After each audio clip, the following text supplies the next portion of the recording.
Much the floor to. Thank you very much, Mr. Chairman. Mr. Chairman, let me take this opportunity to congratulate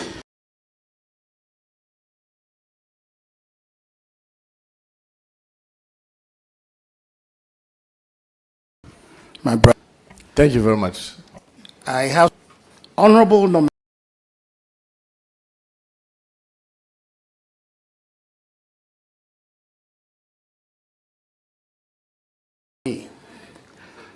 on the office of the Chief of Staff, which letter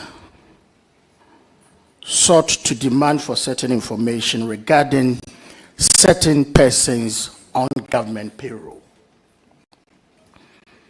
You are going to be a minister with many agencies under you, with such agencies inviting or have invited applications from Ghanaian young men and women for training.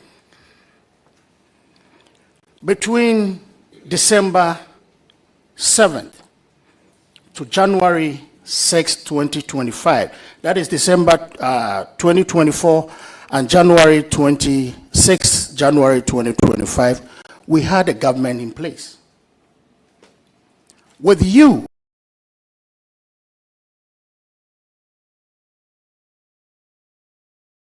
as Minister of Interior, with all the agencies under you, and look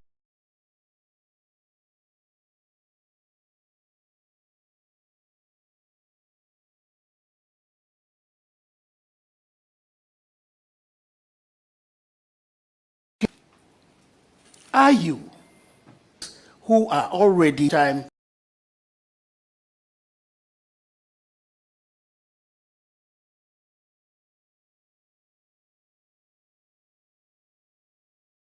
in the history of this country, Ghanaians who are going through training to serve this nation? Thank you, Mr. Chair. Mr. Chair, I'm not privy to the full details of what my colleague is saying, so it makes it very difficult to give. So, January 7th, there was a government, and in my view, every action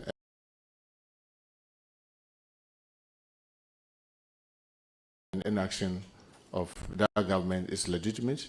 A government from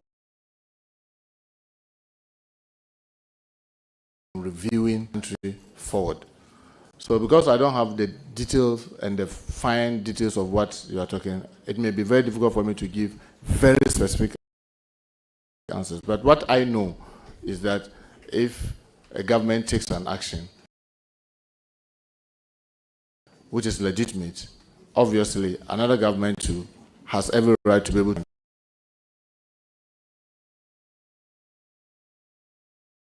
Because if there is in the best interest of the country, you act, you'll be acting right. Thank you, Mr. Chair.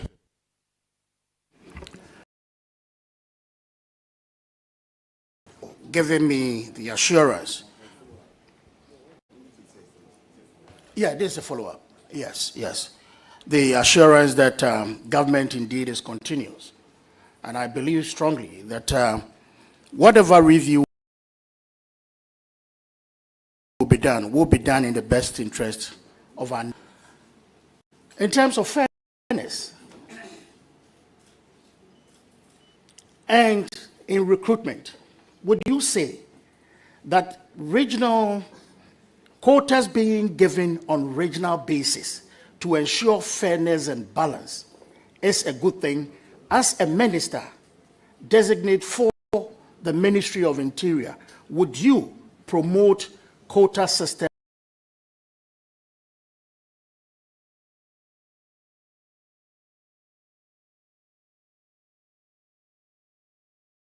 on regional basis to ensure fairness and balance? Thank you, Mr.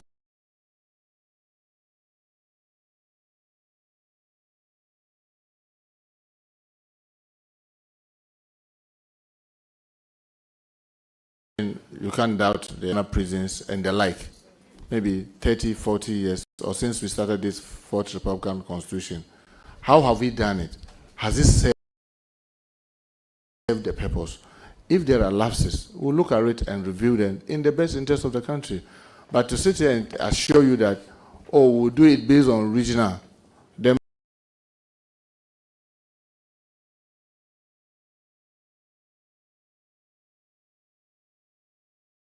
maybe we'll go and then people say, can we, it may be very difficult for me to give you a specific answer for the average Ghanaian. And it requires a review of the process. How do we do it? How do we do it so that it will meet the best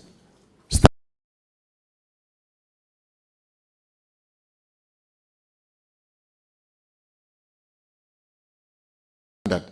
Because remember, and I know that if you leave it to the whims and caprices, only the majority will have it, and they will deny the fewer minorities. But remember, in the security services, you are talking about lives and protection of all of us. Because the simple mandate of the security agencies is to prevent crime, ensure law and order, and protect the average citizen in his or her going about doing their dutiful duties. So I can assure you that with this crop of expertise that we have in the ministry, we'll sit down and look at how best to approach this recruitment process so that at least, even if we are not able to perfect it, to make it better than it is now. Thank you, Mr. Chair. Thank you very much. I recognize the minority whip on a follow-up question.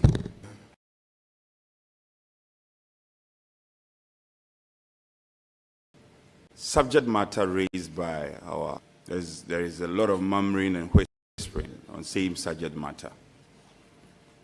Your answers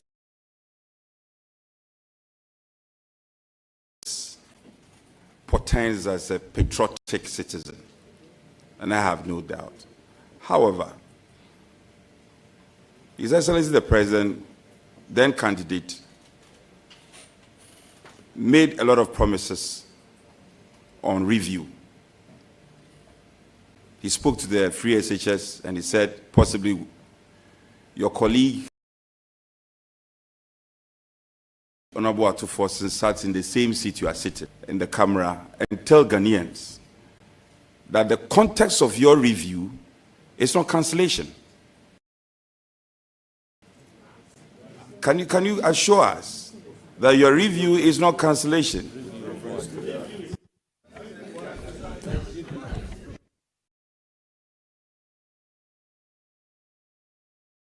Asking, Mr. Chair, probably I should rephrase my question. My question to you, my good friend, is, can you elucidate on your review? This review has been used by many of your colleagues. Is your review, does your review means cancellation? Can you assure us that the review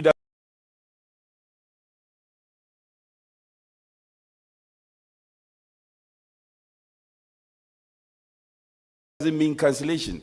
This is a simple. Thank you very much. May we proceed to answer the question. Thank you, Mr. With Chair. respect to... Yes, my honorable colleague answer a question is legitimate. What if we go and we are reviewing and we realize that go to school and he's been put in there? Will you recommend that that person should be allowed to continue?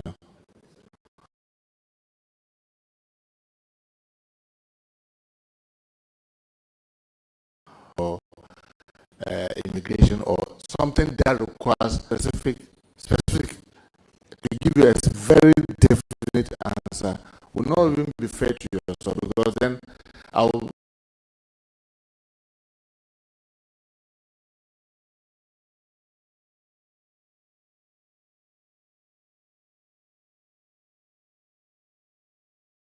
I'll be doing simply, I meant it, and I'm not going to deceive you. I will be acting on behalf of His Excellency. If you check our manifesto, specifically on paragraph 182, he said that we need to do everything humanly possible to put away excessive partisanship in the recruitment process.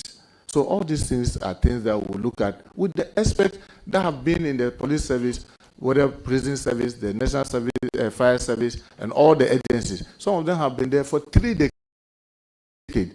They've learned so much. They've seen it come and go. Something that will meet the expectation of the majority of us. Instead of maybe whitewashing or sitting here when I don't have all the details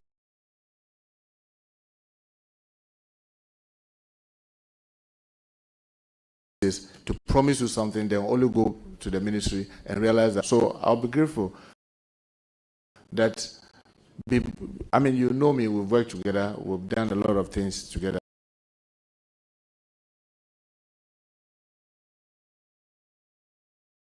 With all humility. Thank you. Any further question, Honorable Amankwa? Thank you, Mr. Chairman. Honorable nominee, I believe I've just been told that I have one last question. And it borders on promotion. There have been complaints from a lot of officers, i.e. police and the rest, of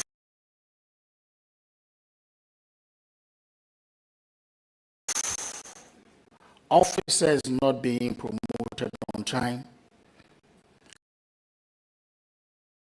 Officers are not transferred also on time. People are left to stay at one unit, one place for a very long time, not creating the room for others to also go through the meal. As the minister designate for the minister, and if there is the need for an officer to be transferred, that officer is transferred so that we can have, that vibrancy in the system. Thank you. Thank you, Mr. Chair. Mr. Chair, I can assure my colleague that these are some of the comments I've also heard about this same. And it's worth experts in their own field, and we'll definitely have to. One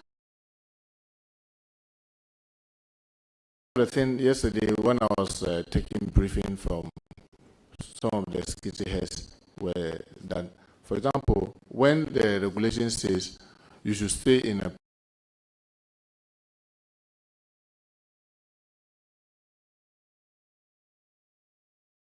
at least 4 years, it can go beyond 4 years. Mechanically be moved to the next level.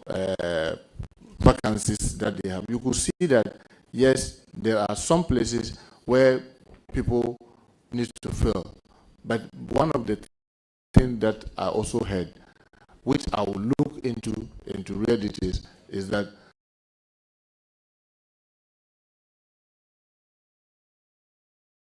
almost everyone, especially where I sit now, I'm a designate.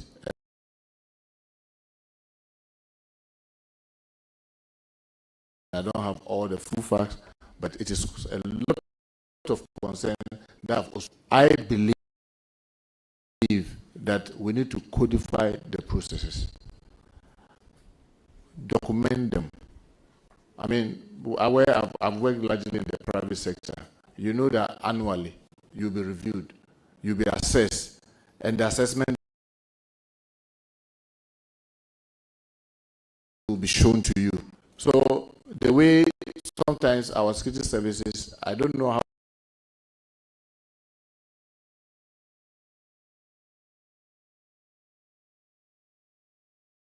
be able to do it, but like I said, because they are experts who can learn from them, everybody just wake up,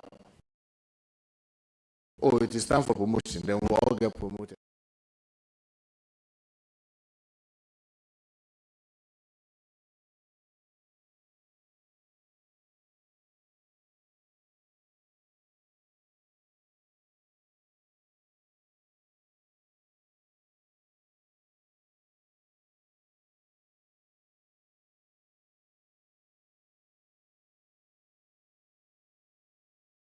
how it can happen. If I'm able to do A, B, C, D, this is the benefit that I can get. I'm sure when we are able to put all those things on paper and it is known and people are educated very well on it, when those promotions are happening, I'm sure people will be largely satisfied. Thank you, Chair. Thank you very much. Thank you very much, Mr. Chairman. I would like to follow up on the last question. Yes, just a little advice. Yes, yes, just a follow up. A follow up Yes, yes.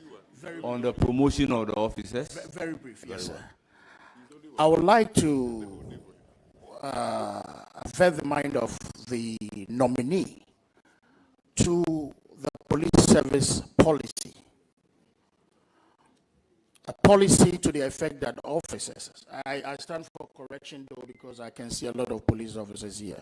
Officers do not stay or remain at one post or unit for more than 5 years.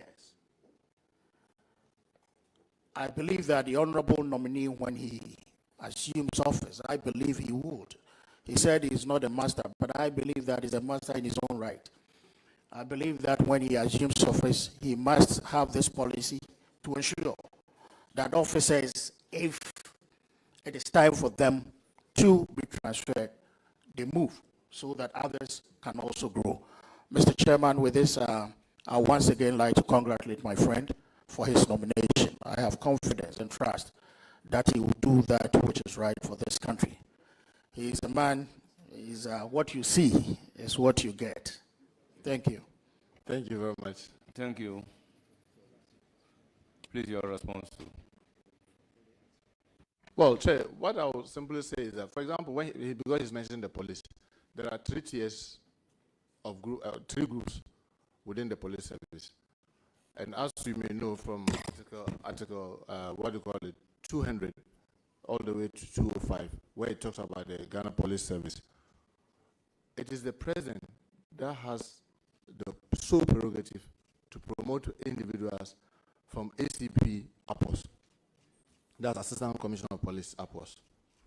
Then you have from, I think, superintendent up to the ACP2 can be done only by the police council. Then you have from the recruit all the way to chief inspector, that one is done by the police administration.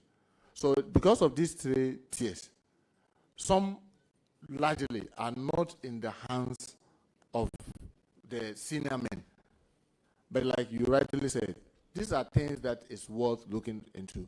And I can assure you, my honorable colleague, I will ensure that fairness and equity is done. Thank you very much, Chair. Thank you so much. I'll proceed to give the floor to Honorable Dominic Nitiwul.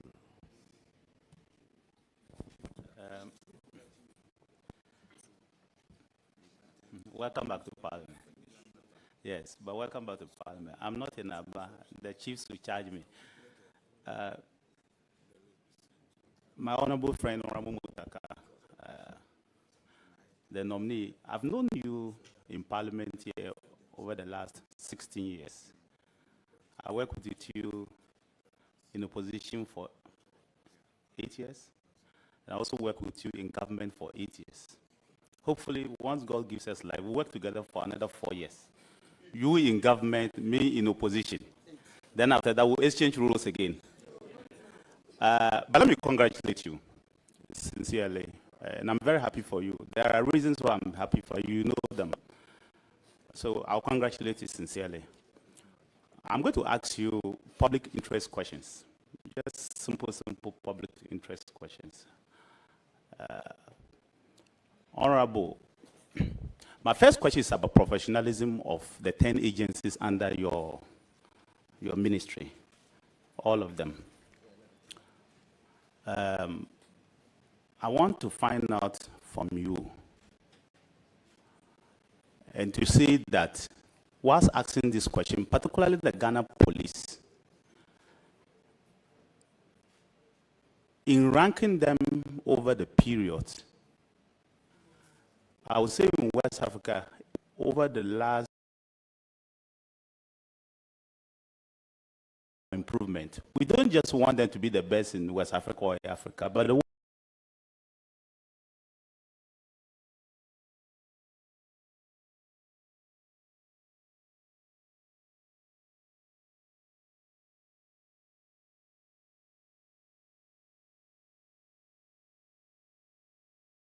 health. So they are, because of those same concerns. How are you going to ensure that motorists are not stopped on the way and harassed by agencies under your jurisdiction or your ministry, either on the road, in their houses, or any other place? Also, the few ones who would stop people and pick something from them, money in particular, how do you intend to ensure that we eradicate that thing forever? It should not be part of it. That's the professionalism I'm talking about. Added to that, it's still part of professionalism, so it's one question. Added to that, how do you intend to ensure that agencies that work under your ministry, when it comes to land issues, only act lawfully, but not because somebody has the might or somebody has the stature in society? These two things, they are all around professionalism, and they are public interest things. People suffer a lot in this country because of these two things. Motorists, people get beaten on the roadside. I have serious examples that maybe later I will discuss with you. But I want you to tell the public how you will address these issues so that by the time you leave office, these issues are not there any longer. Thank you. Thank you very much, Mr. Chair. I mean, my honorable colleague has been a defense minister for 8 years, so he really knows what he's talking about. Yes, I agree with you. You and I have been in Pan-African Parliament, so we travel across the continent.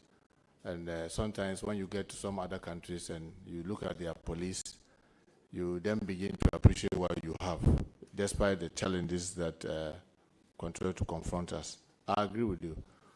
Fortunately, in the handing over the transition document, it shows that we've started using body cameras at the police. 800 is in their hand, and about 30,800 is being procured. And according to the fact that I saw, it says that the procurement process is complete. One of the things that I would do through the police council, remember, I'll just be a member of the police council, where truly with these experts will push and fashion how to safeguard all of us. We'll ensure that if you are a police officer that you have to step out, then you have to have your body camera on. So that it takes away all the ambiguity and the troubles.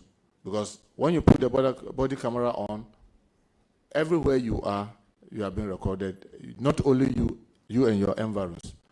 So that if you are on the road extorting money, it will show. If you are brutalizing others, it will show. Whatever other thing that you are doing, the body camera will record and it will show what you are doing. So I believe that the hierarchy of almost all the agencies are also concerned when they hear some of these complaints, and they've been making frantic efforts to make sure that it goes down to the barest minimum.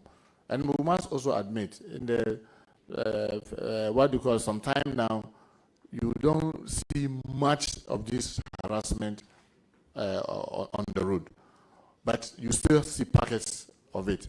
We must do everything to make sure that they remain professional, and the only way to take this ambiguity, in my view, Honorable Minister, Honorable Chair, is to have the body camera on, and then insist and make sure that everybody adheres to it. Secondly, with regards to the land issue, all of us have been victims. I've had an incident of where you legitimately acquire a land, and then you are called that, some guys have come on, and then you call the police. The police that you call are on their way to the place.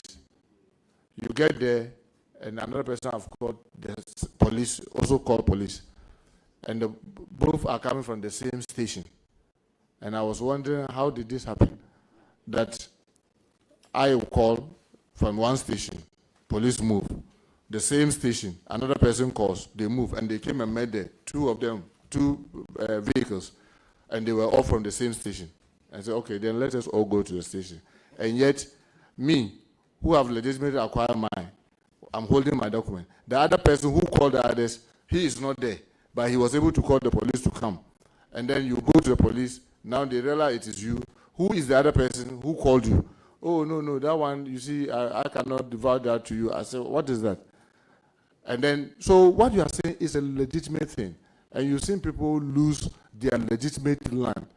And I mean, with this land, I believe that, Mr. Chair, I know when the Minister for Lands, the nominee for lands comes here, we may have to fast track the proper documentation of all the lands in the country because they are digitalized. I can tell you, and I'm sure Chair is aware of this, where someone, in trying to beat the system, went and backdated the document and said that he bought the very land that I said I bought in 1995, but he paid the monies in Ghana cedis. When in 1995, we didn't have Ghana cedis. And that's how the person got caught. Because he said he paid it in Ghana cedis. And in 1999, there was no Ghana cedis. So you see these things are really happening. But like you rightly said, with professionalism, these are experts. I would demand that the professionalism, that the standard that they've set for themselves, they should hold themselves to it. And I can assure you, honorable colleague, that I know it's not going to be easy because that will require change of attitude, change of behavior, a mindset, but we'll dare and make effort to get them to be professional. And I'm sure once they are professional, most of these things, even if they don't fizzle away, you will have very minimum of it. Thank you very much, Chair. Thank you. Any further questions? Yes, just one little question on the professionalism. Will you consider setting up, I know the police already have it, immigration, all your agencies have it, but will you consider setting up a complaints unit under your ministry itself and uplift it to the status of a director, where citizens can go and complain direct without being intimidated, or they have that feeling that they will be intimidated? If there's not one, will you consider doing that? Mr. Chairman, I mean, this is a very legitimate thing. I have had that serious concern. You know, currently what the police, what they do is that they, when something happens, then the police themselves will say they have the police professional, what do you call it? They have the PIPs, where they will be investigating the issue. I believe that we need to have an independent body that composed with other persons, not necessarily police alone, investigating these complaints. The Standard Bureau, the Independent Police Standard Bureau, that we've seen in other jurisdictions, we need to be able to do that. And together with the hierarchy of the police administration, we'll take steps to do that. And Mr. Chair, my colleague was right. I remember when the 7 young men in my constituency were shot and killed. And then I remember the then Minister of Interior came to Parliament and said, we are going to investigate. I said, I've had many of that have been investigated by the police and I never heard anything. I insisted, and then that pushed for an independent committee to be set, which was chaired by a High Court judge. And the results was different, because it came out that they were not armed robbers, they were just killed. And we had to even pay compensation. So there are examples of when we insist that the police alone should not investigate, actions have been taken. I must also admit, there have been instances where the police themselves also investigated alone and have been able to find culprits and punish them. But I believe that if we are able to have an independent police standard bureau, or it's like we've seen in other jurisdictions, it will put the trust of the ordinary citizen more to be able to call and make the complaint than just to leave it with the police. And not only the police, it's the same with the prisons, the same with the National Fire Service, the same with immigration and other agencies that are under the Ministry of Interior. So I can assure my colleague that we'll do that. But whether to do it in the ministry is something that I will look at its possibility. Maybe a director to ensure that those agencies have, because remember, these are professional bodies that are well trained and they are experts. All we need to do as a team is to ensure that they are acting right and they are doing what is right. Once we get them to do that, maybe I can designate a director who will be supervising to ensure that all of them set this thing. But I doubt whether it will be useful to have it at the ministry, where if something happens in the prison, you call the ministry. If something happens at the fire service, you call the ministry. At NADMO, you call the ministry. At all the other, call the ministry. I think it may be too difficult, unwieldy. But we can get these institutions to do that and make sure that those committees or bureaus that they may set will be working and working effectively. Thank you very much, Chair. Thank you. Any further question? No. So the second question so the second question is also a public interest question. Ghana has been consistently ranked by many organizations to be the second most peaceful country in West Africa over the last 5 years. It tells you that agencies under your watch and others who work with them are doing a very, very good job. The public will want to know from you, or I want to know from you, what steps, specific steps, are you going to take that will ensure that Ghana does not regress backwards to those olden days when people are afraid to sleep in their houses, people are scared because maybe armed robbers are coming to attack them, or highway robbery will be on the increase? And secondly, how will you ensure that the country, Ghana, is still the destination for many, many people because it's peaceful? Because that's what we sell. We don't have the population like other countries, but we sell ourselves because we are very peaceful people. And our country has been peaceful. People go out and cry in the night, they are okay. I want to find out how you, because your ministry, you have agencies that have the direct responsibility for law enforcement. If they work, we are okay. If they don't work, we are in trouble. So I want to know the specific steps you are going to take with your agencies to ensure that they get it, including steps to ensure that morale within your services are high. Including steps to ensure that morale within the services are high. Because if morale is high, they'll give you the best. So link the two. Thank you very much. Thank you very much, Mr. Chair. I will start with the second one, which is easier to talk about. I mean, I'm happy that we all know that morale, once the morale is high, I mean, they'll give you the best. And obviously, having known the finance minister, and we worked for all these years, I will do everything humanly possible to let him appreciate this, that he will be able to rope in more money.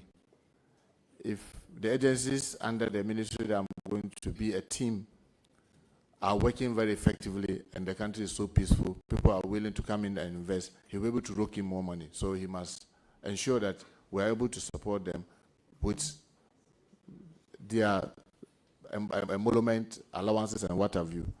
But I know morale is not only about money. It's also about fairness and just. If you have a system where everybody believes that I'll be treated right, even when I go wrong, when I'm going to be punished, it will be measured. It will be based on the level of my mistake or my crime.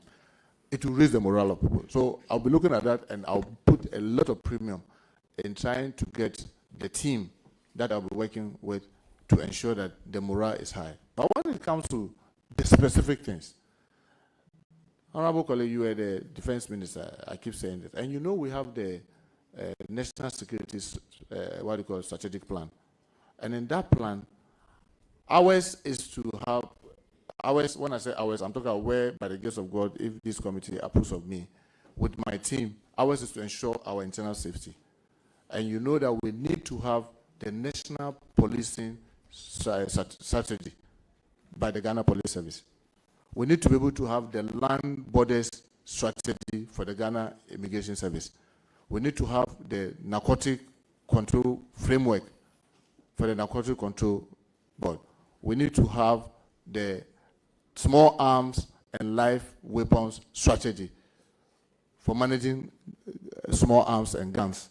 We need to be able to have a national strategy for the prisons, the National Fire Service, fire preventive strategy. These are the specific things that I will task my team, that everyone who is heading his area should ensure that that strategy is in place and that strategy is being followed. If we can have that strategy, which is there, and I know you have been at the Defense Ministry and you've done a lot of work already, and the document is there.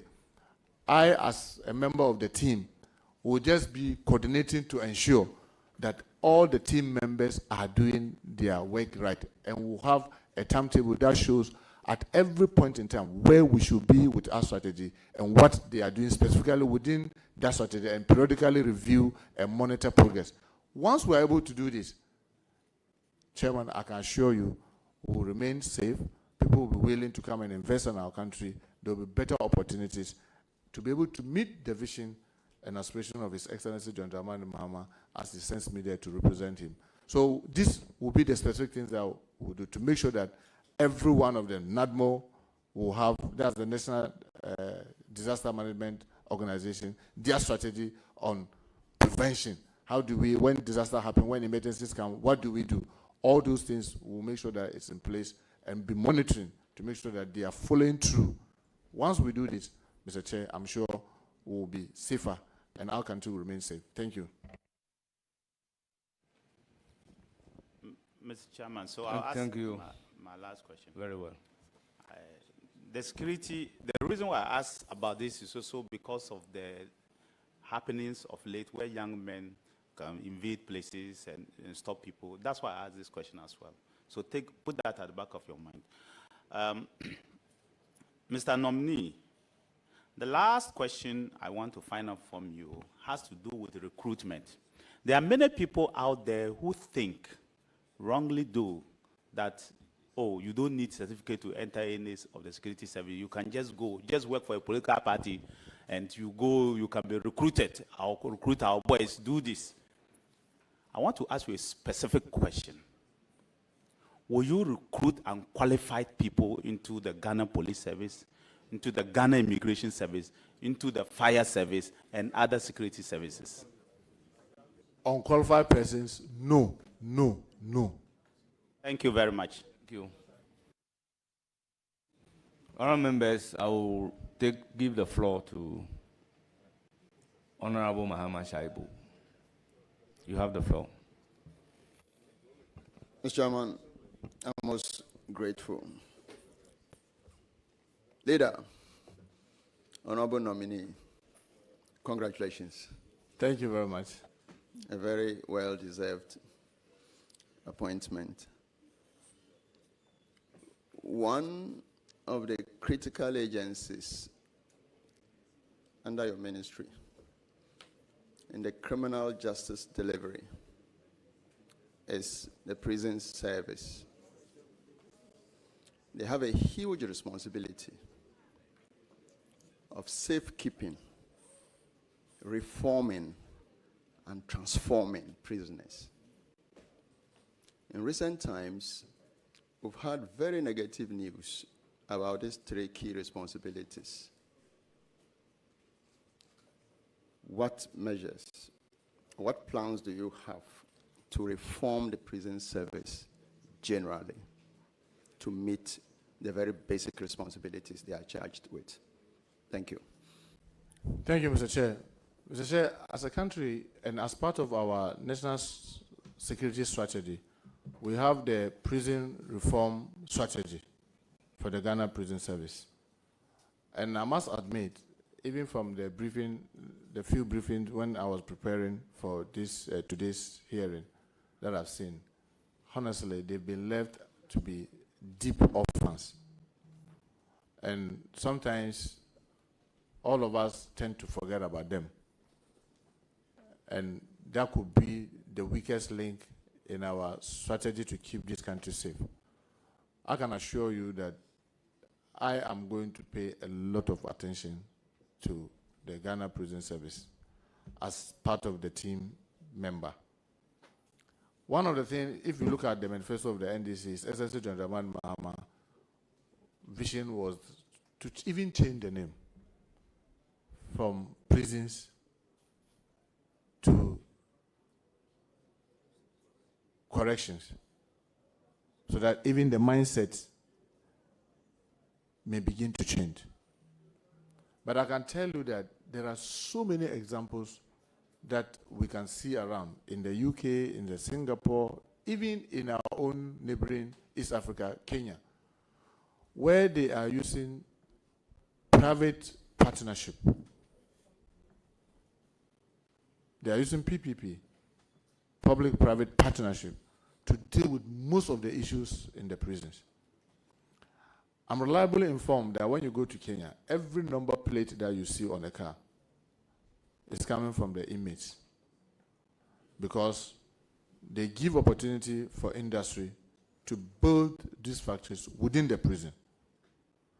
It serves multiple purposes: training of inmates, it gives them skills, it gives them income.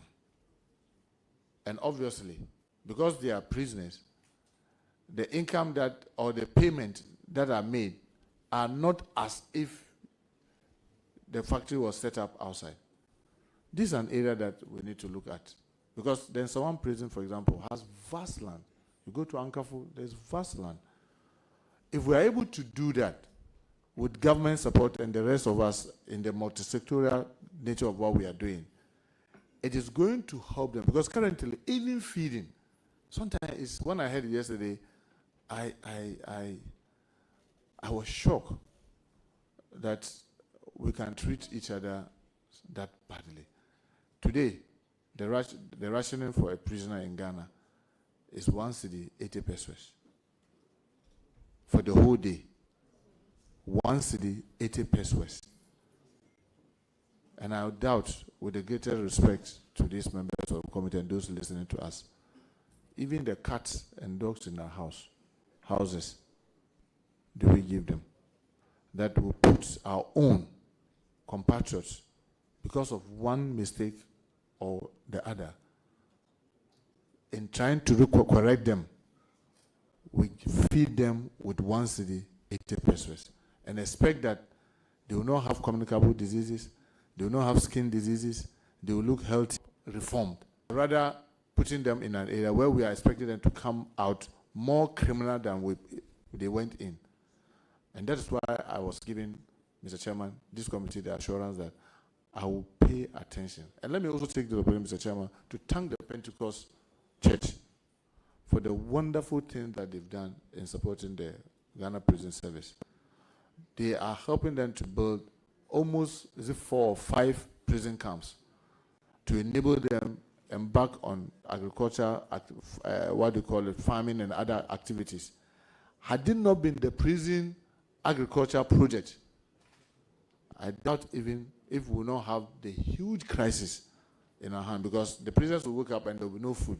And I can imagine how many prison officers we have that can prevent them from crashing the gate. So I think it's a very serious thing, and I assure my colleague I'll pay attention to it. The other thing is that you remember His Excellency John Dramani Mahama, the last time he had the opportunity between 2013 and 16 or 17, this remand prison project that he embarked on in Nsawam, to separate remand prisoners from the main prisons. Unfortunately, that project is still not completed. It is something that I will pay attention to get, so that through that we can separate, not only in Nsawam but in other prisons, separate remand prisoners from the other prisoners, so that it makes it easier. If every day you wake up and you see them as remand, they are under remand. They are not normal prisoners. You cannot forget about them, because then you know that you have a number of people in the remand prison. The other thing that I think we can do to really help the Ghana Prison Service is that, like, we have the High Court in Nsawam, where the court is so close to the prison. It takes away the burdensome of trying to move them from one point to another. Already we are not allocating so much money to them. The little they have to sometimes beg the Ghana police for vehicle to collect inmates to court. And because of those challenges, remand prisoners get locked up and got forgotten. So that court, the High Court, just by the Nsawam prison, is so helpful. We'll see how, together with my colleague from the Attorney General, how we can work together with the Chief Justice to see how we can replicate this in some of the other prisons, like Ankafo and the others that have larger inmates. And the last one is about the Justice for All. You know, the Justice for All project was one that was so helpful, where judges move into the prisons and deal with especially remand cases and get this expedited. I think that is another thing that, together with my colleague, the Attorney General, and the Chief Justice, will look at how we can use that Justice for All to decongest our prison. I'm sure when we take these strategies, partnership with the PPP, ensuring that we feed them well, help them to get skills and what have you, I'm sure it will lessen the burden that we are putting on the men and women who are keeping them, and also our compatriots, in a very dehumanizing manner that they find them. So thank you, Mr. Chair.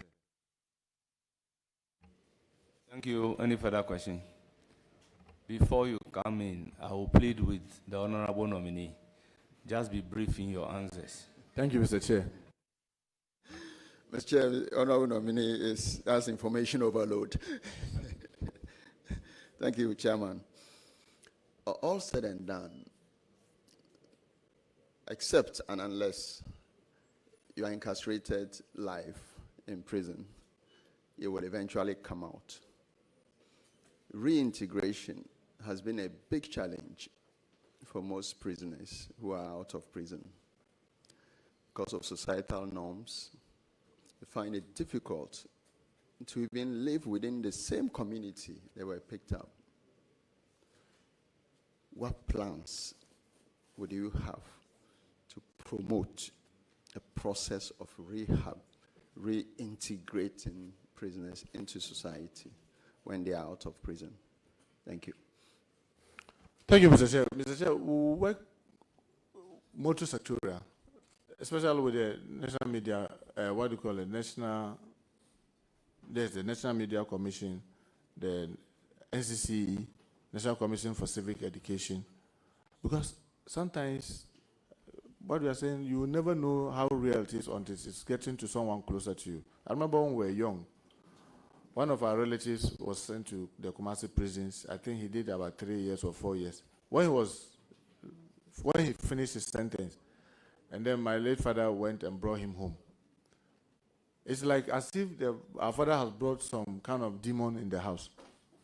It's like everybody keeps looking at him in a way. Before we realized, he left. And unfortunately, some months later, he was killed by by the rail line in the Dogomba line, and we have to go and pick his body. But when he came back, if he had been welcome as a member of the family, I don't think he would have sneaked out to go and continue his ways. But the other thing also is that, you know, we have young people also in the prison. Some of them write their BEC there, some write their WASI. I'll be talking to my colleague and leader, Honorable Haruna Edisu, the Minister for Education, the possibility of setting up the TVET institution within the prison. Because you see, when you come out and you have a skill, even if those whom are not really welcoming, but you can find a job and every day get up and go, it minimizes the trauma that you are going through. I think together with this and the team that I'll be working with who are experts in this area, I'm sure if we get to implement some of the things that I'm talking about, we'll see huge improvement in the kind of stigma that goes with just being a prisoner. Thank you, Mr. Chair. Thank you very much. Your very last question. Very much so, Mr. Chairman. Leader, I know you already mentioned feeding. 1.8 Ghana cedis, woefully inadequate. Indeed, you cannot even buy an egg. That is really serious. Now, tied to that one is overcrowding, and you also touched on it a little bit. But tell us, apart from the churches that you have applauded for coming in to help as part of their corporate social responsibility, what plans would you have in tackling these two issues? And on that note, let me wish you Allah's blessings. Thank you very much. Mr. Chair, I take this opportunity to call on other organizations, Muslim organizations, other Christian organizations, other non-governmental organizations, to see the inmates as human beings just like you and I. Because one thing that is real is that if we continue to rely on GOG, we will only be talking about the problem. We will never be able to deal with it because of how tight the kitty is. But if we all see that, yes, these are our own brethren, but for one reason or the other, they find themselves there, and we are willing to assist, I'm sure this will improve.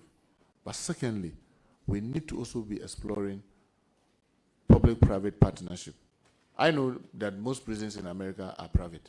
People build a prison, and the government rents as a way of decongesting, having in mind all the security concerns, making sure that it is good to keep and safe, and to not tamper with the national security strategy. They build it to meet the standard, and then government rents. That is a possibility. Some of the agencies I've seen in the briefing are sitting on very good prime line land, and they are now using it in exchange for some facilities. This is also an area that we can also explore, because then we will then be able to get these things built either through our own benevolence or through this public-private partnership and decongest. And then also, you know, the prisons are in categories. We have maximum, medium, and whatever. We need to be able to do the separations very well, or for lack of better word, for the stratification, where you classify them properly. Because you may go to a place like maybe Edura, and it's not congested. But you come to Nsawam, it's so packed, or Kumasi. Meanwhile, the kind of prisoners that you can keep in Edura, some are in Kumasi prison, and you are keeping them in Kumasi prison, where the place is congested, when Edura is not congested. We need to look at that, and together with the team that I'm going to be working with, we'll be looking at how to get all these things so that we'll decongest our prison. Thank you, Mr. Chair. Thank you very much. I will now give the floor to Rita Naudole-Sowa. Thank you, Honorable Chair.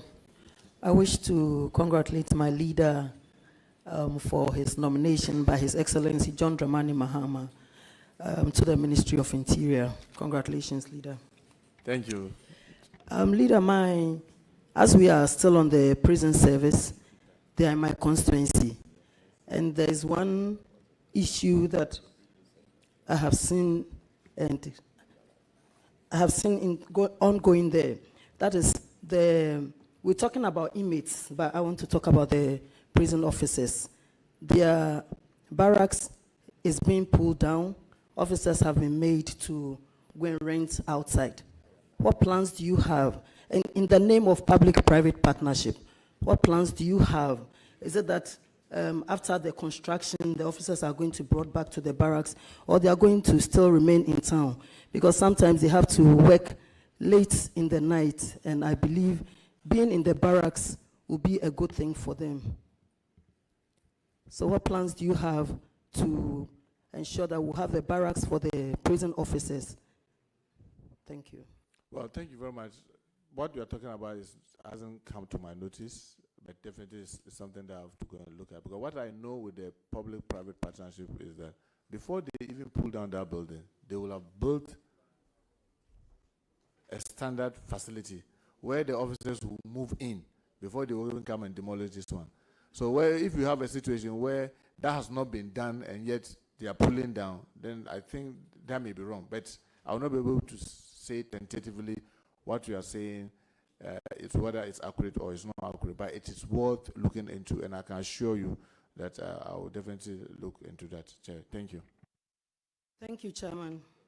My second one is, what measures will you implement to ensure fire service responds promptly and effectively to fire emergencies? My reason for asking this one, recently in Saboba Senior High School, there was a fire outbreak in the girls' dormitory. I watched on TV and I was very sad because the fire service went in there and their equipments were not working. And so they had to rely on buckets of water to quench the fire. And I think that is not the best for us as a nation. What measures will you put in place to ensure that the fire tenders, either they will have more or whatever equipments they are using will be maintained properly to serve us well? Thank you. Thank you, Chair. This is another orphan within the team.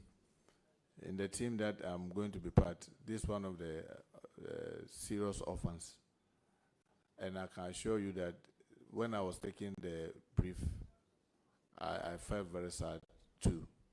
And it's an area that, Mr. Chair, I'll pay a lot of attention to. Because as all of us know, just as fire is good to cook, fire is also good to destroy. And the bottom line is that, I'm sorry to say this, Chair, all of us just think that God will take care of emergencies. God will take care of the negative things. Once every morning we wake up and we pray, everything will be okay. We do not don't want to follow through with our strategy of what. And Mr. Chairman, with a greater respect, I've been in this house for over 2 decades. And even this room, I've started to do this, the assignment that you are doing severally.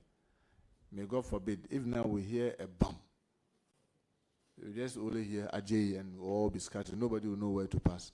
Nobody is telling us even where we are. In case there's an emergency, where to pass.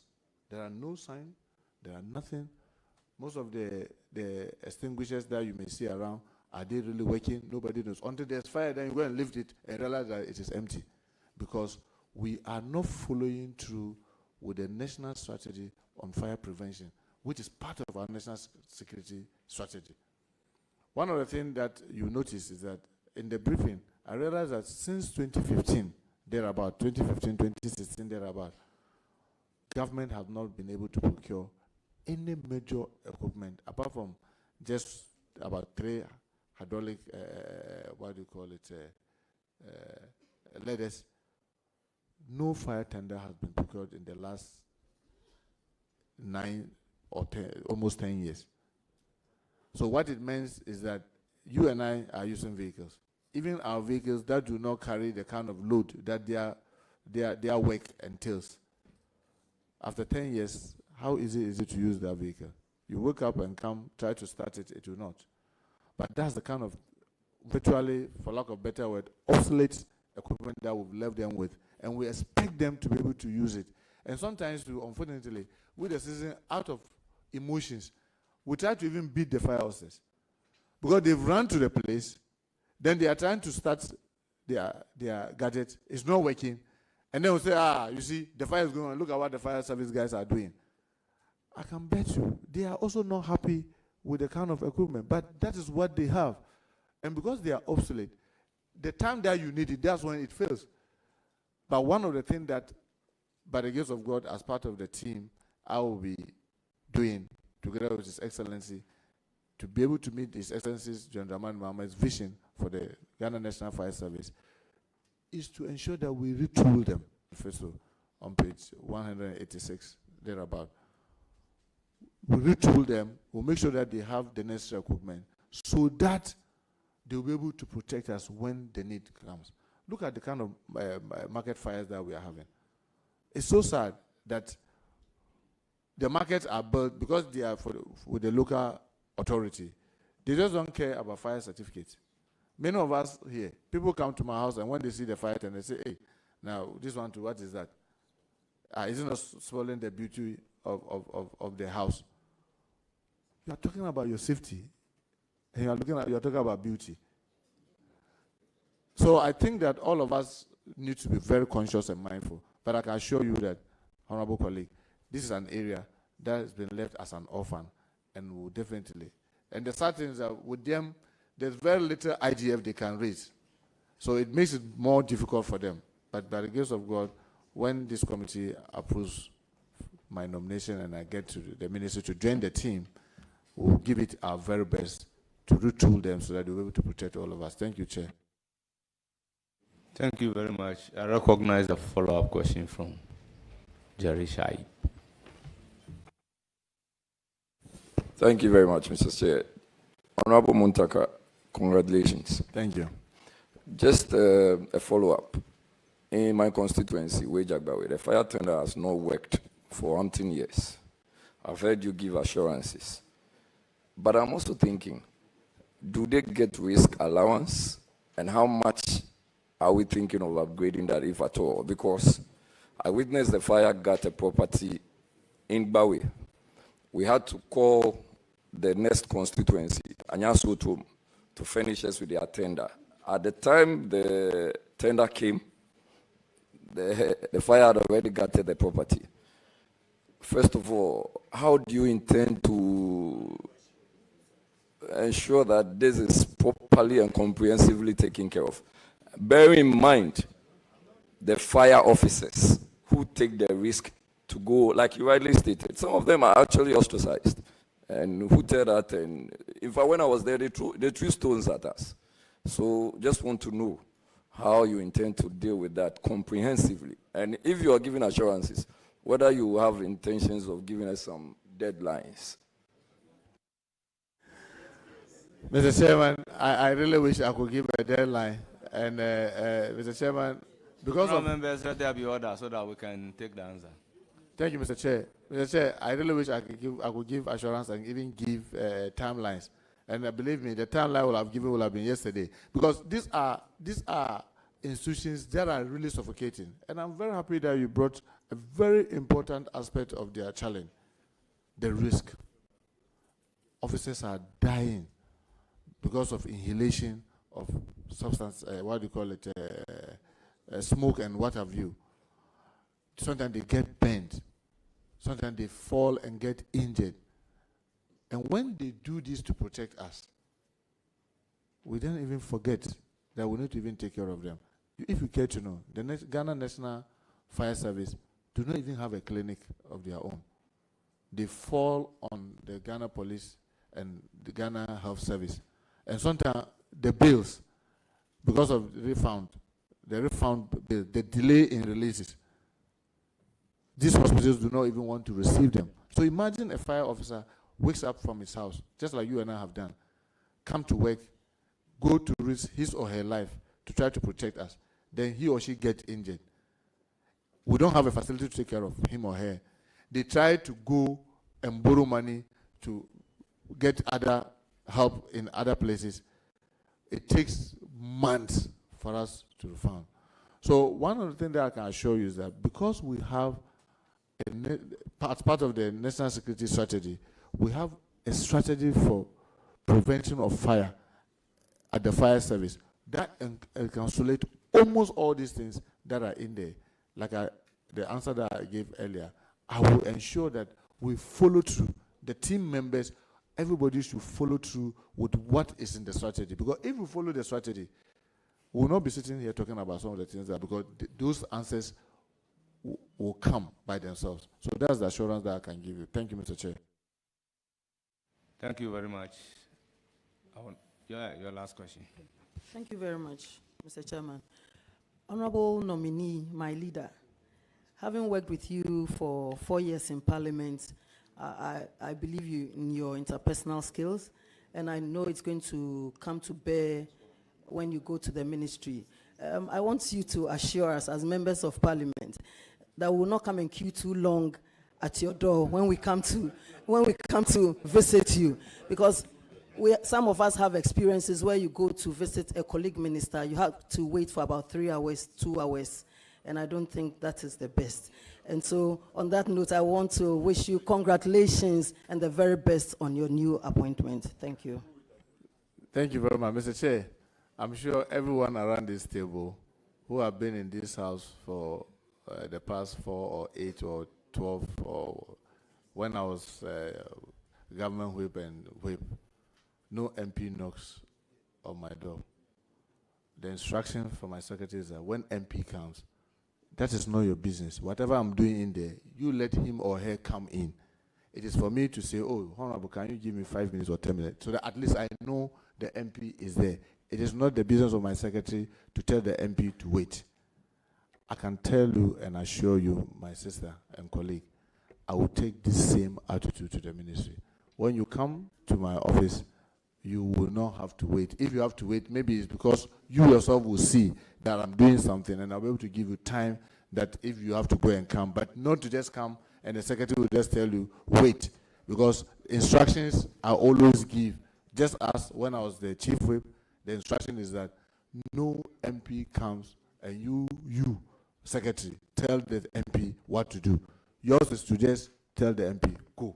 When the person comes in, and the person sees that whatever I'm doing, if I tell the MP, oh, I'll be done in an hour, I may be done in 30 minutes, I'll be done in 2 hours, then the MP decide, oh, then, honorable, I'll go and come, or I'll wait, but not for you to let the MP be waiting when I don't even know. That assurance I can give you. Thank you, Chair. Thank you very much. I will now give the floor to Honorable Patrick Yaobuama. Thank you very much, and congratulations. And Thank you. Leader. And the Patrick. Leader, let's do some business with the Narcotics Control Commission. It is estimated that about $21 billion will be generated from this business of medicinal cannabis.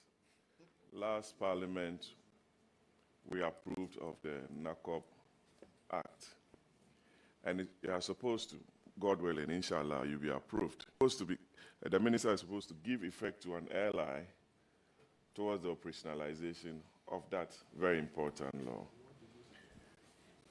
Ghanaians and the world will want to know, since it's a very big trade and you require a lot of investment in there, we want to understand your strategies on licensing, regulation, and the implementation of this very important law towards the realization of the objectives of this act for the good of this country, to drive lots of forex to show up our economy and our currency.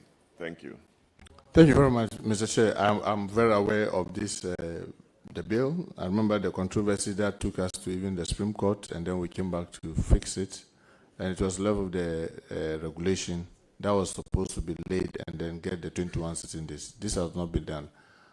My take on this will be, when I joined the team, obviously the NACO board is there, it will be there. The experts there will be there. Obviously, the new president, His Excellency John Dramani Mahama, will be made aware of the law. And I believe that once it's in tandem with his vision for that sector, you can be rest assured I will lay it without delay. But obviously, I will have to listen to the expert there, and as a team, we'll make a definitive decision. And once it is in tandem with already the existing, it's about laying, you know, I know very well my way around this house and how to get things done. So we'll surely do that. Thank you. Thank you. I'm satisfied with your answers. Yeah. Chairman, I don't have a follow-up on that, but I will go to my second question, which is on small arms. I have a lot of friends up north. One recently came from the States, drove to his father's village, Mr. Ndebugri's son, my mate at the law school. He said, yeah, when I get to Walwali, I have to speed and cross over to Bolga before I get to Zebila or Timonde, that's the village. There are a lot of unapproved routes, a lot of small arms in the hands of a lot of people. You talk to people, you say, when you go to Boko, the kind of arms you find there, Nkwanta, a lot of any tensions, people have all sorts of arms. I'm sure you are aware. You are going to be in charge of internal security, basically. And the Small Arms Commission will be under your care or watch. There are a lot of unapproved routes. God willing, immigration will be under your care. Please, what can you tell Ghana or Ghanaians about some of the things you'll be doing to control the proliferation of small arms into our country? Thank you. Thank you very much, Mr. Chair. The concern of my colleague is real. It's a big threat. And if we don't watch it, it can really escalate. And you see in the areas where there are conflict, Sometimes you wonder where they get the guns from. But the interesting thing is that it's been noticed that most of these guns are coming through our borders and the port. And the Commission for Small Scale and Light Weapons, their challenge is they search manually. Just recently, let me take this opportunity to thank the German government for giving us an equipment that is able to detect guns by just bringing it closer to a vehicle. But it is only one. It is only one. But look at how large our borders are. Because we have a whole long stretch with Cote d'Ivoire, Burkina Faso, and Togo. And people use this. So they place it at the port. That machine is at the port. One of my first thing that I would do as a member of the team, when I joined the team by the grace of God and with your approval, is to see what steps we can take to acquire more of such gadgets. So that when you stop a vehicle, immediately you go around it, you can tell that there's a gun in there and to show you specifically within the vehicle where it is. If we do that, it will help even the movement around with it. Because sometimes they use motorbikes and they hide them, conceal them around the motorbike. And then when you stop them, before you realize the person is rather sitting on it. So you don't even know where it is hidden. But if there are, that will be so useful. We need to also empower the Peace Council, Mr. Chair. You see, all of us are taking the peace we have for granted. Our country is peaceful, so because of that, investors are happy to come. We are able to wake up and go around everywhere. I mean, I have Senate friends, Nigerian senators as friends, and each time they come to Ghana, one of the things that they tell me is that, Muntaka, you guys, do everything humanly possible to keep this peace that people have. Because they wonder that the way we move around, you don't look back, but if we don't build the peace, using Peace Council, and we leave Peace Council to be suffocating the way it is, the day that, may God forbid, challenges, major one comes, it will be difficult. Why are people keep wanting to keep those guns? They want to keep those guns because they think they can use that to protect themselves. We need to, and you know, my good friend and colleague, Article 270 of the 1992 Constitution, bar us, even Parliament, from attempting to do anything about chieftaincy. It has to be done by the National House of Chiefs. Maybe we need to encourage the National House of Chiefs to call a national dialogue on chieftaincy and its future in our country. If we don't build peace around that, because it is those things that make people want to have guns. And lastly, Mr. Chair, pump action. It is very easy. If you have, 10,000, you can buy the pump action and license it. So there's so much of pump action. It's one of the things that when I joined the team, we may have to review. Because we all think that, it is a sad arms that it has to take only the Minister for Interior to authorize. After pump action, you can easily acquire it. But they are equally arms that are dangerous. So these are some of the things that when I joined the team by the grace of God, together with the aspect there, in mind with our national security strategy, we'll be putting in place to ensure that we at least minimize to the barest minimum the use of live arms. Thank you, Mr. Chair. Thank you. Chair, I also don't have a follow-up on that. Thank you. The last question. Very well. On NADMO. They want to hear from you. They are promoters. Some of them are saying they've been sitting in one office for many years and they are not well equipped, and they want to hear your voice and believe in you that you do something different from them as Minister of Interior. On that, success at the Interior Ministry. Thank you. God bless you. Thank you, Mr. Chair. God bless you too. Mr. Chair, when I took the briefing and I just realized why we are having most of the challenges that we have. One, we have a national security strategy on disaster management and we are not following through. We have this huge organization NADMO that we are not paying attention to. The steps, the law that we have is comprehensive enough. And if my memory serves me, it is Act 927. The Act 927. If you go there, Mr. Chair, you will see how nationally we need to have this emergency committee, regional and district. And it is, in the case of the national, it is multi-sectorial. Yet when there's something, when something happens, in our rush, then we're going to say, oh, we are forming interministerial. And I always say, what? When COVID came, we went and set up interministerial. Now that was the function of NADMO. The same thing when the spillage, Akosombo spillage happened, we went and set up interministerial. The more we do that, the more we weaken NADMO. Because it's like you are saying that you have an organization, like you have a vehicle. It has fuel, it is serviceable, then you call Uber, that they should come and lift you. Anytime you want to go out, there's someone come and say, but what about this vehicle? Why is this for? Oh, the vehicle is good. Let me start it for you to see. You start it, it's working. You move it, but you park it. And then every day you are calling for Uber. That's what we are doing.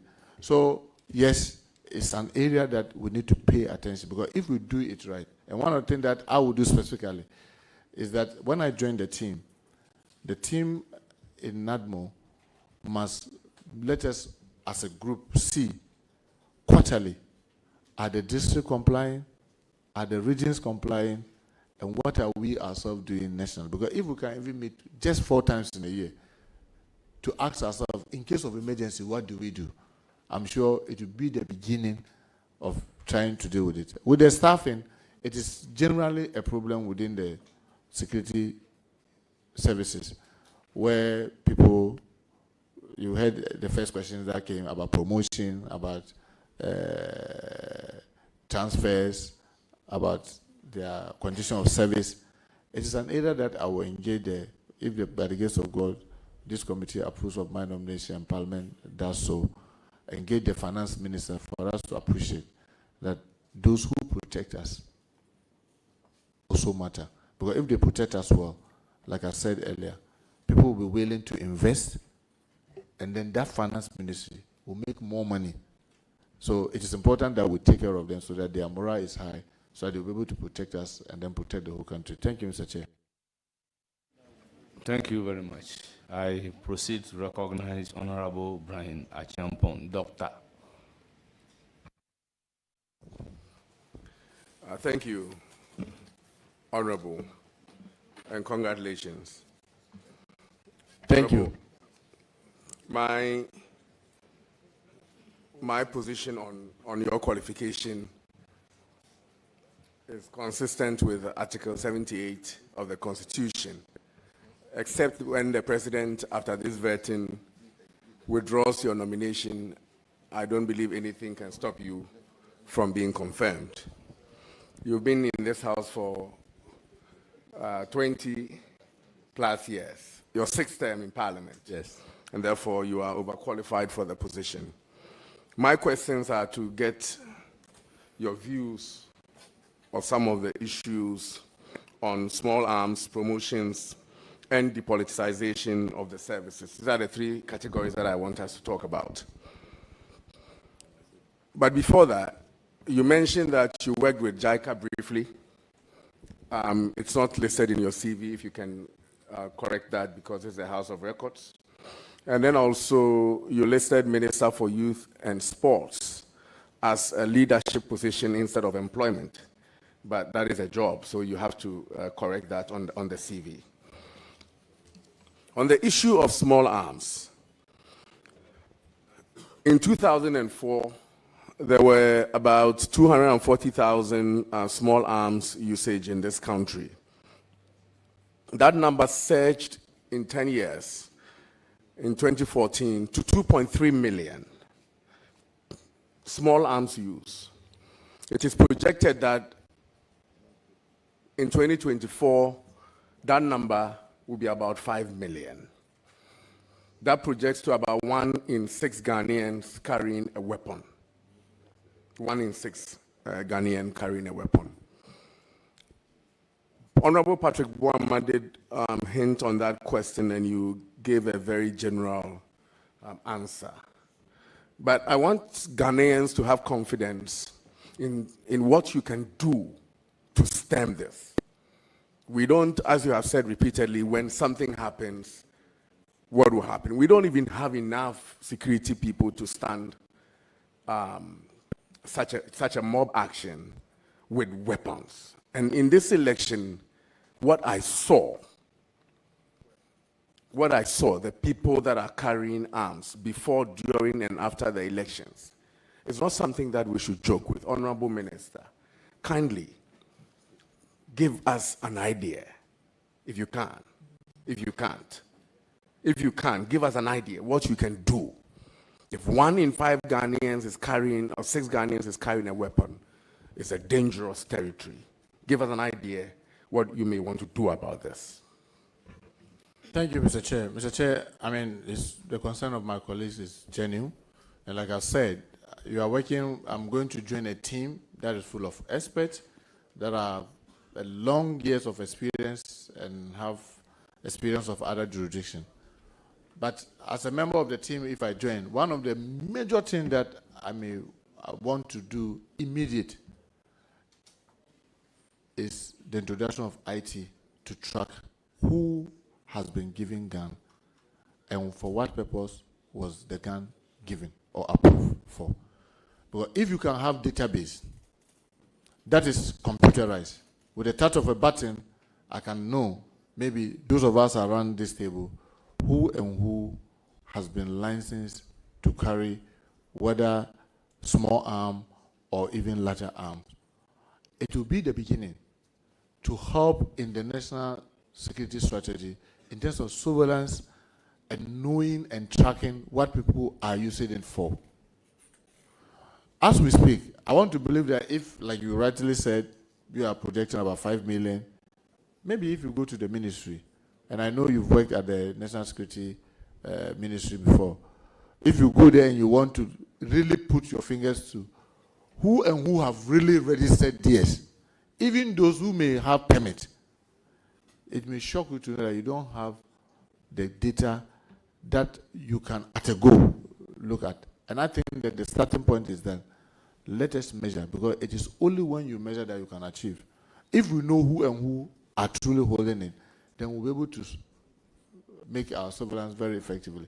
Then, like I rightly said earlier, we need to make sure that we are really very serious with the proliferation.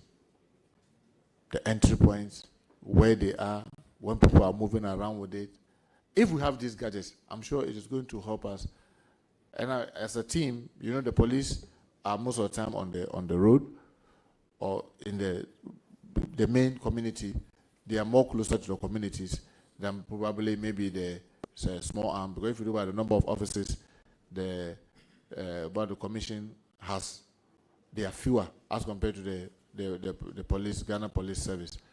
Collaboration as a team, I'm sure we should be able to minimize the proliferation and also be able to track even the usage. Thank you, Mr. Chair. A follow-up on that. Yeah, before the follow-up, Honorable Nominee, we all know Wabi. You are very intelligent, but let's keep the answers very brief. Chairman, I will make conscious effort to keep the answers very, very brief. Thank you very much. Dr. Brana Champon, your next question. A follow-up on that. Since we are in an operation recover mode, are you able to, when you take office, launch an operation recover small arms by the Ghana Small Arms, because it's, and this, the figure that I mentioned, the Ghana Small Arms reports that about only 50% of that is the 2004 data, only 50% of that is registered arms. The rest are unregistered, illicit. weapons. So can you launch a program? Yeah, I mean, in advanced countries, they launch a program, tender in your weapon and get some cash, do this and get this thing, so that at least we can reduce the number of weapons in circulation. It's quite frightening. Thank you, Mr. Speaker. Mr. Chair, I can assure my colleague that with the team, we'll look at that, because we can get maybe non-governmental organizations that may be able to support us. We can grant amnesty, because some people may be having it. They are even afraid that it will be seen on them. Maybe when they wanted it, there was some reason why they wanted it. Now they have it, they can't register it, but they want to tender it, but they are afraid. We can give some amnesty window period for that, and probably look at the exchange for cash or exchange for some kind. But like I said, when I joined the team, we have more experts there, and we'll put our heads together to see what we can do in the retrieving. Thank you, Mr. Chair. Thank you, Honorable Nominee. I'm encouraged by this last statements of yours. Honorable Nominee, on the issue of promotions and transfers, promotions are usually based on time in grade and time in service. When the time comes, I'm supposed to serve 4 years, I move to the next rank. 4 years, I don't need the prompting of any person. I don't need it to look as though it's a favor from a superior. I've done my time and promotion is due me. Except for when there's a vacancy issue at the top, which in that case, you are paid by the rank that you have achieved. But because there's no vacancy, okay, you will have to wait to then fill the rank.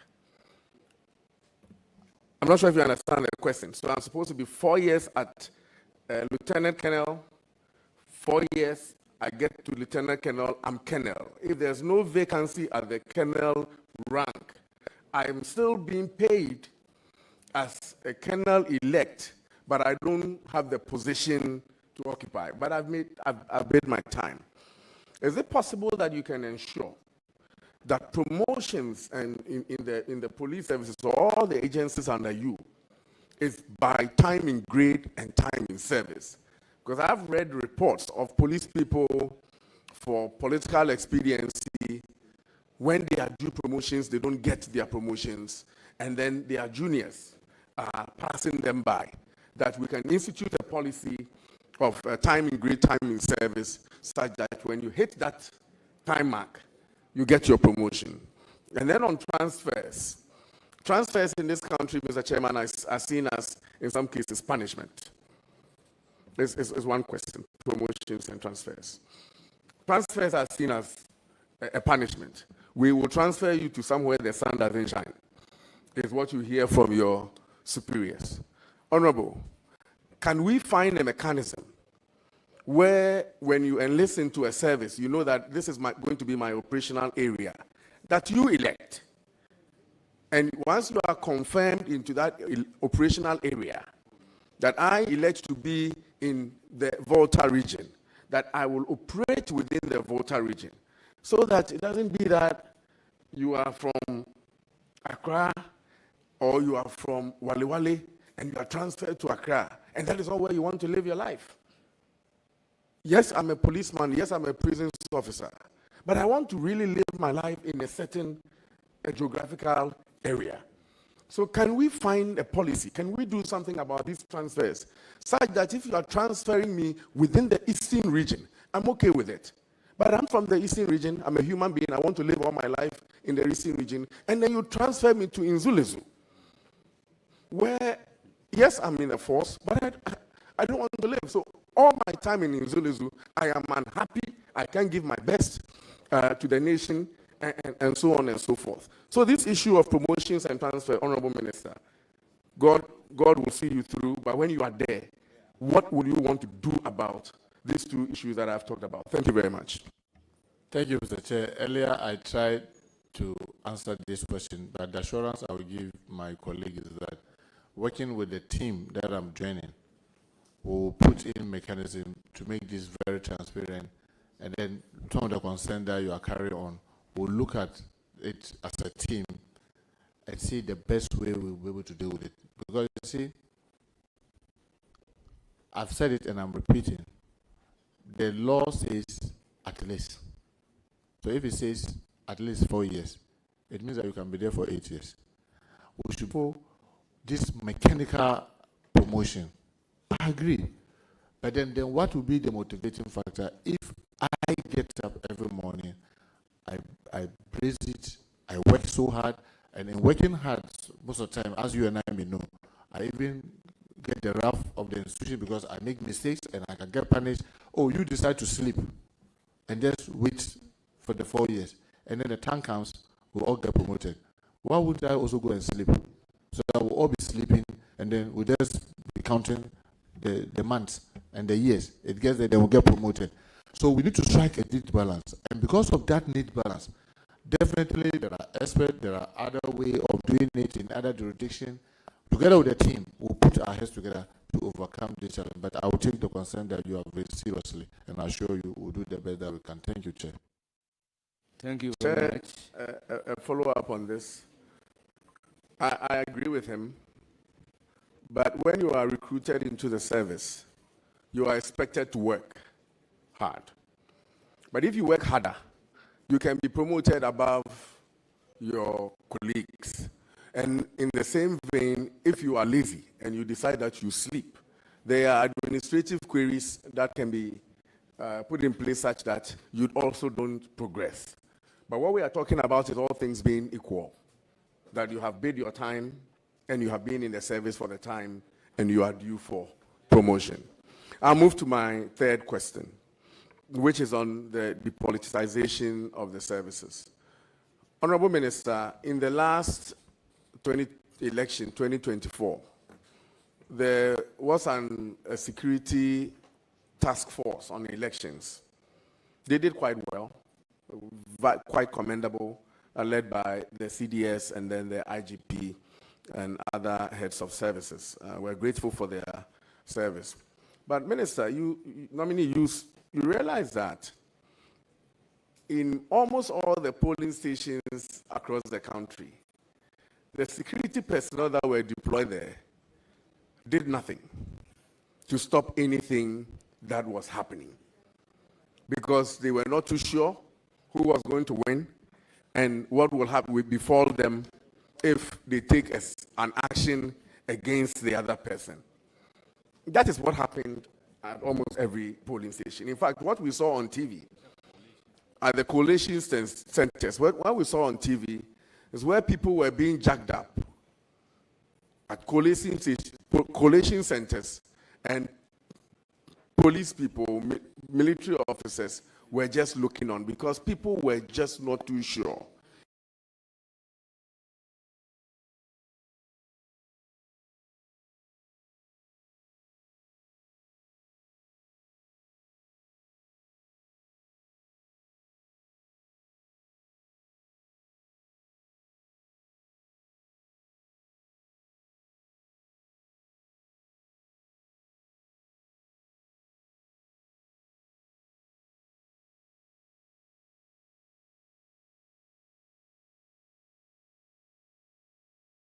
Indeed, the Electoral Commission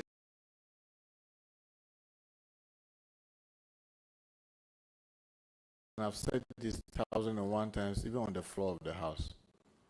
If we play around with everything that we do with excessive partisanship, then everything we do become politics. And we will all pay the price for it.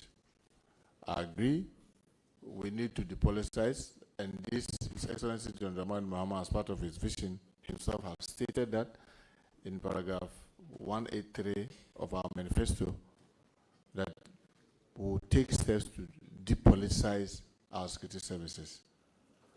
If you take, for example, the example you gave about the elections, I just like, frankly speaking, how the police operated. Why? People thought that they were going to do this thing and get away with it. Destroy material and those things. And they were taking the videos, the CCTV there, and as we speak, about 150 people have been arraigned before court. I can assure you, by the grace of God, if this committee approves of my nomination, I will ensure that they are prosecuted.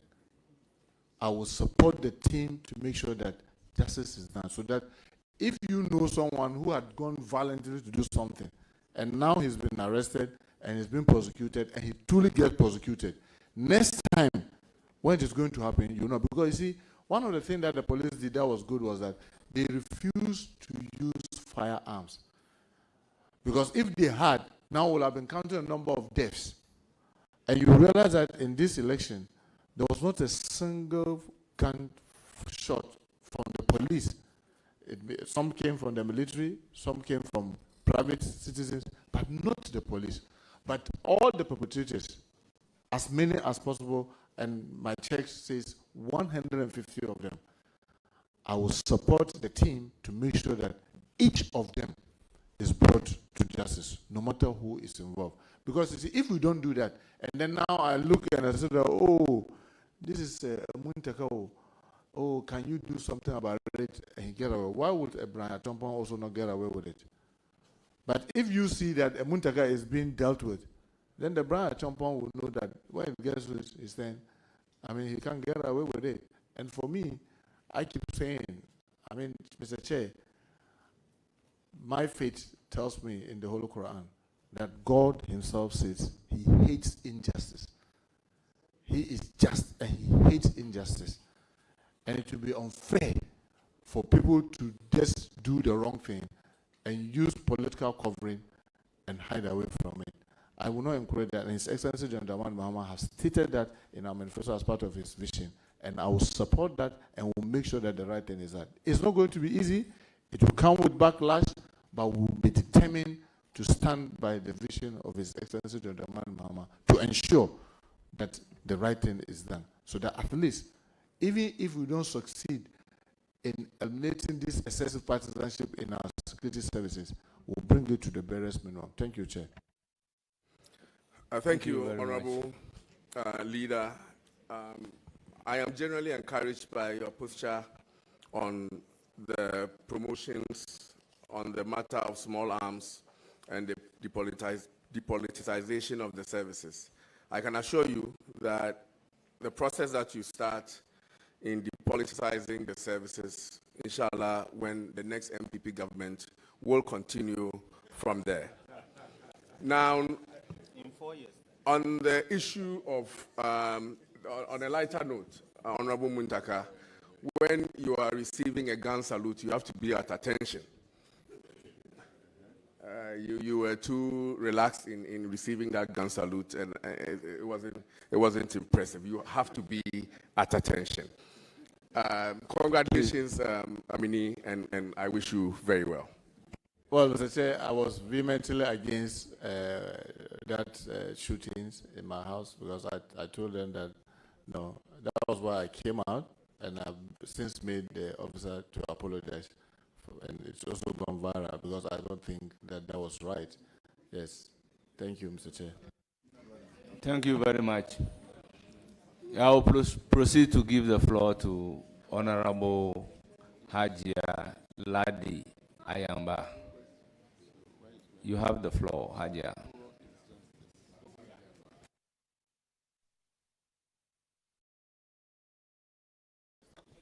Thank you, Mr. Chairman, for the opportunity. Assalamu alaikum, Alaj.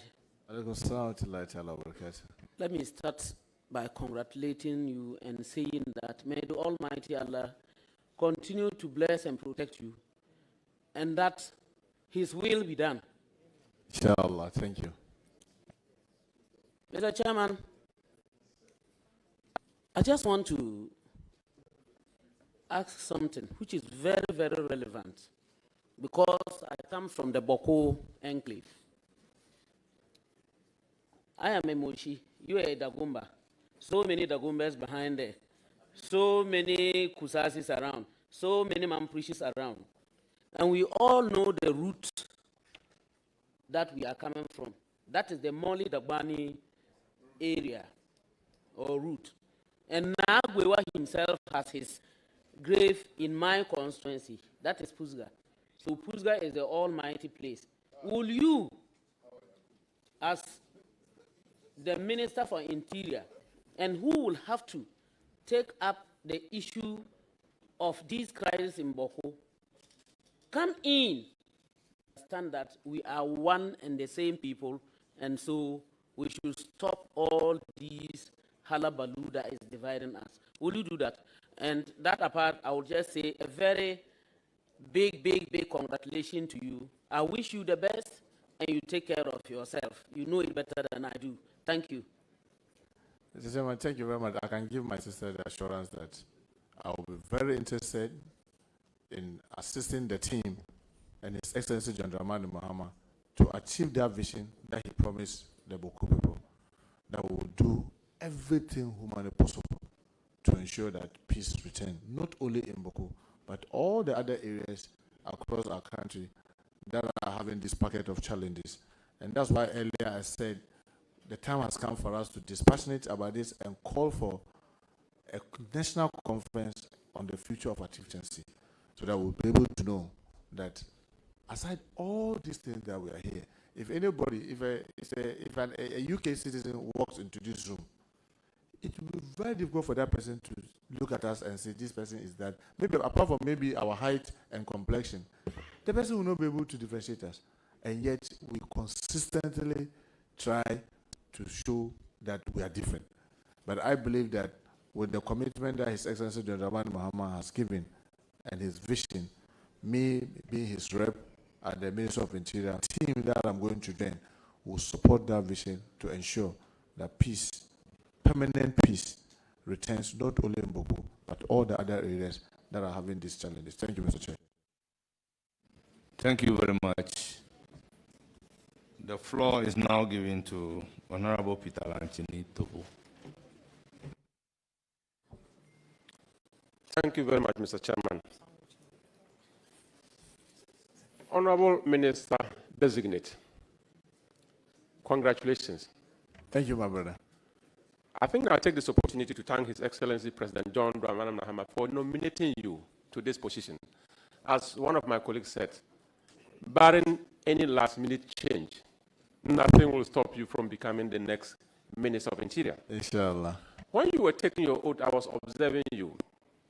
You appear serious as a man of faith. When you find a political mentee asking his political mentor a question publicly, it might not necessarily be about me, but it's just all about the people who are watching us. You've mentored him in this house for 4 years. Mr. Minister Designate, please, you had a relationship with the Minister for Local Government, Chieftaincy and Religious Affairs for many years in this house before I came. God has designed it. He is not the Minister for Local Government, Chieftaincy and Religious Affairs. You are going as Minister for Interior. That relationship is necessary to ensure that John Dramani Mahama, His Excellency, can reset Ghana in the area of chieftaincy dispute. How will this relationship, as I've decided, define it, be able to assist you, bring peace to Boko?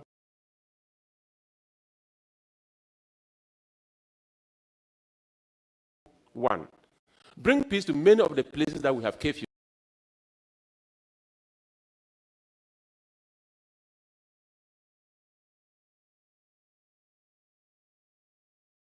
He and I campaigned together, and you join us in Wenchi. So the jail is there. My prayer and hope is that the cordial relationship that existed between us, we are almost like a family, will translate it into better output for the benefit of the Ghanaian population by working very hard, even other colleagues, to ensure that not only in Boku do we have peace, but all over where there are these challenges. And like I said, because in the Constitution, Article 270, the bar Parliament from even passing laws that has to do with chieftaincy, our hands seem to be tied. But what probably my colleague and I, if by the grace of God, we are able to sail through Parliament, will do is to collaborate effectively with the National House of Chiefs and Regional House of Chiefs so that they can fast-track the codification of the line of succession. Because if the line of succession is documented and all of us know that, oh, after Peter comes Aji Azuera, and after Aji Azuera, it can only be Aji Aladi, it makes it easy it takes away the doubt where Muntaka will just come and run in between, probably because Muntaka has money, or he's coming from a bigger family, or he's coming from, for lack of a better word, a more vigorous family. So he and I work very closely to assist the National House of Chiefs fast track this codification. And I'm sure when they're able to do that, it will go a long way to help us. And let me take this opportunity to thank Dasantini for the role that he's also playing. And we'll try to work very closely with him. Having been, Dasantini does help in the Dobong. He's been helping in so many other places. It is our hope he will continue to provide his wise counsel and make his services available in assisting the government to be able to fast track, to get peace in all these areas across our country. Thank you very much, Mr. Chair. Thank you very much. I will give the floor to Honorable Ntim Fojo. Thank you very much, Honorable Chair. Congratulations, Honorable Muntaka Mohammed Mubarak, on your nomination to the well-deserved position. Given that you are a very respected member of this House, a sixth-term member of Parliament, and an experienced leader of the House, and appointed to the position of the Ministry of Interior, you will be expected, among other things, to provide various matters of security sector governance, including advice to the President on the appointment or revocation of appointment of heads of various security agencies. Now, there are two schools of thought. One that posits that in deepening security sector governance and promoting professionalism, it is important that even when presidential turnover occurs, at the time when heads of security agencies may have served their term midway or at the beginning of serving their term, it is important to maintain them to serve the full term in order to ensure that professionalism is strengthened and integrity of the security services are strengthened. On the other side, there is another school of thought which also posits that in order to court political loyalty, when presidential turnover occurs, leadership will have to change heads of various security agencies and to revoke appointments of heads of agencies and appoint new ones deemed to be loyal to the succeeding government. Which of these school of thoughts do you belong to, and would you promote in advising the President, considering the fact that countries or jurisdictions who have practiced the latter have eroded gains in their security sector governance, integrity, and have been on the path of declining security? Thank you. Thank you very much, Chair. Chair, my colleague and I have been in this house for some time, and I'm sure if he takes the hands that he will see my line of thought. I strongly believe that if we all put national interest first, and I mean well just as you mean well, why should I doubt your action? So why not allow continuity? But you also know, sometimes you come and meet a situation where, with a greater respect, I know I've met my team, and the team that I'm hopefully going to join as a member, the heads of security, and I can see the competence. But in some instances, you come and meet people that are just round holes, what we call squares in round holes, allowing that affect the national interest.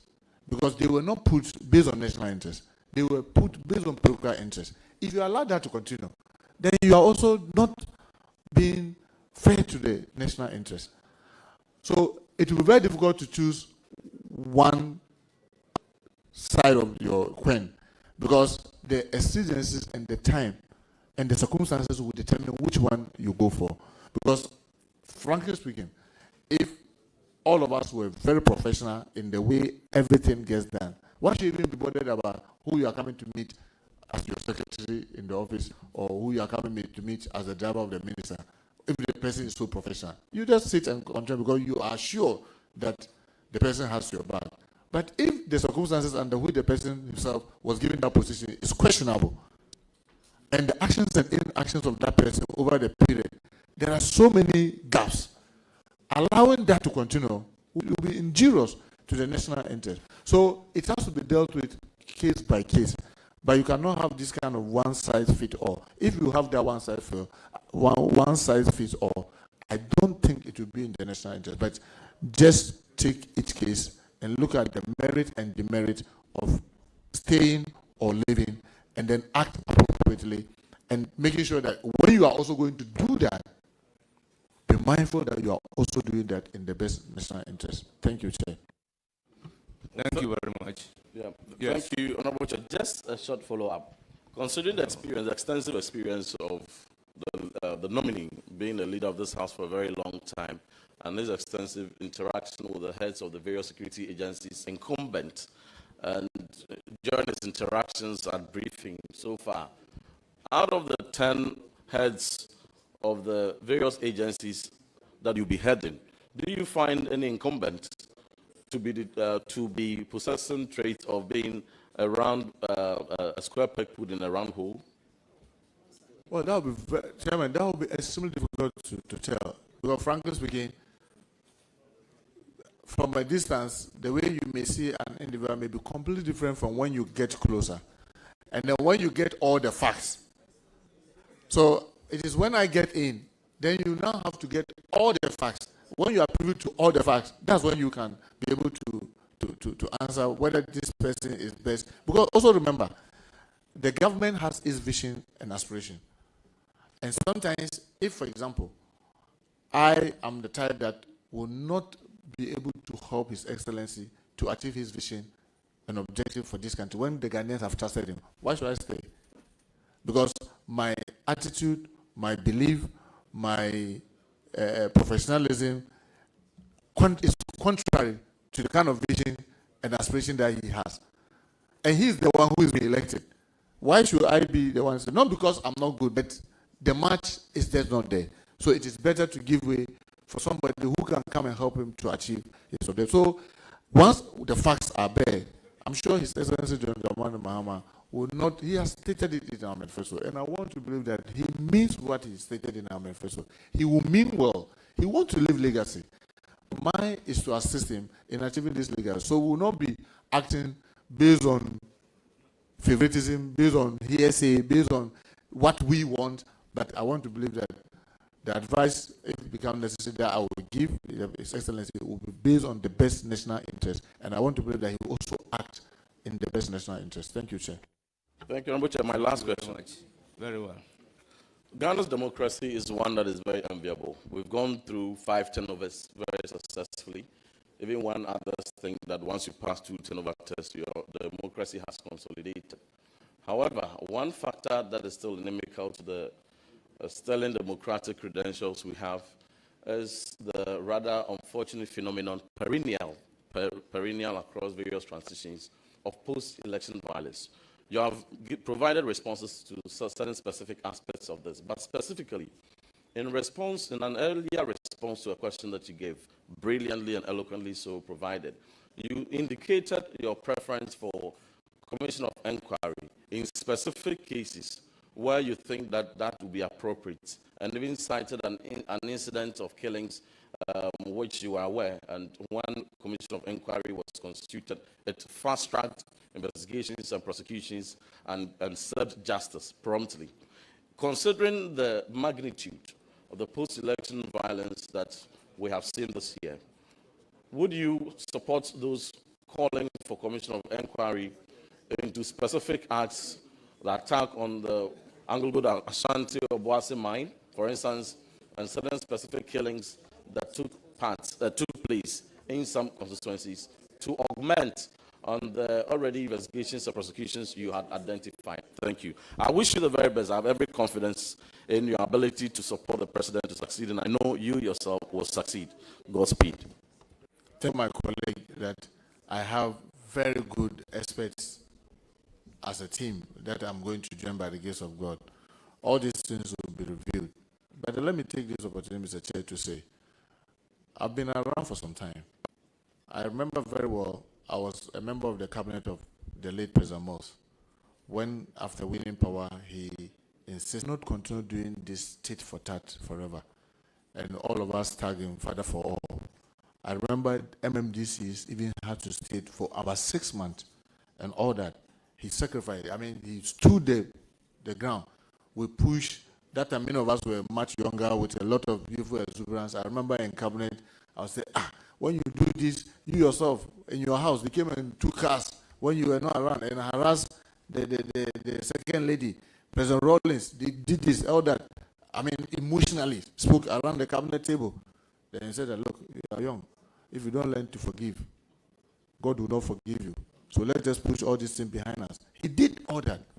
Unfortunately for us, when power changed in 2017, we went back to the 2001 behavior. And it nullified the sacrifice President Mills made. I must admit, ask the police, the security experts, the post-election violence, all that we have seen. I condemn them. His Excellency General Muhammad condemned it. You remember he even called the then president to act. But believe me, they were nowhere near some of the things that happened in 2017. That is the way we need to be truthful to ourselves. That look, what is good for you is equally good for me. We should all be acting knowing that you mean well, I also mean well. It's just that this time you have been chosen over me and I'll be patient. The next time I may be chosen over you. But when we make it look as if that once I have been chosen, I have to show you where power lies. I have to step on you and step on your neck so that you can feel the pain of loss. Then this thing will perpetuate. And my fear is that one day,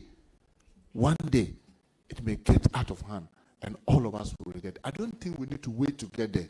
That is why, again, I remember very well, the late chairman of the NDC, Dr. Kobuneji, I remember I was part of FEC then, when he said, look, we are in power. Let us show the good gesture first. Let us go to the NPP headquarters to visit them so that we, the political actors, will start talking so we can de-escalate the tension. I remember, that time too, I remember very young. Chairman, you want us to go NPP when we are in power? Why? You want us to look like we are weak? When we have power, why can we be seen as if we are afraid of them? He refused as elderly statesman. We went. Visited the NPP at their party headquarters, had time, chat, and interacted. And they promised they were going to return that visit.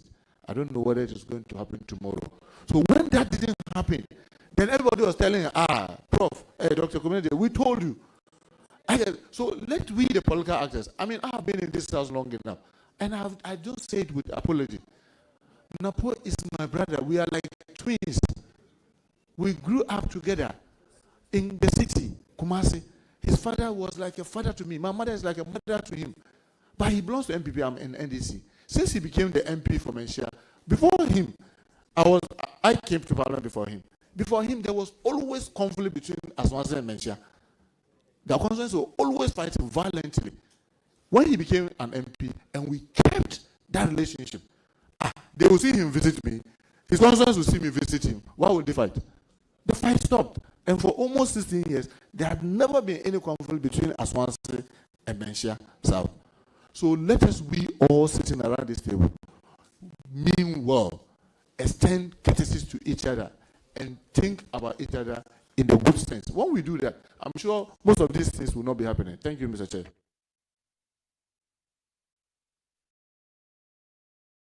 Thank you very much. It's now the turn of Alhaji Alhassan Omar.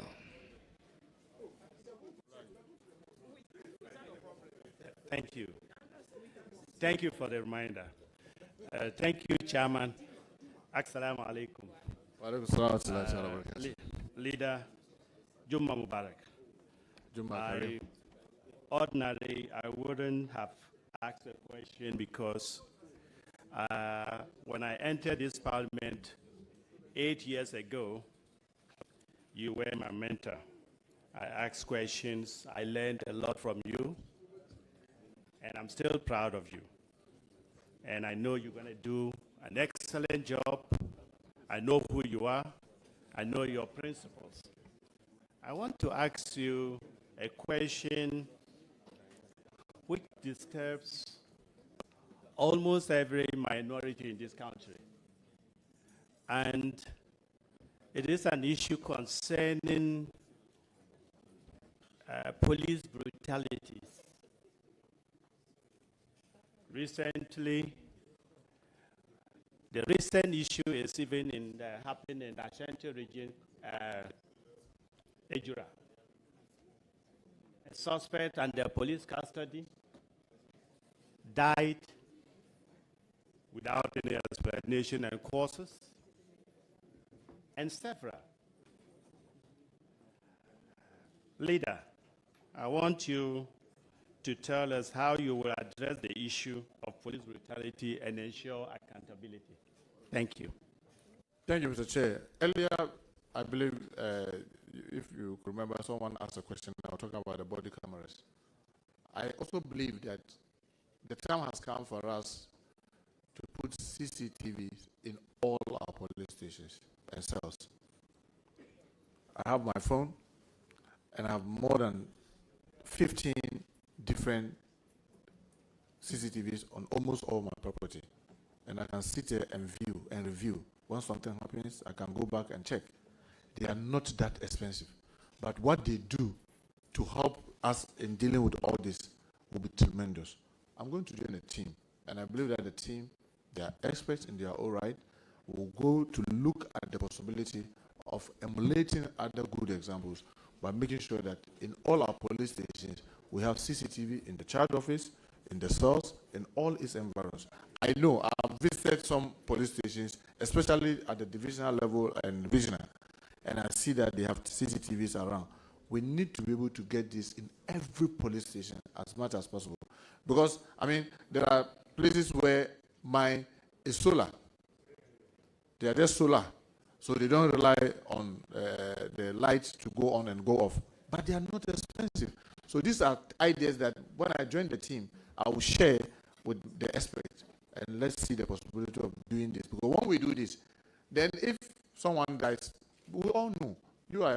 If my time is not up, I'm sure you can hurt me, I can get wounded, but I won't die. But even when I get hurt, we can be able to review. Did you beat me? Or maybe I slipped. Did I die naturally, or you killed me?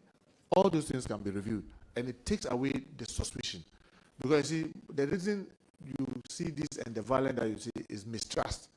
And sometimes because of the past credibility gaps that we've had, where the police say, oh, we are investigating, nothing comes out of it, nobody hears anything. Even if they finish the investigation and maybe they will probably punish the perpetrators, the public don't know. So when something happens, they become so suspicious and decide to take the laws into their hands. But if we have all these measures like these cameras that I'm saying, that can be reviewed and be shown to the world, oh, this is truly what happened. One, the policemen themselves will be careful about the abuses, and then we'll be able to also know the truth anytime something happens. Thank you, Mr. Chair. Thank you, Leader. I wish you well and congratulations. Thank you very much, my brother. Thank you. May I give the floor to Honorable Jerry Shai.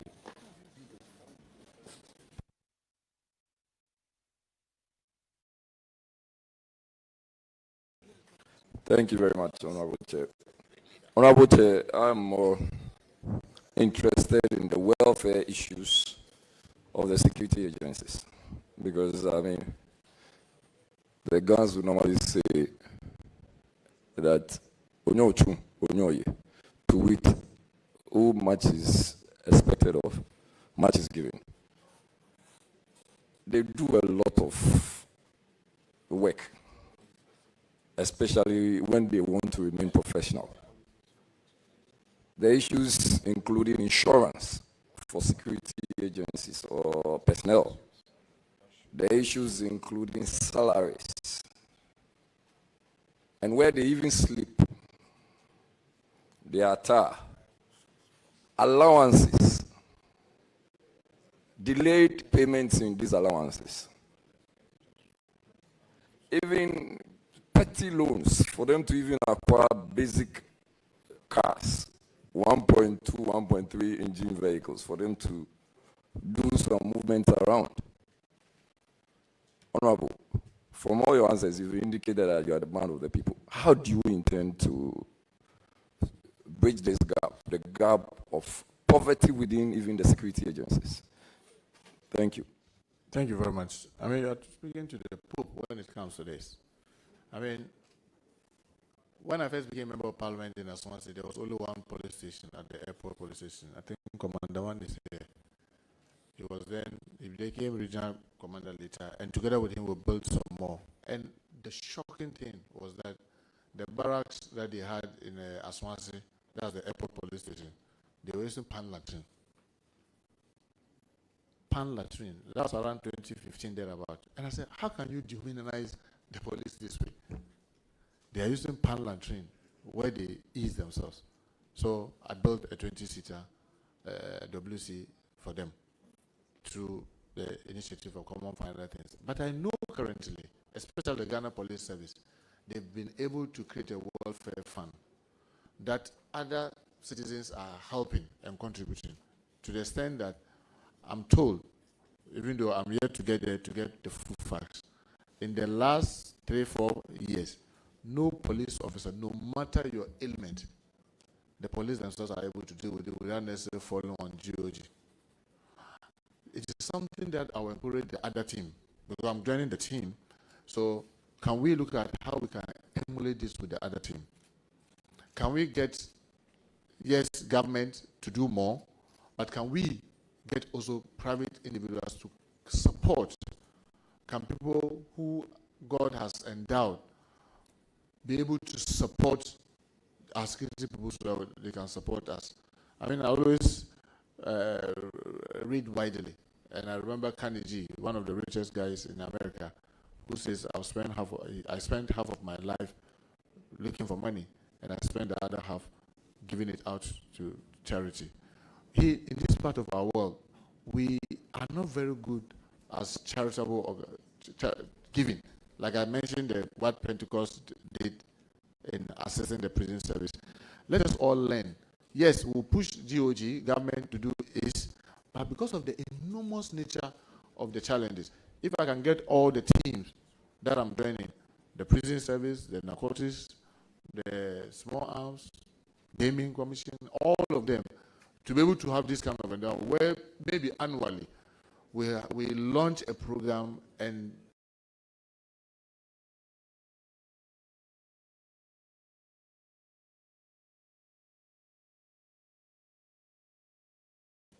what happens to those who are also looking for retirement benefits? What have we put in place to streamline and expedite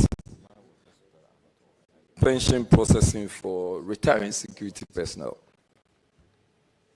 Well, Chair, thank you very much. I mean, His Excellency John Dramani Mahama in the NDC manifesto, if you check, has said that he's going to ensure that the captivity is there and then review it and improve it. That, I can assure you, that we'll work very closely as his representative at the Minister of Interior to ensure that this is done.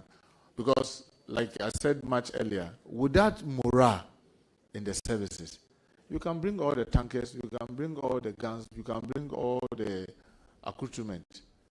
The men to man it, if their morale is low, we will have a challenge. So, like I repeatedly said, we have a national security strategy. My bit is that the part that we have to do with internal security of our country will adhere to them very strongly. And a part of it is about their condition of service. So you can rest assured that this is something that we'll take up very seriously. Thank you, Mr. Chair.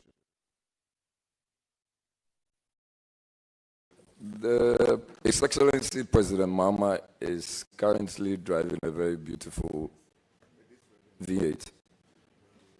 The procurement of that V8, whether or not it meets security standards, and whether or not, as Minister of Interior,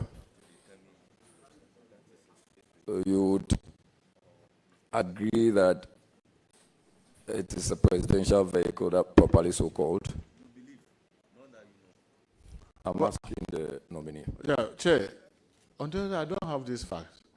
In fact, he's talking about four-wheel drive. I've seen so many four-wheel drive. All of us here drive four-wheel drives. If I sit here and I tell you that I know what type of four-wheel drive His Excellency the President is driving, I will be untruthful for you. But as his representative at the Ministry of Interior, part of our responsibility, the team at Ministry of Interior, is to make sure that the President is secure.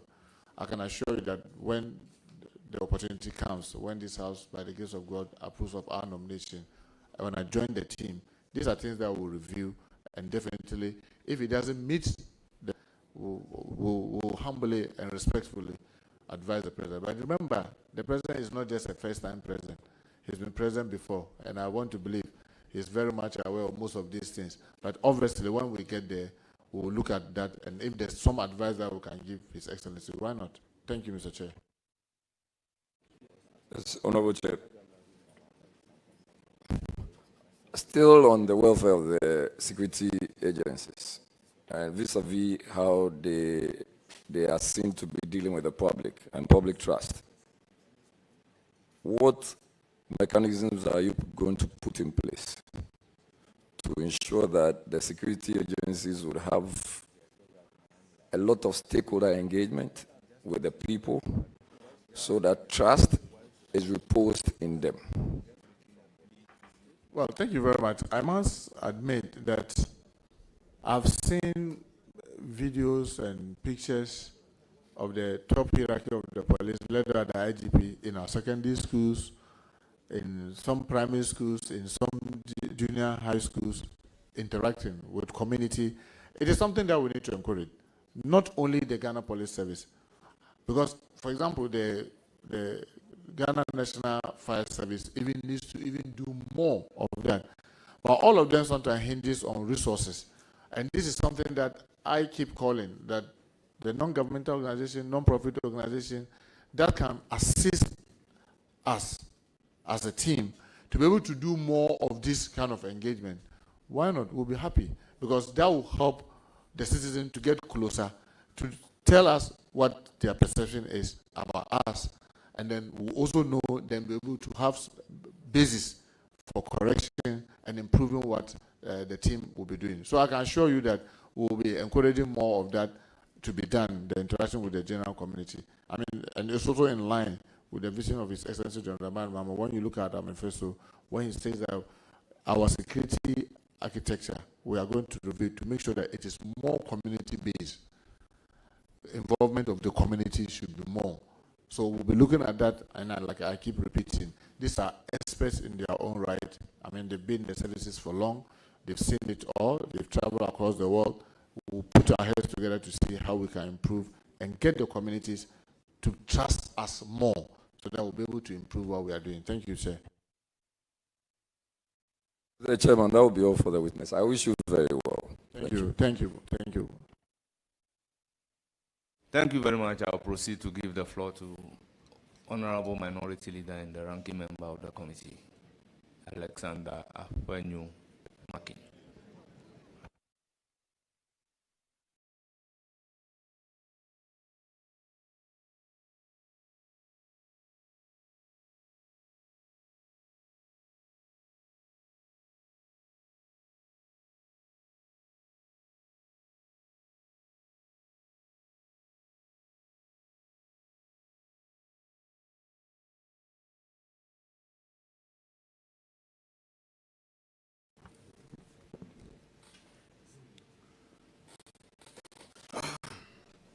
Good afternoon, Senior.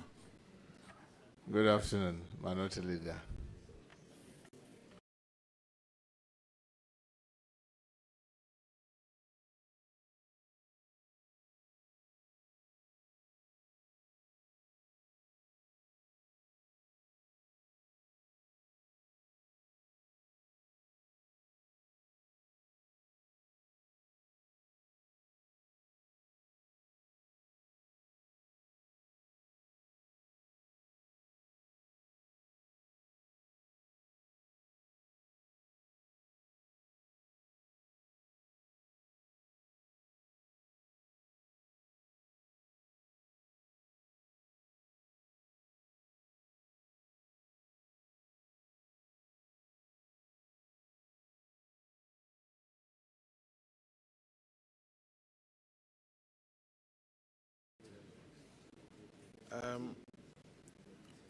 How old are you now?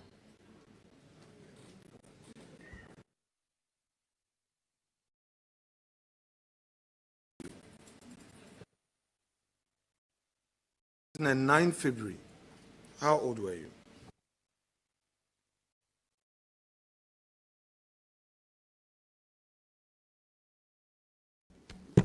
Probably around 37.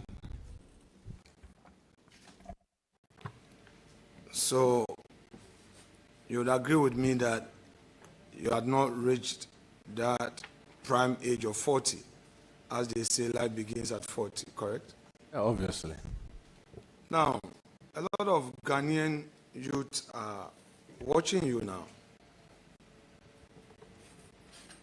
First, share with us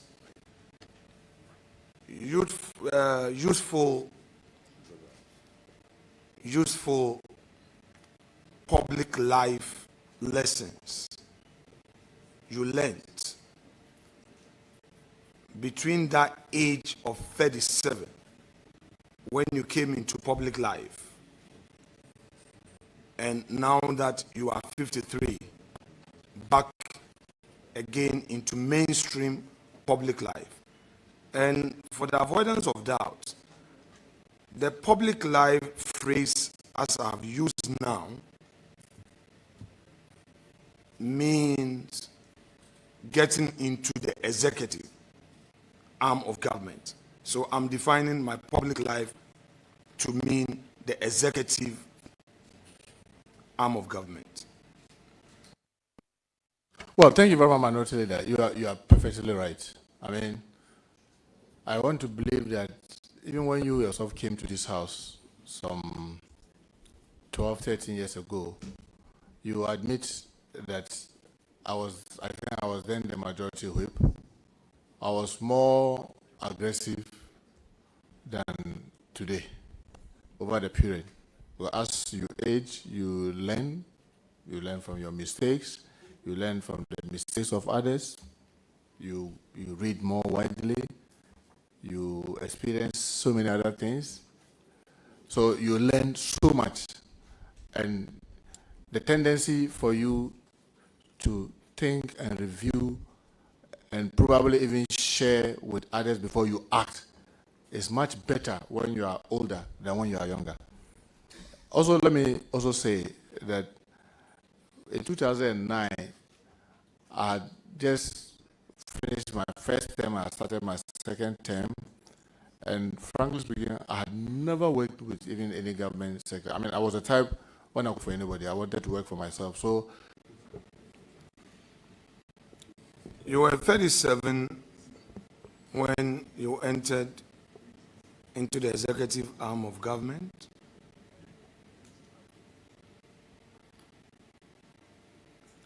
Yes, Honorable Matilda. You had some issues with the civil service structure, and you are on record to have said that the chief directors cannot be trusted. Obviously, that was then. It's part of what I'm saying. No, I gave you the opportunity to do a general overview. Yes. To advise the youth so that they pick something from this. Now I'm delving into the specifics. That's okay, sir. Right. Some of the public utterances against the conduct of the chief directors. And you know, you have done a perfect explanation of your background, that you were coming from the private sector and you saw things differently. So it made you say certain things. Today, going back in there, confronted with similar attitude by the civil service, and bear in mind, no doubt, you are going to meet a bureaucracy of permanent government workers who can give you tough time, what would be your posture? Well, Mr. Chair, I think since I sat here, I've consistently said that I'm joining a team. I want to believe that probably in 2009, I went in thinking that I was the king. Today, I believe that I'm only joining a team. And I've drummed it again and again since morning that if I have to succeed, it is because this crop of expertise will have to come on board and let us work as a team. If we have to fail, we'll fail together as a team. My attitude is completely different. I'm, by the grace of God and with all humility, as you know, now I even teach leadership in UPSA. I teach master class in leadership. Obviously, you cannot be an effective leader if you think you know it all, or you see people as this, it is you, you and me. But if you see leadership as playing part of the relay to get us to finish a race and making everybody feel belonging and everybody's view matter and everybody feels important, even the slowest, tortoise will want to speed up to get us to finish the race. So that will be the attitude that I'll be going in there, that look, we have to do this together, and I respect your expertise. What do you say? I have to be more listening than doing all.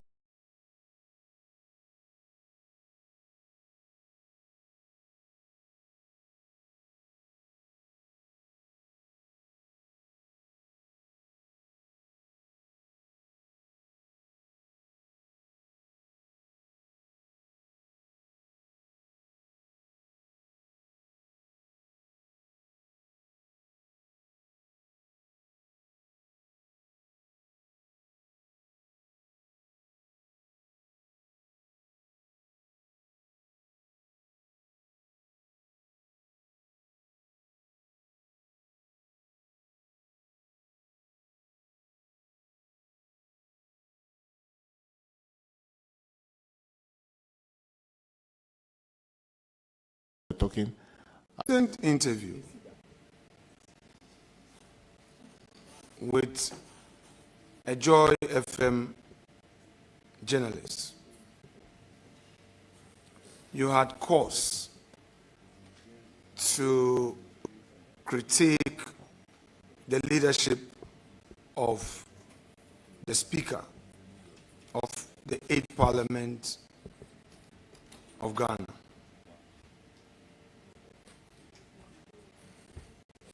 Do you still hold firm those views as contained in those criticisms of the 8th Parliament Speaker? Thank you, Mr. Chair. Let me clarify this. I did not criticize the Speaker. I criticized his style. And I believe that for a style, people have their varying views. I respect him. He's mentored me. We agree more on so many other things, but we have areas where we disagree. Thank you, Mr. Chair.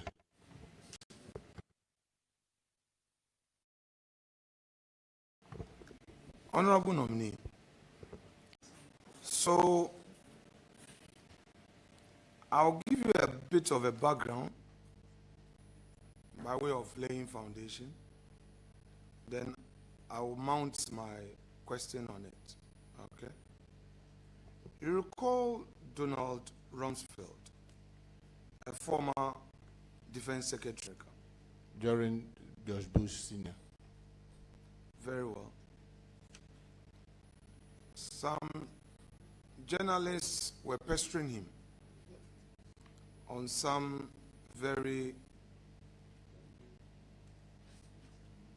important matters of state.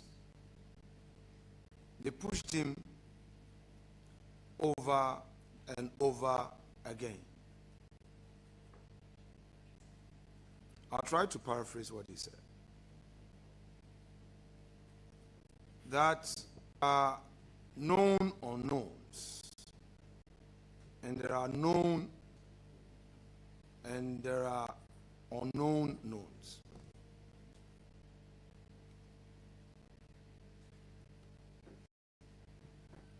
Keep that in mind. Foundation 2. Some of your colleagues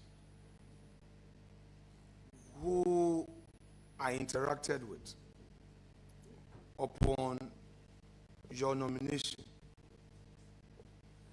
expressed joy upon the announcement because they say you are very hardworking. But we're quick to also say that when your back is against the wall, you can spill.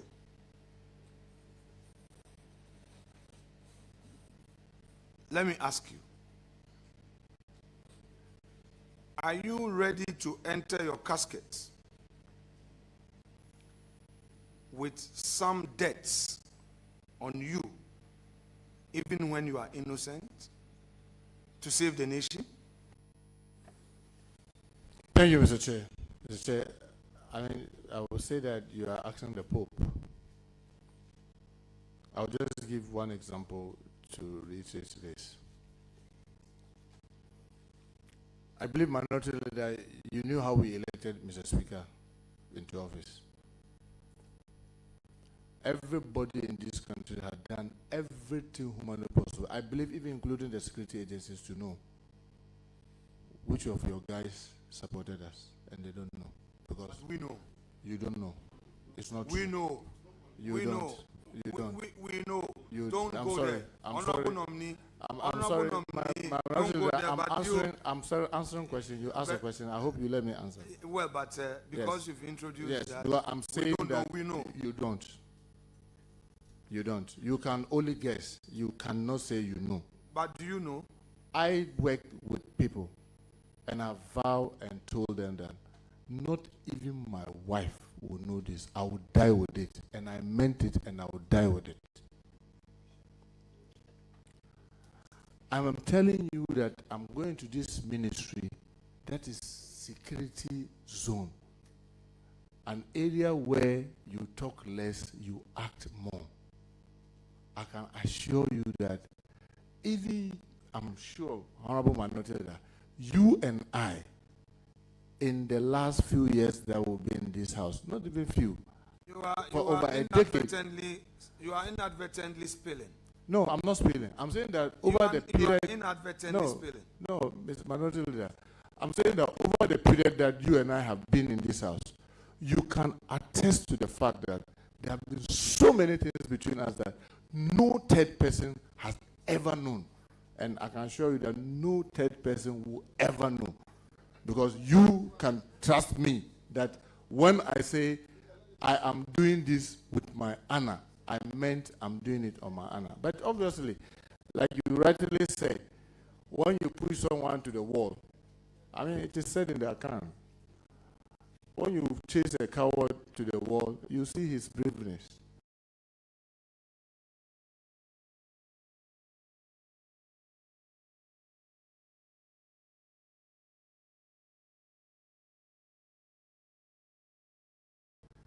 Yes, all of us have our values, we have our principle.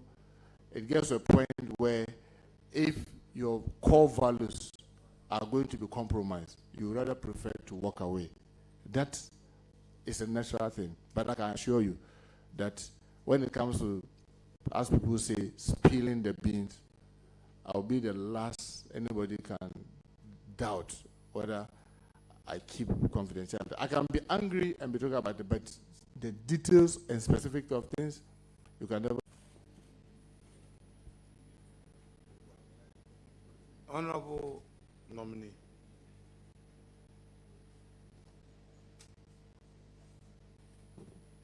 Let's go back to your CV.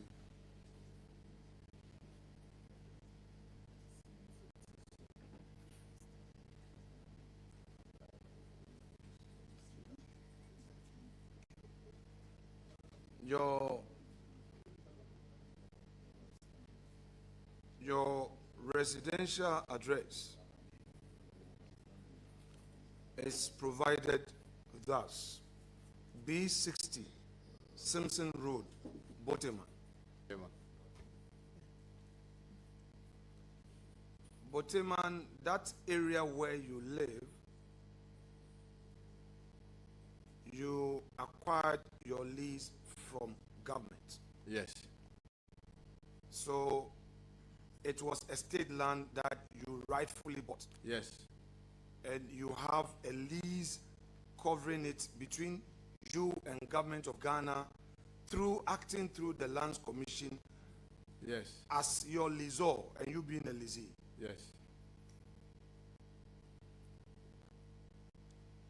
You also agree with me that you bought that land because that area was demarcated as a residential area. Yes. And that you bought it with equal right as any other person, be it a Ghanaian or a foreigner, with the ability to pay. Rightly so. How would you feel if any Ghanaian suggests to you that by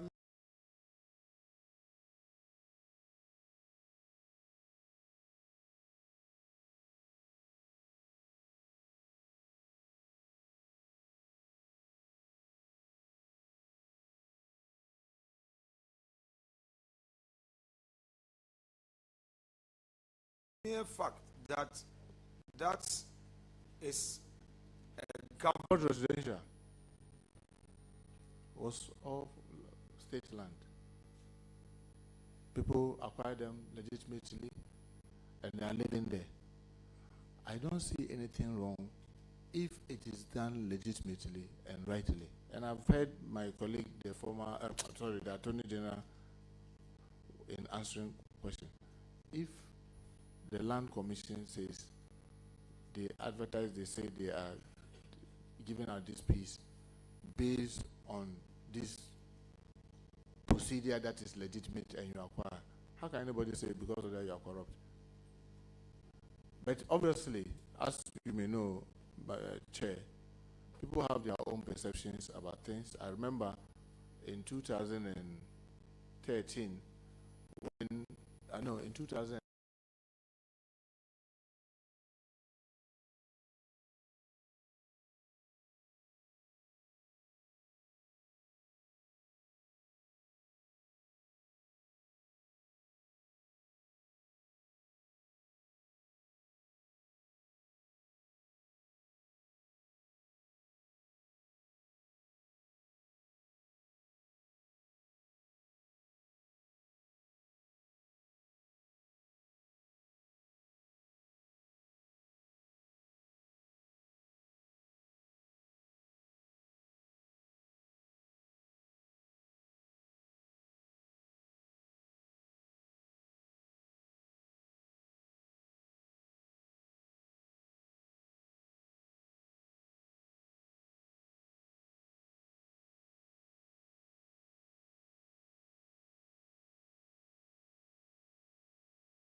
in the ordinary meaning of it, what would a person be referring to?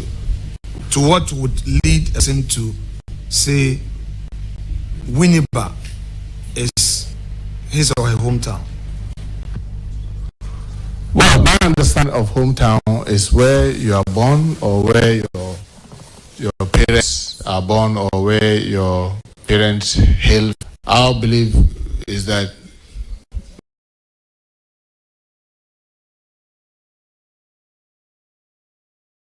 reference to only where your grandfather comes, but I think it's absolutely wrong, because if we are going to do that, then all of us will leave this country. We will all not be Ghanaians, because everybody came from somewhere down to somewhere and somewhere and somewhere.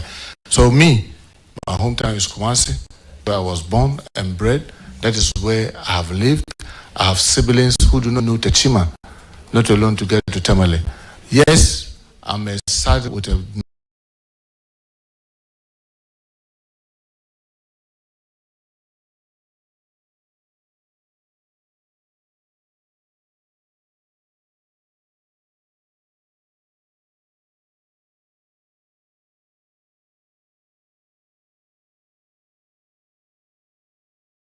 background, and I'm proud of it. I attended Temba, but I was born and bred. That's a bit of your northern background. Well,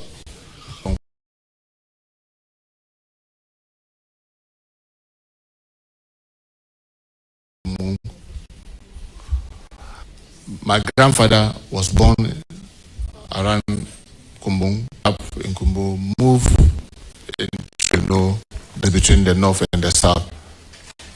So my grandfather died.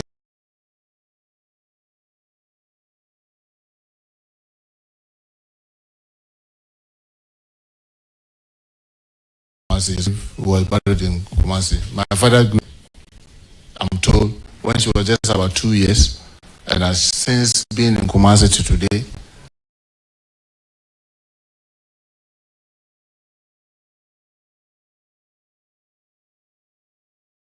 The exception of 2 that my father said they were born.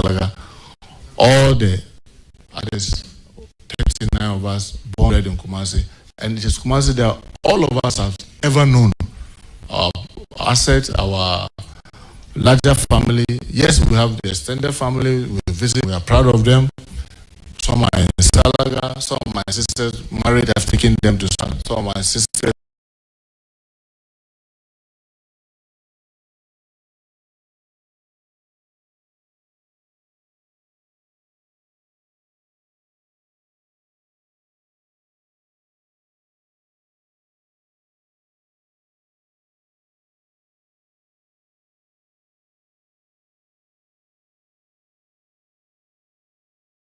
Are in Tamale, some of my siblings are in Germany. So I am and I will remain of being a Kumarican. Yes, and my cousin is Adinanta. Until the funeral came, when his mommy died, I went. Then that's what the father said. What are you doing? I came to my friends. They said, no, it's not your friend. And they started telling the relation. Looked at him, and I see one of my uncles. I see they have some resemblance. I said, oh, we have an issue just to remind us about the peace. So look, everybody is in everybody's.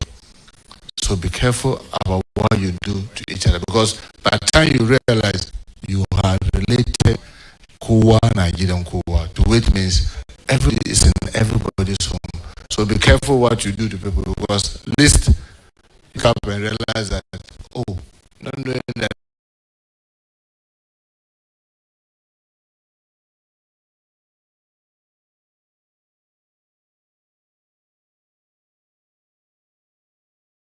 One that you are hating is your red brother or cousin or nephew or niece.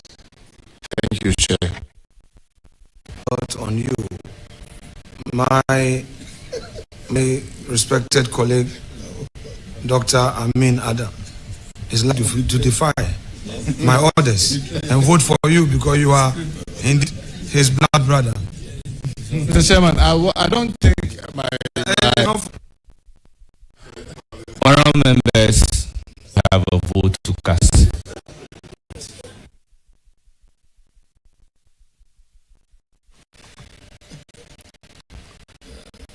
Honorable nominee,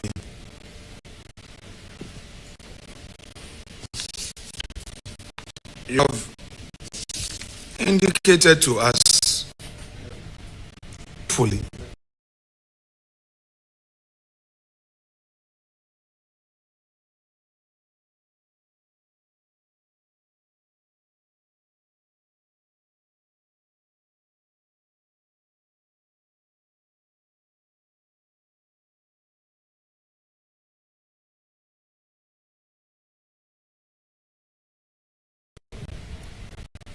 and in all sincerity that you've acquired the government land fully and you have your lieu.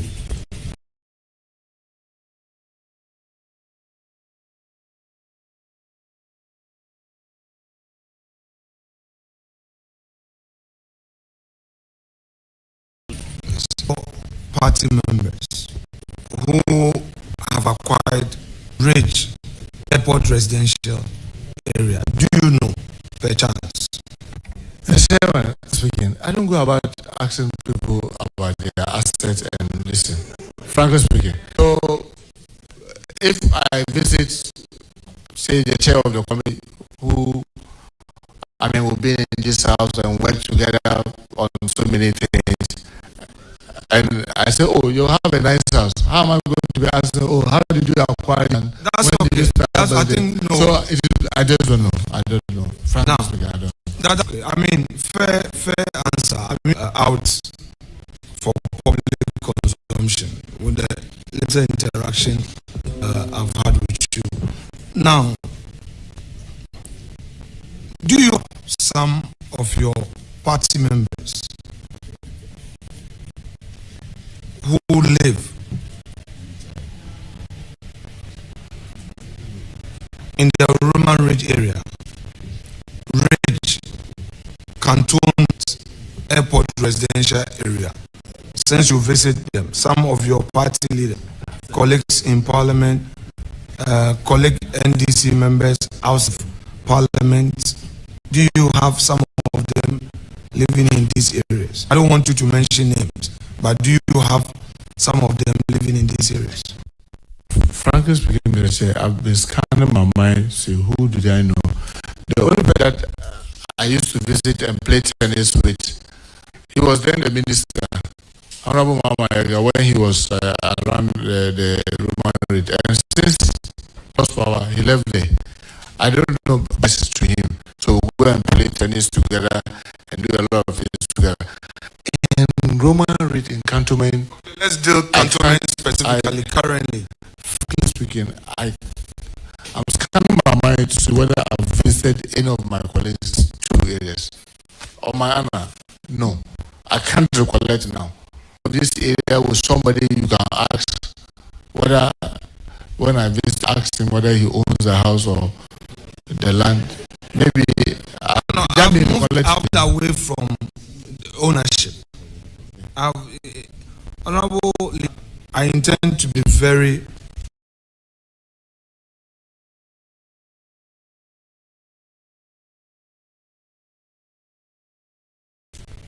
brief.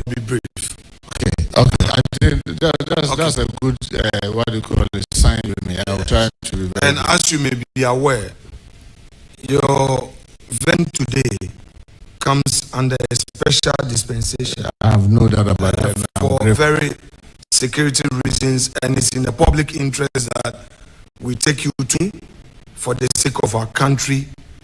And as my respected colleague Kennedy Japan and Napo normally for the country, and nothing MPP NDC. I'm just limiting it to critical issues. Sincerely grateful.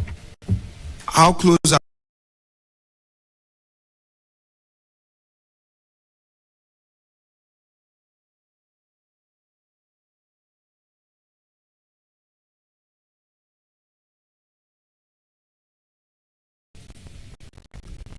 very close. Do you visit him in his house? Yes. You know he lives at California. Yes, I know. Very well. That's okay. Now let's deal with the time you left the majority front bench. You recall that Mr. Speaker said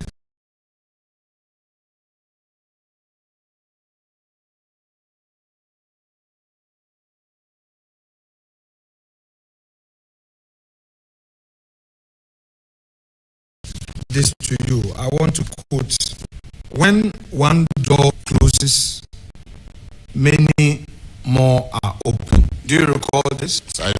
Having this statement of Speaker on the floor of the House in mind, especially when those were your very low moments.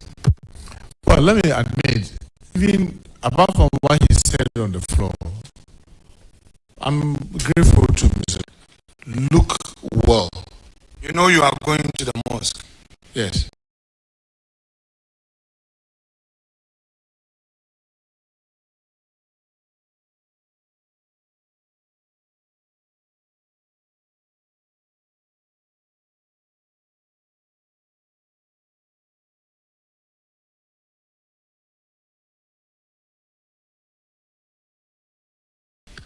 So when he said that there's so many other opportunities, he said that if yes, once that door closed, so many others open, and I'm grateful for that.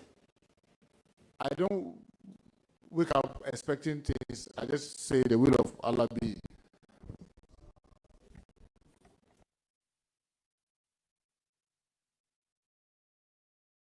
In 2020, you made your 6-year-old daughter vote, correct? Yes. Do you regret doing that openly? No. I mean, my belief, Mr. Chair, was that these are no children, but sometimes you'll be very fond of one. She said, Daddy, can I see how voting is done? So I said, oh, don't worry, when we get there, I will. So I pulled her by my side to vote. Yes, I must admit, the votes are supposed to be secret. So in other words, you didn't consider the legality or otherwise of your action. That's the thing. You did it out of love and passion for yes, knowing that seeing it and even using a hand to do it doesn't really mean. I am letting you know that it was wrong in law. Later, when it came up, I said, oh, yeah, it's true, because one is supposed to be secret. You get the opportunity to apologize to Ghanaians. I did. Very well.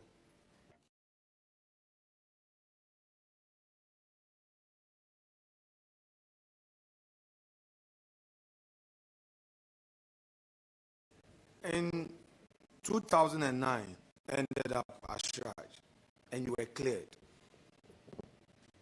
This committee will be happy to have the report of strike. That is, if you procure the copy for yourself. I say so because as public servants of the political class, our being there is driven by perception. It is therefore important that when a litigation has come to an end, we let the same public know the status of it. If you don't mind, and if you have it, would you want to share that report that cleared you of any wrongdoing? Mr. Chair, because I relocated from our laboratory to my new place, I moved, you know how we receive documents in Parliament, I moved most of the documents to the library in my community. In fact, they are still in stacks. I'll make effort to see if I can get it. I'll let you have it. Fair enough. very last question, so you can go to the mosque.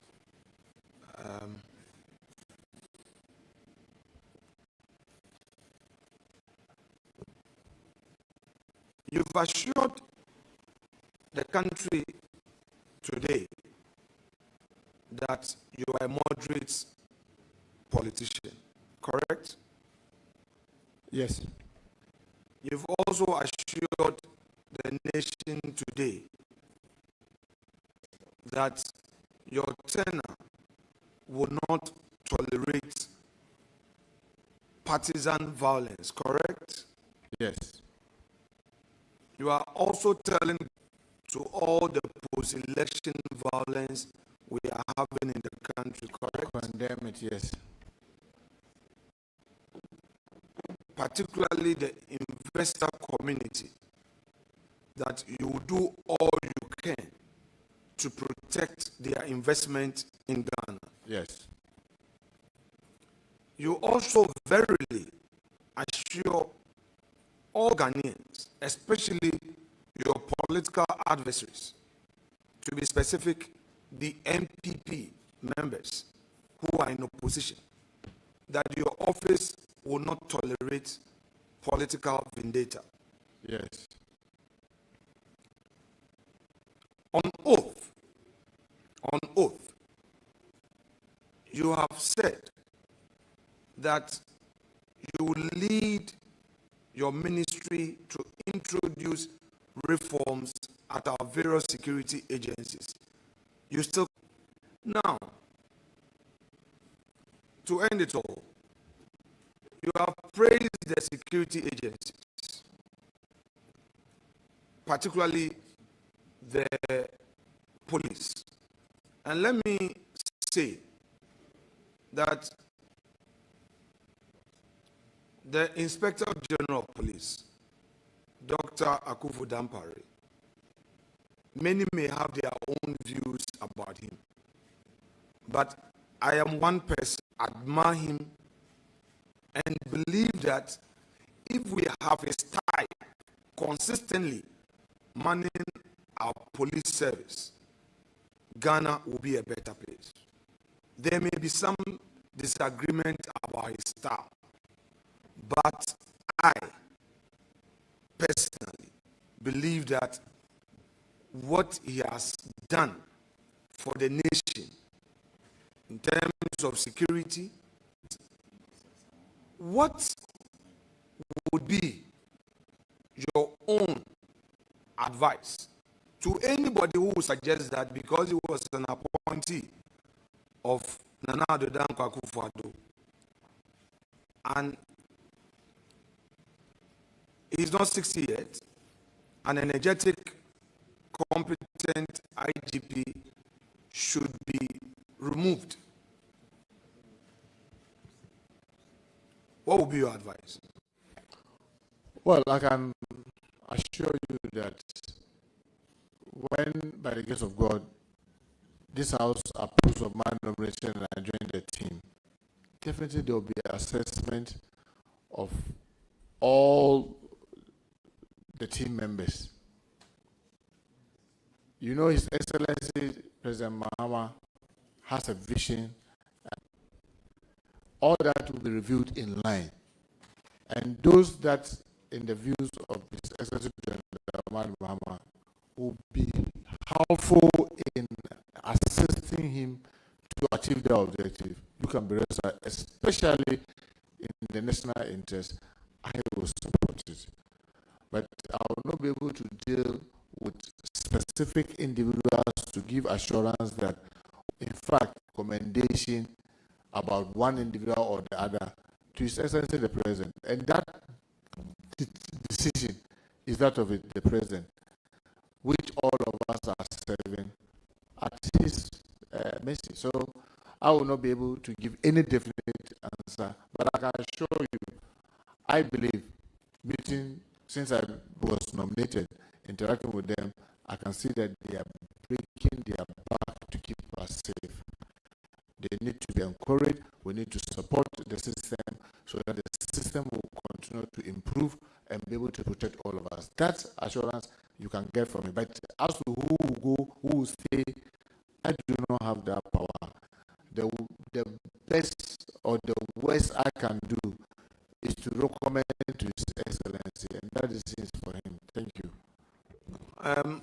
Honorable nominee, indulge the chairman to do this one more exercise, and bear with me. You know how this our enterprise is.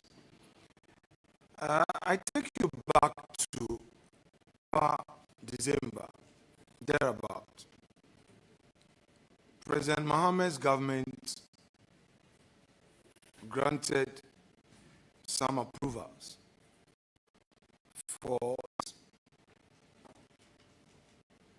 our zoning on the security service. This recruitment began around November and into December, after even the elections. These young men and women entered the training schools even whilst we were celebrating. And in March of 2017, Nana Adodankwa Akufo-Addo went to Fosu, the immigration training school there, and officiated the passing out ceremony of those recruitments that took place in December. I want to ask you, there is general apprehension in town. There were Ghanaians who were recruited and are training. If you go to police training school at Tesano, there are Ghanaians, male, female, training. If you go to Fosu, if you go to Tafu, immigration, there are Ghanaian youth training, fire, training schools, all over. They are training. In fact, since I became a member of parliament in 2013, I have benefited from ministers of interior coming to allow balance. When I was in opposition, they pass it through our leaders. So, on authority, I know that those Ghanaian youths who are training are not MPP so-called, but they are Ghanaians who, they are MPs. I'll go there, please. Honorable, can I finish my question respectfully? No, can I finish my question respectfully? The chairman controls this meeting. Order. All right? I speak fast. Please, order. Honorable member, proceed. Very well. Ask your question. Be tolerant. You are a friend of this committee. I'm not going to mention names, but if you want me to mention names, I can, because we are dealing with national issues here. Please. From 2017 all the way to 2024, NDC MPs got protocols for recruitment. MPP MPs got protocols for recruitment.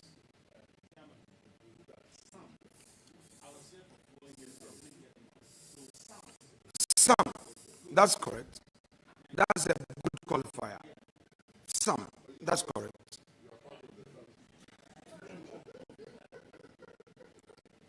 Ghanaian youth who bought four.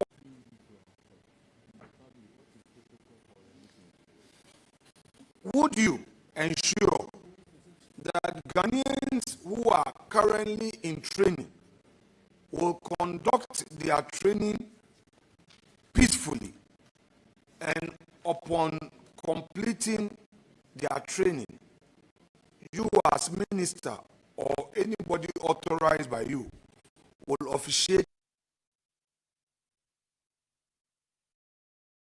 Honorable nominee, please, I'm done. Thank you. Thank you very much, Mr. Chair. I think facts are always available to check. What I've said and I'm repeating is that I, Muntaka Mohammed Mubarak, interest. That's I will say on this. I'll act in the best national interest. That's all I will say. Honorable nominee, thank you very much. I wish you all the best. You will hear from us. And that's a very mature response. And I think I'm satisfied. Thank you.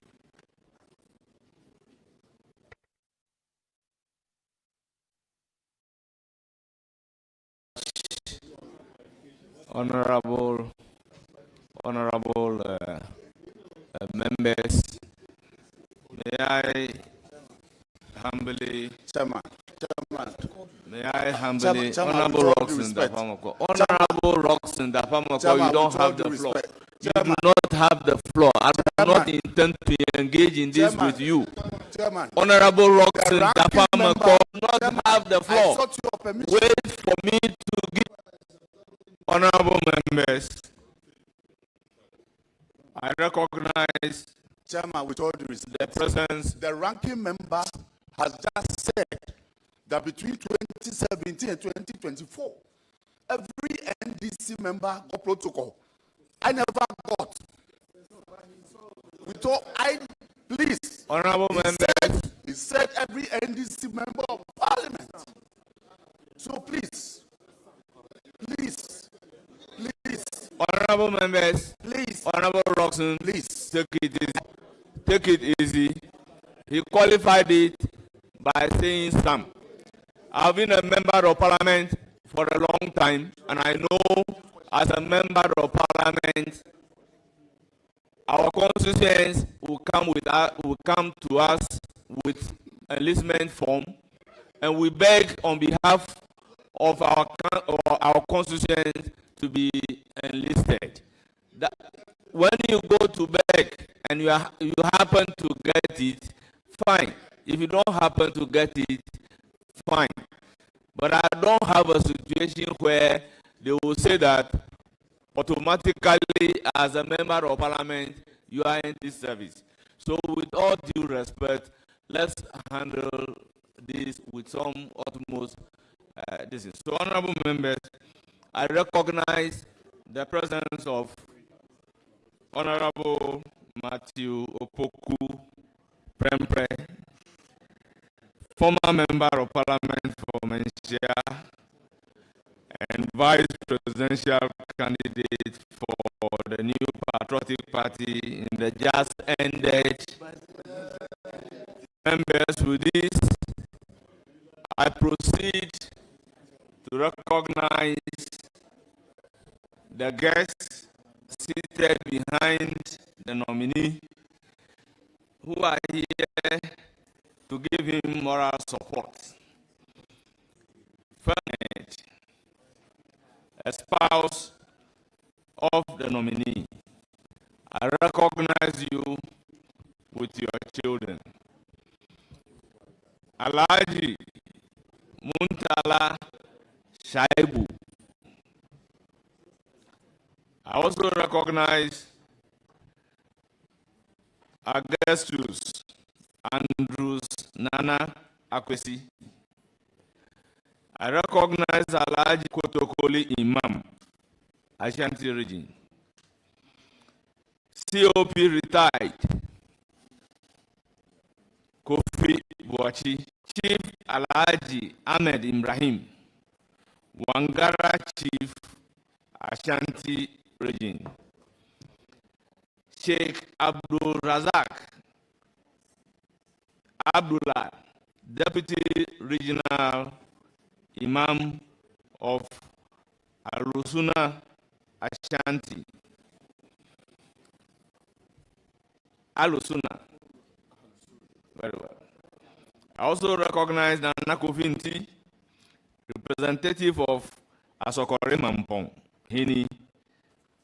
I recognize Chairman Mustafa Ayariga, Vice Chairman Asawasi Constituency, Chief Alhaji Abdul Salam Akate Kuro Balugambani, Sapara Mahmoud, Imam of Bolga, Alhaji Fuseni Abu Dagomba Chief Ashanti, Nanaya Gentua, Office of the Presidency, and Lawyer Chum Barima, Secretary to the Transitional Team on Interior. You are all welcome. Honorable members, I have the pleasure to congratulate the nominee and to say that we've been here on time. Questions were posed to you, very composed, intelligent manner. You've provided the answers to the questions. Once again, congratulations. You will surely hear from the committee, and you are hereby discharged. Thank you very much. I'm grateful.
And this evening, I have the pleasure and the privilege of speaking with Mr. Al Anderson. And Al is a legendary guitarist who has played not only with Bob Marley and the Wailers, but also with Peter Tosh, Aswad, Carlos Santana, Lauryn Hill, and many more. His current band, the Original Wailers, recently had a solo concert in Morocco where they performed in front of 150,000 people. That's huge. So this year is Al's 51st anniversary since his introduction to Bob Marley and the Wailers. Wow. And he's one of the few people alive who can say they really knew Bob Marley. That is because true. of all the time you spent with him. Yeah. So thank you, Mr. Al. Sure. Welcome to our platform. Thank you. So, good. The first question I want to ask you is, so you were the only non-Jamaican member of the group of Marley and the Wailers. So tell us, how did you come to be a part of this group of Jamaicans? Okay. I moved from the States to England, and I was working first with Richard Branson from Virgin Records. Right. And I had the opportunity to work with Oswald and Delroy Washington on an album called I Sus. It's about 1972, 73, around there. You probably weren't even born yet. Yeah, just about this time. So by working with Virgin, I got to meet a lot of people from different labels when they were touring America. Okay. I got to know Oswald when I moved from America to England. But before that, I was with like Osibisa. Oh, really? Oh, yeah. Traffic. Oh, wow. Because Osibisa is from Ghana. They're from Ghana. Lofty Mayo is my good friend. Wow. Super magnificent musician in person and artist, along with Wendell Richardson. Right. Dell. These are the guys that I met in America with Free Okay. and Steve Winwood from Traffic, but they were from Island Records. Okay. And I was leaving America knowing some English labels like Island, but when I got to England, I didn't work with Island Records first. I worked with Richard Branson's Virgin Records, which Oswald was there. But the reason why I went to England from America, because I met Chris Blackwell and Paul Kossoff, the lead guitarist of Free, and Steve Winwood, Jim Capaldi, Dave Mason, and Woody, the saxophone player. They told me, come over to England, man. There's a lot of work, and we like the way you play, and I'm going to be doing a solo album. Woody was, Chris Wood was the flautist and saxophone player.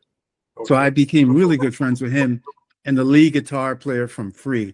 So it was the two groups, Traffic and Free, from England.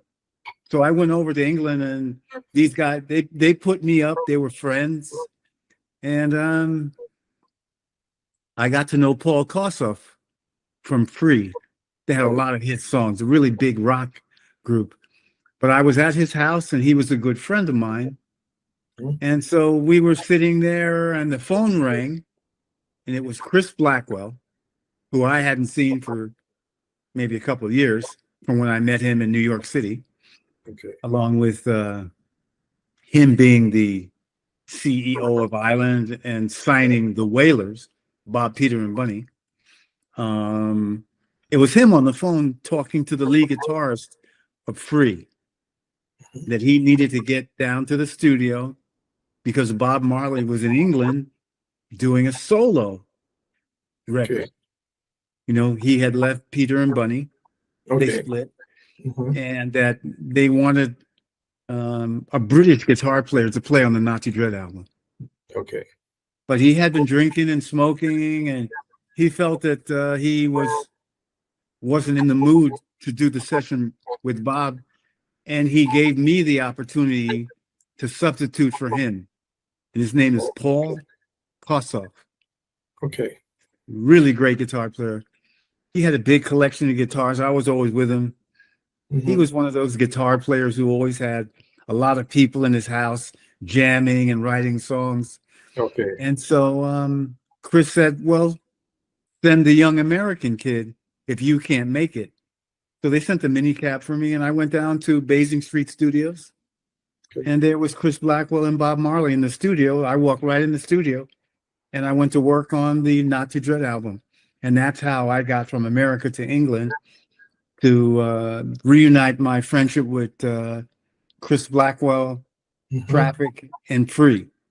It was Island Records, Traffic, and Free was the guys that got me introduced to Bob Marley. It was a rock group. Had nothing to do with reggae. It was rock and roll. So when you met him, what was that experience like? Your first time meeting Bob Marley? It's funny. I came straight from the taxi into the studio and didn't say anything to him till we were finished recording. So I didn't go in and say, oh, hi, Bob. Hey, Chris. It's like, hey, guys. I walked right into the studio. I plugged in to the amplifier, and I said, what do you got for me? Because I was more interested in hearing what Bob's music was that I was going to play to, produce my guitar parts for. Because Paul had Catch a Fire and Burning. The first two albums that Island distributed. So I was like, wow, this sounds interesting. I knew Jimmy Cliff. I knew Dennis Brown. I knew Oswald, Alton Ellis, and all these people. Jimmy Cliff, especially Jimmy. I knew Jimmy first. But I didn't know Peter, Bob, and Bunny's music, nor did I know them as recording artists and characters that had a group that was on Island Records. Okay. So just walked in the studio, played 6, 7 songs, and then after I finished, I went into the control booth where Chris and Bob was, and that's when I met Bob there. Okay. And he had a lot of hair. Okay. You know, he had a lot of dreadlocks, and I wasn't so familiar Okay. with the Nazi dread. Okay. And so we had a brief talk about how he was really happy with what I played on his solo project and his solo career. And he just said how much he really loved my playing at that time. And we got to be friends as a start. But Bob was like 5'6", and he wasn't really tall. We had the most amazing thing. He had a huge personality. And he had a lot of hair. So it all came together of who Bob Marley was as years went on, and days and years as I got to know him. Yeah. Okay. All right. He had a lot of hair. The brother was blessed with hair. All right. And a really good spirit. Okay. So how was it like working with the rest of the team, with the rest of the Whalers after you got to meet them?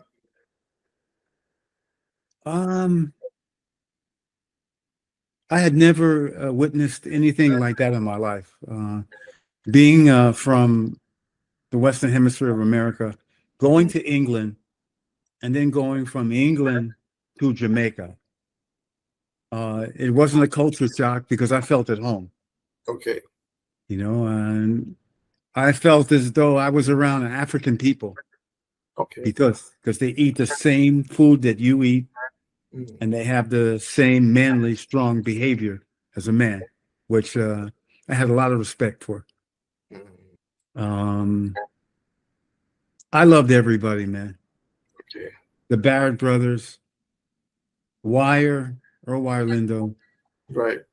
Peter and Bunny, because I met them the day that I got on the island. I met almost everybody. Oh, briefly. okay. They were a beautiful group of brothers that I'm so privileged to have the opportunity to have lived with and shared musical creation and relationship with. They were beautiful. They were beautiful people. Well, that's good to know. Just really, I love Jamaica. First, it was the food, then it was the rum. Okay. Oh man, do I love Ray and Nephew? Yeah. I know Ray and Nephew. The white rum, you know it. Yeah, the white one. Yeah, that's good stuff. Yeah. Yeah. I had a great party with that rum for many years. But they were just great. They were just great men. Everybody they were talented. They were really strong mentally. They had great views on their philosophy of life. And they treated me not so nice in the beginning because everybody thought that the American had come to Jamaica to separate Bob from Peter and Bunny. I came to Jamaica to help get reggae music on American radio, number one, and to be a servant to the music community as a servant. You know, I didn't come with any special requirements. I just wanted to get in with a group of musicians and just create and play fabulous music, which I had that opportunity to do once I met all of the Wailers. But I noticed in the list of Bob Marley and the Wailers albums, I think you did not play on Exodus. Was there any reason? Okay, this is what happened. Now you're getting into the fire. All right.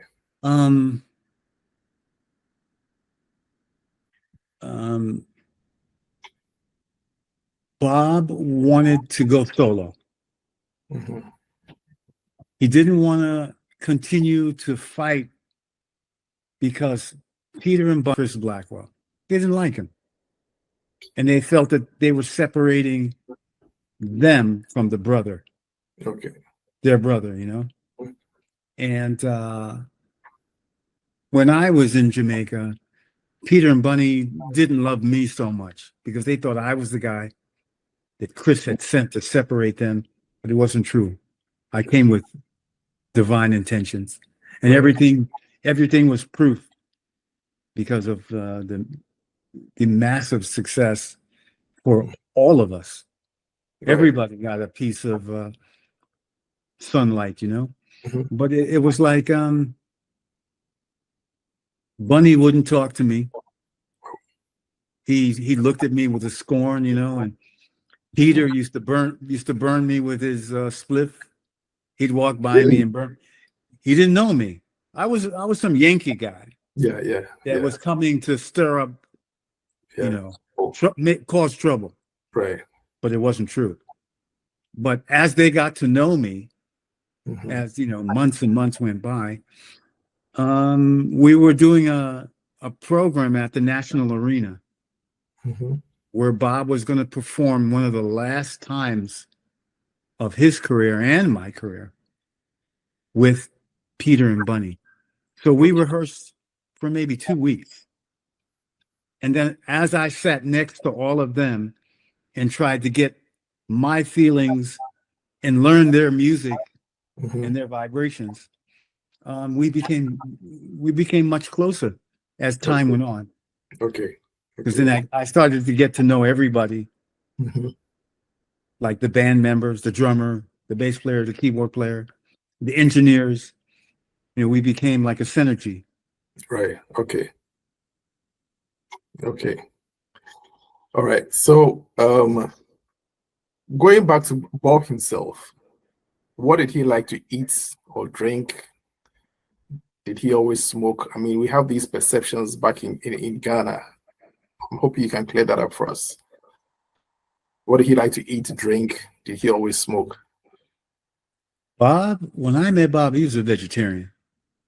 Okay. You know, just vegetables. He wasn't a drinker. That's for sure. He drinks some herb wine. Okay. And he liked Guinness. Really? Yeah, because he said anything that had a harp representing the company, you know, like the harp, right, had to be good. So he introduced me to Guinness and Mackinson and all that. And stout. I didn't know anything about stout. Okay. He would drink occasionally. He wasn't like a heavy smoker. Okay. He would smoke. He'd smoke a chalice or a pipe, but you know, he rolled a really big joint, and he loved his marijuana, but he wasn't like an alcohol drinker because he was too busy. Okay. He was a workaholic. Okay, so that was going to be my next question. How was it like working with him professionally? Working with Bob one-on-one was amazing because he had the perfect production team, and the production team had the perfect songwriter. Okay. So, you know, being as one of the members, Carly, Tyrone, Family Man, and Wire, and a lot of times myself, and sometimes myself, would literally have something to do with producing the song that he would write. Okay. He was a hard worker, exceptionally hard worker. He was writing songs all the time, and he never had a free minute because he had thousands and hundreds of people around him. He was like Fela. He just had he had so much people around that he, you know, it was about politics. It was about philosophies of his belief and his influences. He had a lot of heavy Rasta influences, like his mentor, Mortimer Plana, right, who had a lot to do with keeping him conscious to his philosophy and belief. Okay.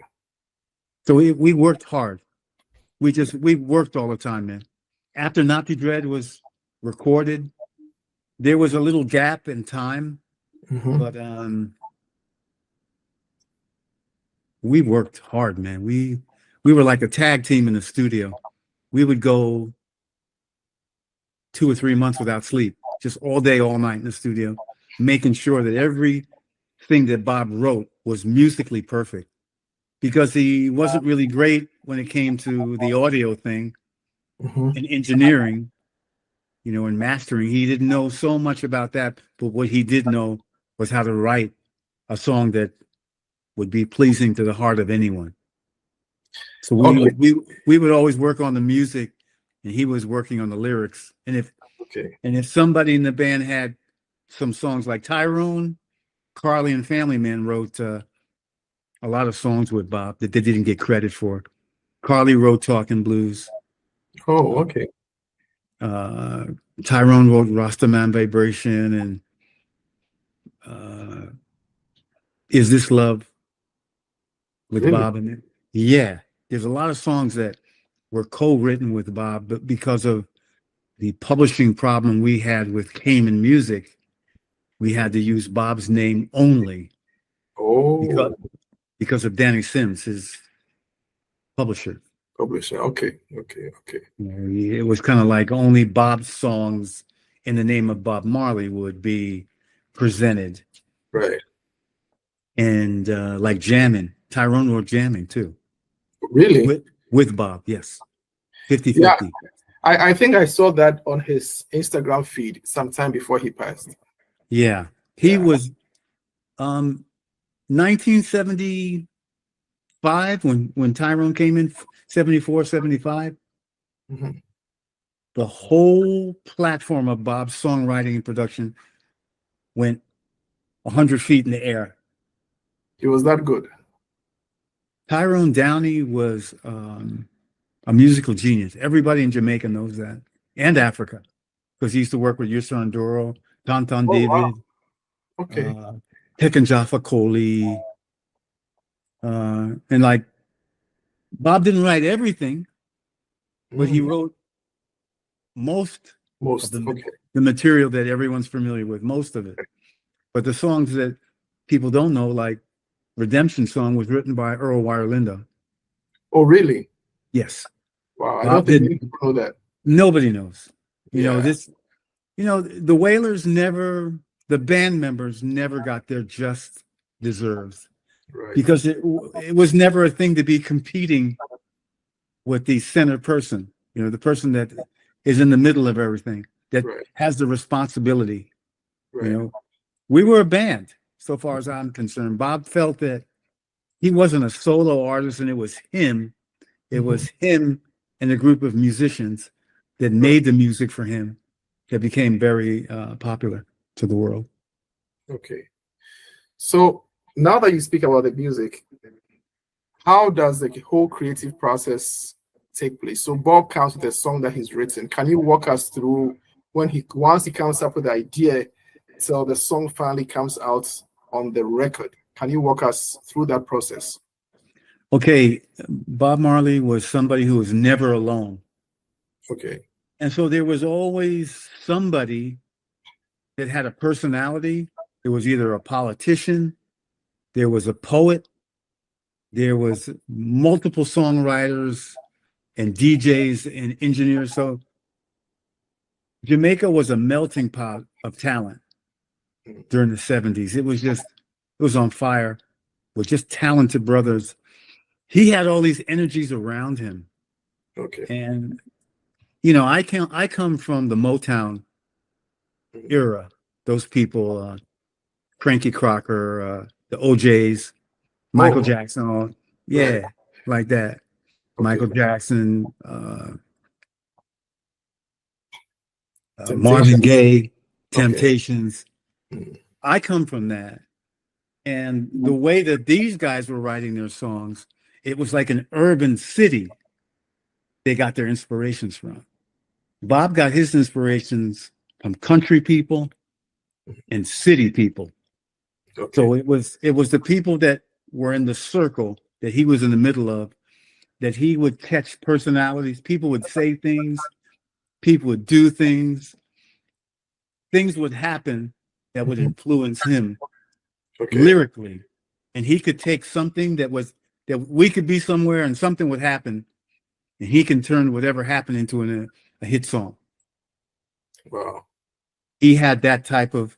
His mother used to tell me, I used to say, Miss B, I said, how come Bob what was he like when he was really young?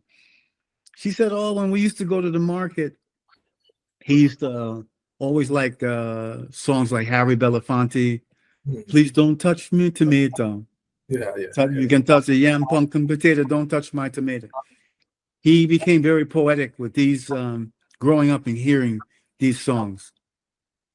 You know, all the earlier artists than him, Alton Ellis, Prince Buster, and all these amazing artists that influenced him. Well, Jimmy Cliff. Jimmy Cliff was a big piece of Bob's success because Jimmy was one of the first superstars that invited Bob to come and play with him on his stage in front of thousands of people during the Harder They Come period when there was no bigger star in reggae than Jimmy Cliff. Okay. Truly. Maybe Harry Belafonte. Maybe, yeah.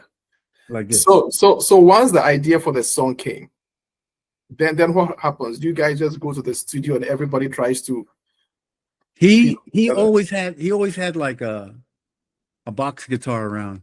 He always had like a acoustic guitar, and we would be in the huddle with him, and he would be singing certain things, and then we would just be ad-libbing, sometimes adding, and then when we would go from just being with him and hearing the song, we would go and rehearse the song.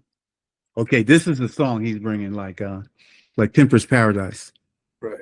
He went to a party, and there was all these girls there, and they were giggling, and there was no jokes. They were laughing, and they were having fun. So he took these inspirations and would put it into song. And what we would do, we would say, no, Bob, don't use that chord. Use this chord, or let me, Tyrone or Family Man or Wire would say, we'll use this progression in the chorus or the bridge. Okay. So we would have something to do with the production. Okay. You know, indirectly, because we were working as a unit. It wasn't about, hey, I produced this, I wrote that, and wanted to be like the Hercules of the day. Right. That wasn't what it was about. It was about give Bob everything he needs to make this song like 100%. And we did that consistently for years throughout my whole involvement with him. It was the band and Bob Marley together in a unit writing songs and producing his music. Okay. For years. Now I've heard some songs at the beginning, maybe when you guys first put it together. And then when I heard the actual song that came out on the record, it was vastly different. Yeah. So you can tell a lot of work. I heard Babylon's system like in its fancy.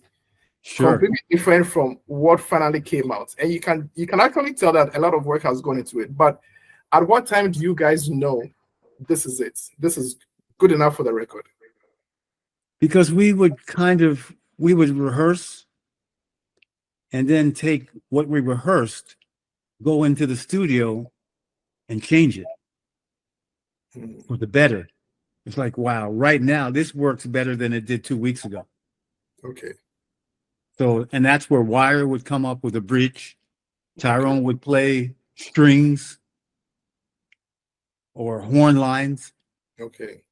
Like Top Ranking. You know, you hear all that. We played Top Ranking maybe 3 or 4 times. That's and it? we said, yeah. And then they said, okay, now we're going to record it. Okay. Because Bob had hundreds of songs. Okay. This is a natural born songwriting poet. He had that sewed up. He never had a problem or never struggled because he could read something in the newspaper.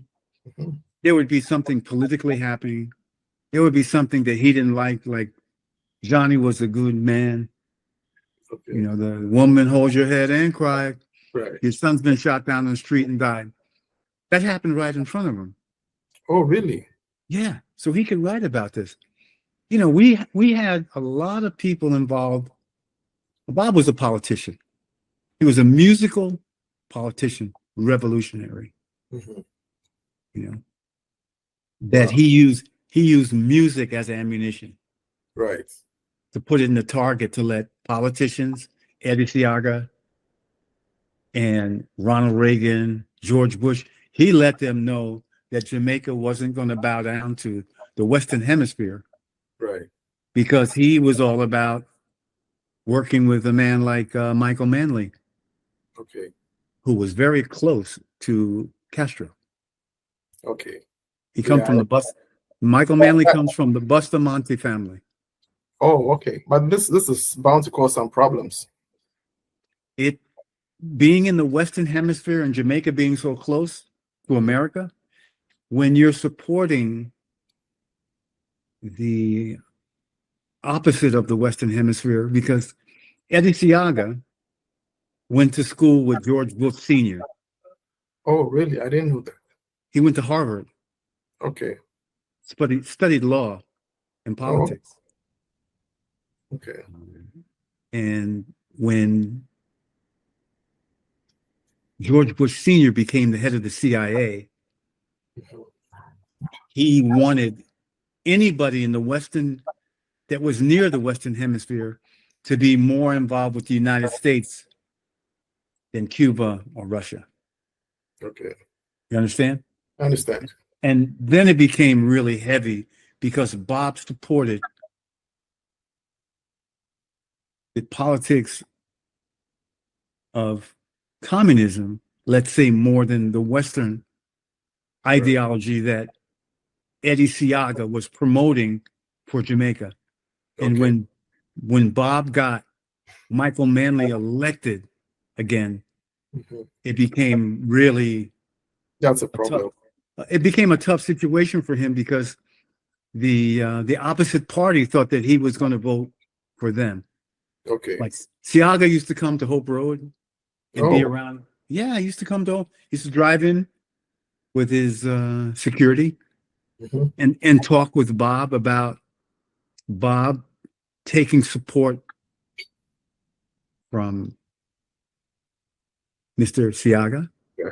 Okay. And Bob listened to his conversation politically, but he supported Michael Manley and got him elected again. Wow.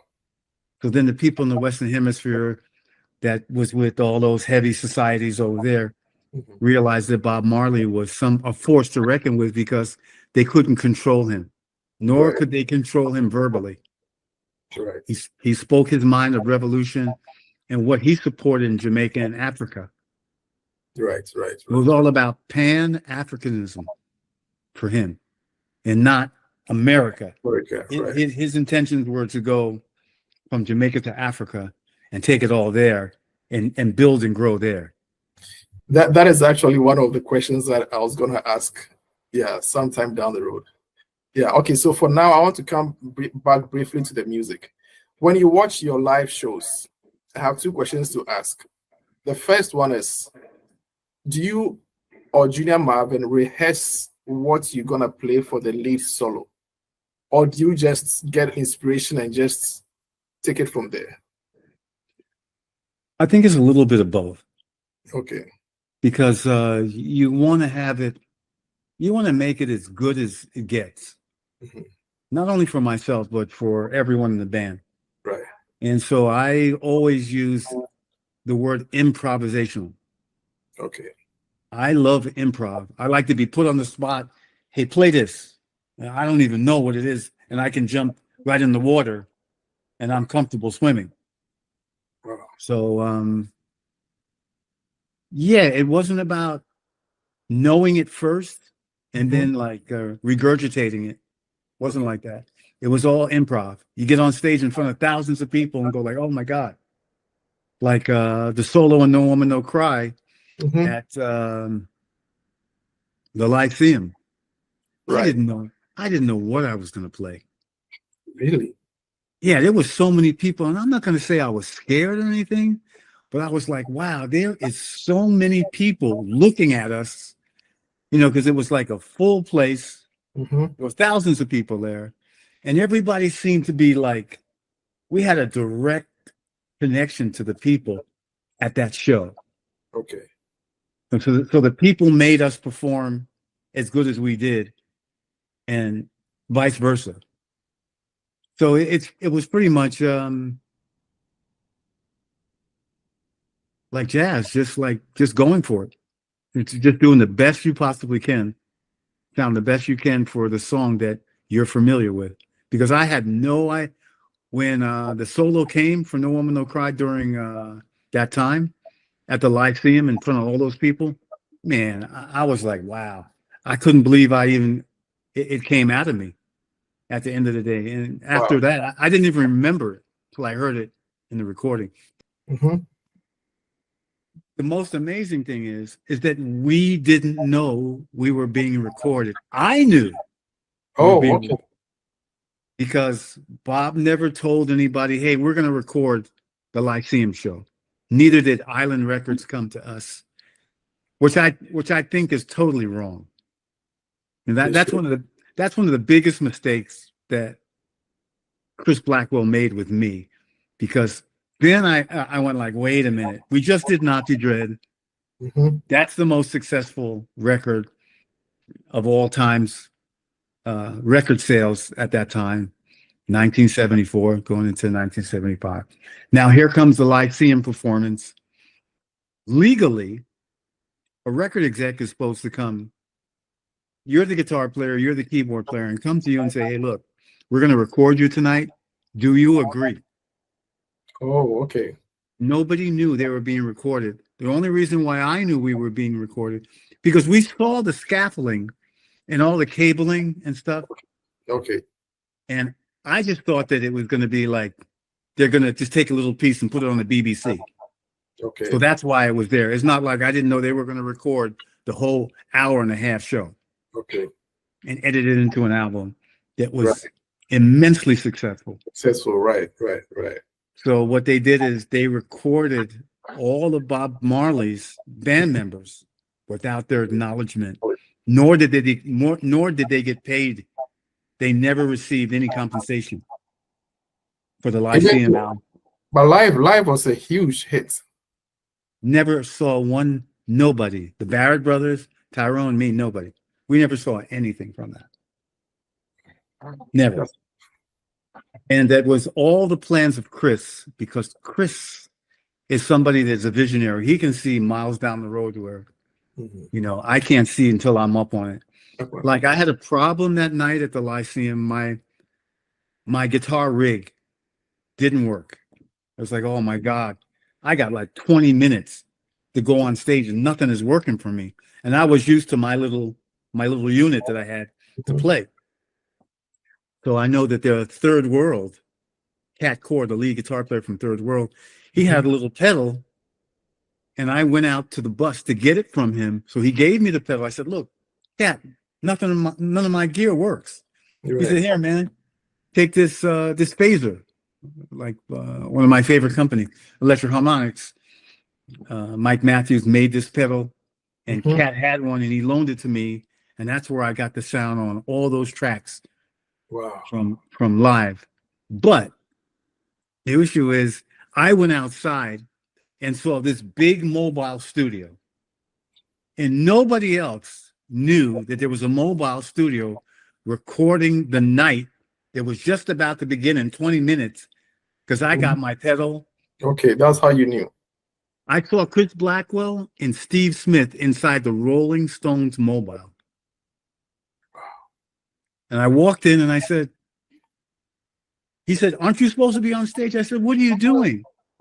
I said, are you recording us? And he says, you better go back on stage and don't tell nobody. You better not tell nobody we're recording them, because we want to keep this a secret. I said, what about our rights? He said, what are you talking about rights now? Chris Blackwell. Just go and play. Just go and play. So we went and played one of the most successful live reggae albums of all time. Yeah. And nobody in the Wailers received any compensation till today. Wow.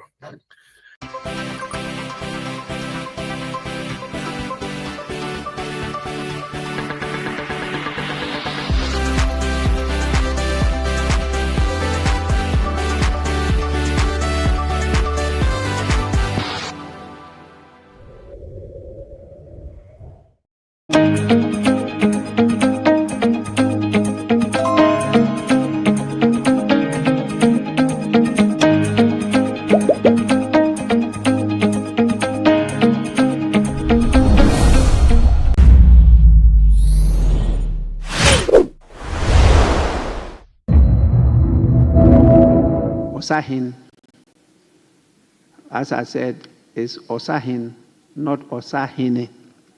So please, even yesterday he drew our attention to it, but he did it in camera. And so it should be captured in the votes and proceedings. Thank you. Page 11. Yes, please. Speaker, by way of a further guide, does it mean that henceforth the Honorable Minority Leader will be called Osahini Alexander Kwame Napenyo Markin instead of prefixing that with a Mr.? So Mr. will no longer appear. By way of guide. Well, I think he would prefer the Osahin to Mr. To Mr. Yes. Okay. But this one, he is not available to confirm. Thank you. So let's leave it as it is now. When it's available, he will confirm. Whether he still wants the Mr. and then at the end they put Osahin, or he wanted to start with Osahin. Speaker, I'm guided. Yeah. Thank you. Do you have his authorization and mandate? Yes, please. Speaker, if you may, I think Hansard will bear me out that we had an occasion to talk about the same matter at length, and the leader had insisted and confirmed that he wants to be addressed officially as Osahin.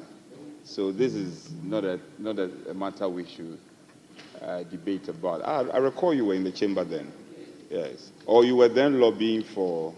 No, I'm not sure he's not contesting yes, that. You are asking whether we should repeat Mr. together with Osahini.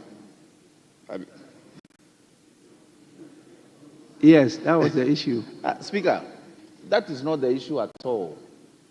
I'm only saying that giving your guide, it means going forward, we will see, for instance, the Honorable Minority Leader, a member for Efutu, Osahini Alexander Kwame Napenyo Markin, instead of Mr. Alexander Kwame Napenyo Markin, Osahin.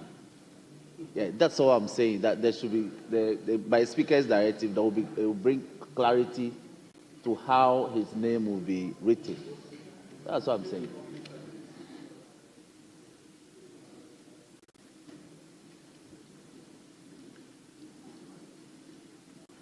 All of you, I'm sure you know the peculiar situation of the minority leader. You can see from his name. And so he wants to, whether he's from Volta region or he's from Efutu. I don't know, many of you, whether you know him properly, but I know him very well. I know where the dad comes from. And I know where the mom comes from. And I know they settled in Winneba, Efutu.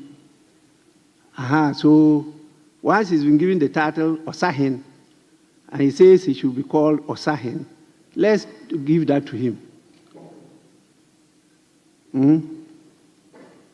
He is not Simpa.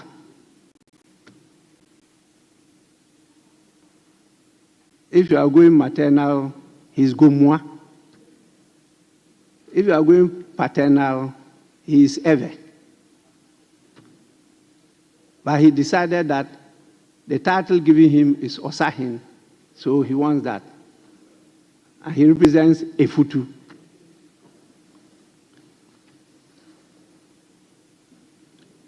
I shouldn't be telling you your history. I should keep it to myself, and I will do that. But just because this has been raised, that's why I want clarification. Please, page 11.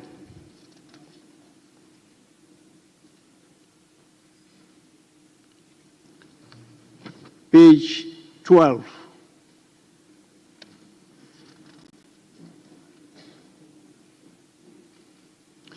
Page 13.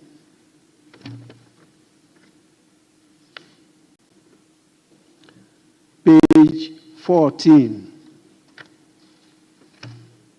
Yes, please. Thank you, Mr. Speaker. Page 14, item 20. Statement.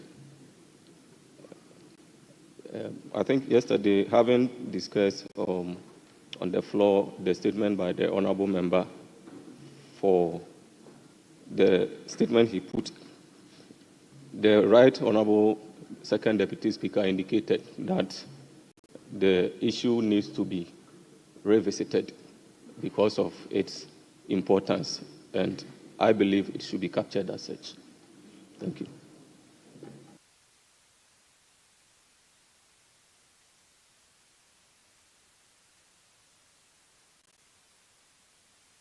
I don't know what happened, whether it was a directive or just a comment in passing.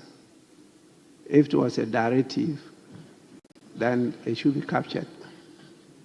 Second Deputy Speaker, please help us. Yeah, Mr. Speaker, yesterday we had its statement, and the statement was to the effect that after the deliberation, people were insisting that a directive should be given, but we insisted that since the committees are not in place, we should hold on till the committees are in place.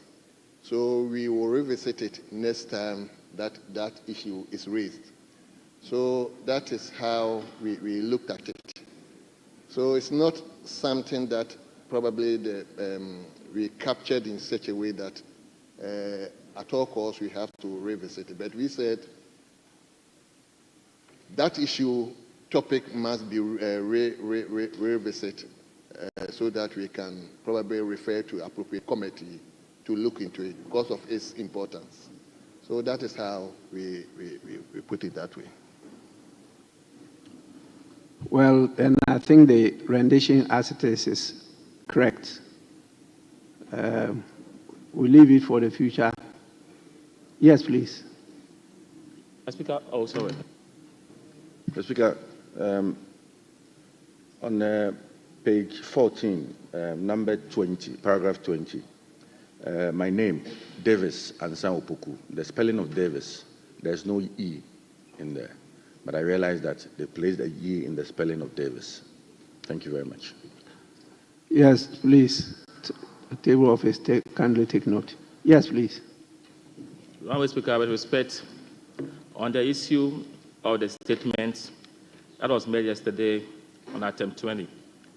Speaker, this is a very critical issue, and I'm kind of confused about the explanation we are providing regarding the revisiting of the same topic. I'll be happy if, because of the nature, if there could be a definite period within which we will consider this matter. Because, Mr. Speaker, the rate of attrition in our parliament is not only worrying but troubling. So I think that there should be certain definite directive as to when and how this matter should be dealt with. I'm not sure, Mr. Speaker, you are happy seeing that more than half of freshers in the last parliament couldn't come back. And I think that we need to do more to avert this disaster. It's a disaster because we don't want this trend to continue. So I'll be happy if there's a right forum or a process for us to have a definite way forward on this matter. Thank you. Well, honorable members, I think this is one of the agenda items for the 9th Parliament. It's been on for some time now. I recall as far back as the 2nd Parliament. It's not an easy area to legislate. And depending on how you see it, it could also be a blessing to the country. Was we're getting many more people to come here to experience and learn what this whole system is about. And so in the early stages of your growth, you open up for many more people to experience it. Because as we say, experience is we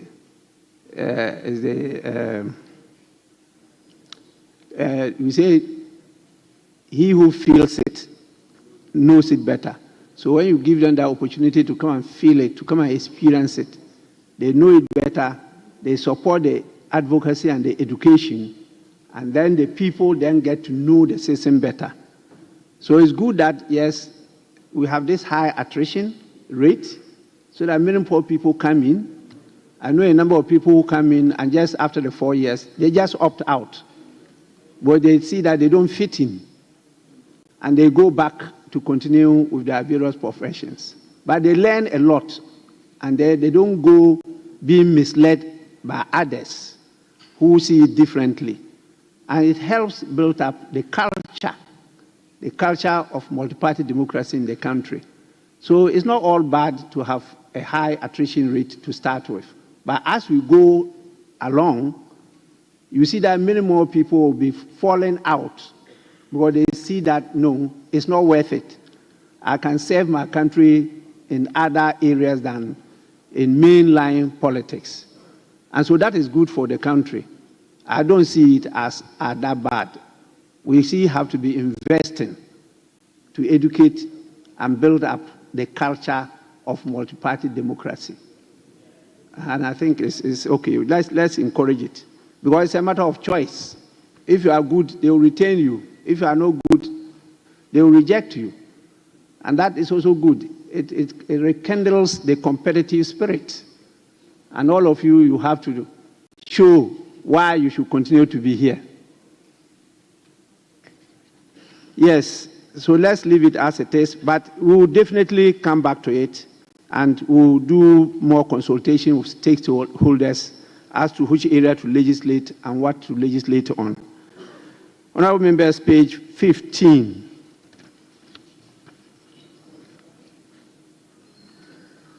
Yes, please. Mr. Speaker, on page 15, at the business committee meeting yesterday, Honorable Ahmed Ibrahim was present, but his name has not been captured here as part of the members present.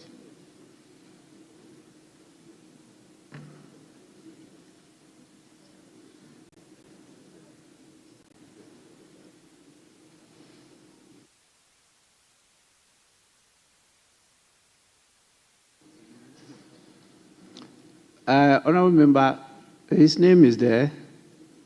He's the one who presided. And is there. The Honorable First Deputy Chief Whip, Mr. Ahmed Ibrahim, presided. Thank you so much. Page 16.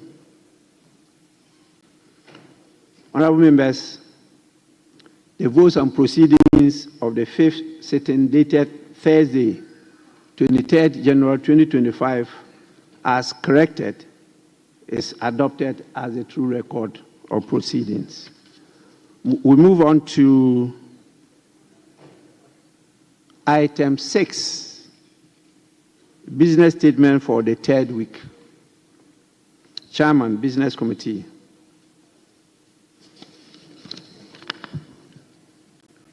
Okay. No, I'm making some statement before I go there. No, I'll go there. I'm making.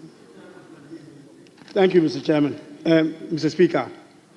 Mr. Speaker, sorry. I would like to indulge your you. colleague, is raising some issue. Just a minute. Oh, yes, please. Okay. Please. Sir, I have nothing against our respected deputy leader presenting the business statement. However, I was there. The meeting was presided over by the Honorable Ahmed. You were not there at all. How will you be able to speak to something that you didn't witness? So, Speaker, I'm just bringing this to the notice of the House. If there are things, because we are going to raise issues, will you be able to defend them? You were not there. All right, proceed. Speaker, he may proceed, but he should be ready for our questions.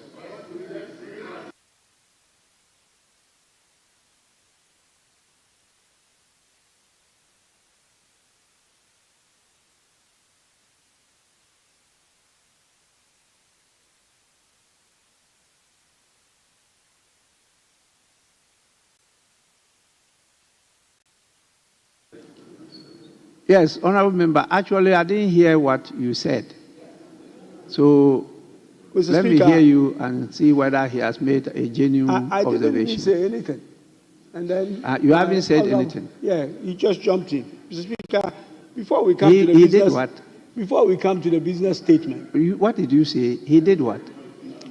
He jumped in. Mr. Speaker, I withdraw that. Mr. Speaker, I was just going to seek your indulgence, basically to guide me to apply to vary the business of the day by going to the commencements of public business and get the chairman of the appointment committee to lay the fifth report, and then go back then to do the business statement for the third week, and then the chairman will come back in again to do the motion item number 10. This is the request, Mr. Speaker, I was trying to make, and my honorable friend came in, not jumped in, he came in. Yes, please. Speaker, I see the first deputy rightly seated, and I have no objection to the humble application made by the deputy leader. The word used by the standing orders is interrupt. Interrupt. He interrupted you. You see, Mr. Speaker, I'm guided. Not jumped in. Yes, honorable members, the request is for us to vary the order of business, and then once there is no objection, I'll proceed to do so, and then we'll move on straight to at the commencement of public business. Item 8, presentation of papers. The following papers to be presented. 8A, by the chairman of the committee.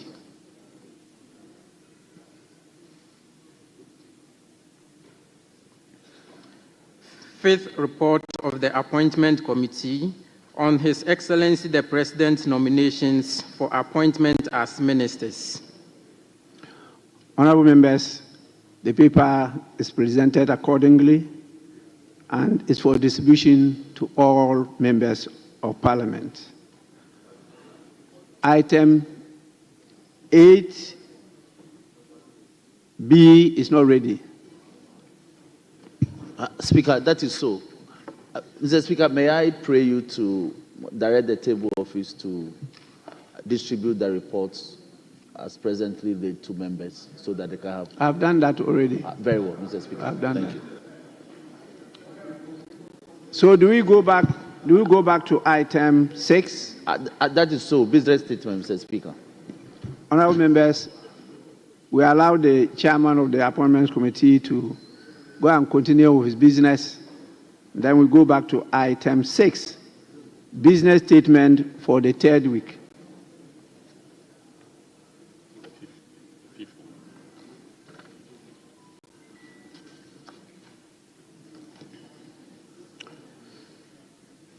Yes, since the chairman of the business committee is not available, can any member of the business committee present the report to the House?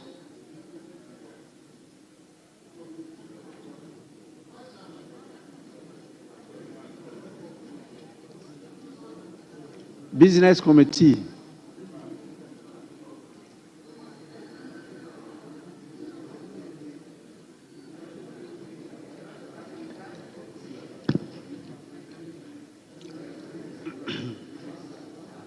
Thank you, Mr. Speaker.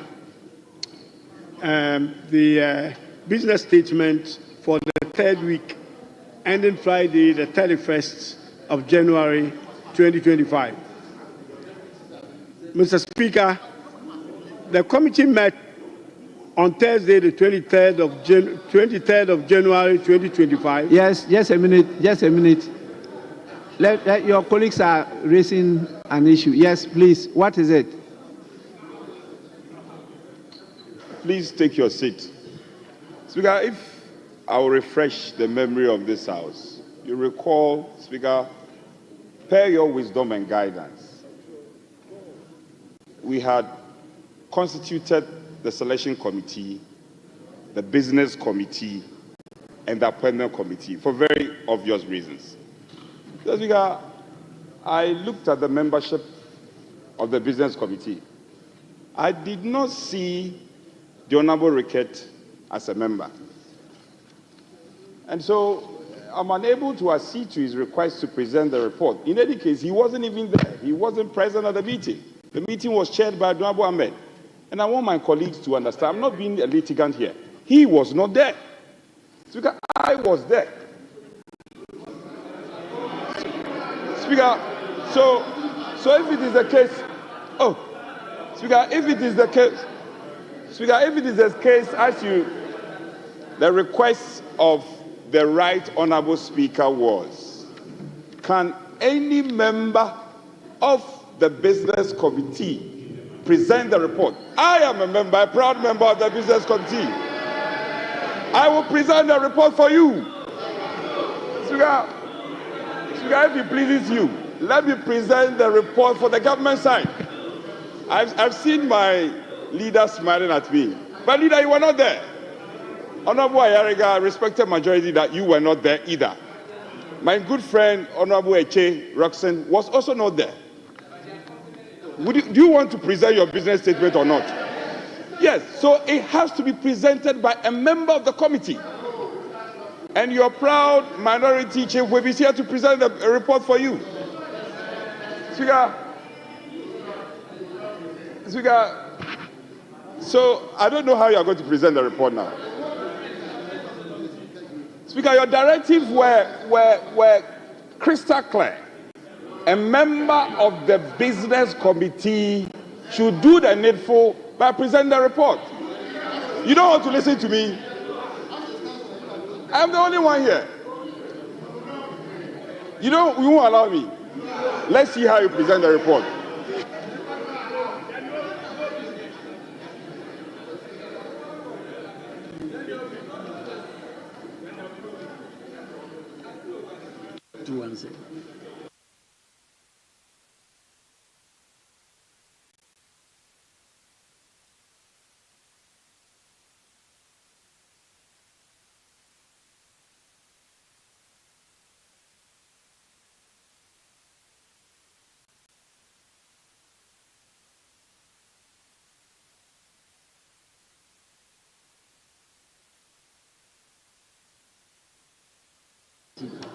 Yes, please.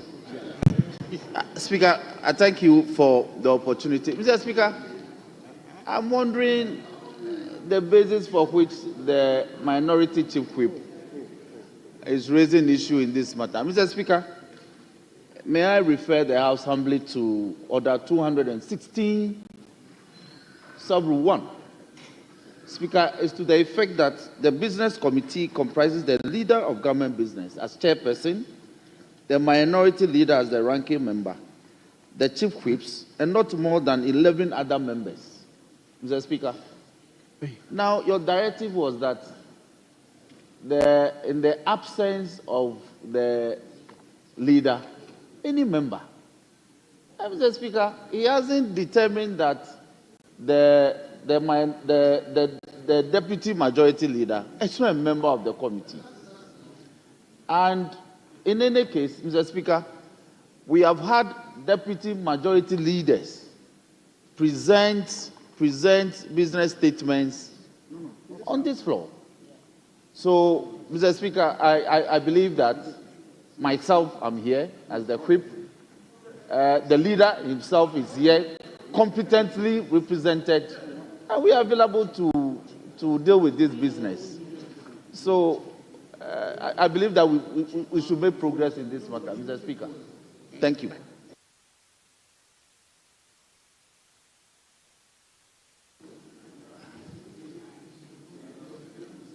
I can only refer to the standing orders in trying to guide members. Or you want to say something before I do that? Speaker, we will defer to you for guidance. However, my colleague quoted 216, and he's right. He's right. Statutory representation is captured there. It's right. But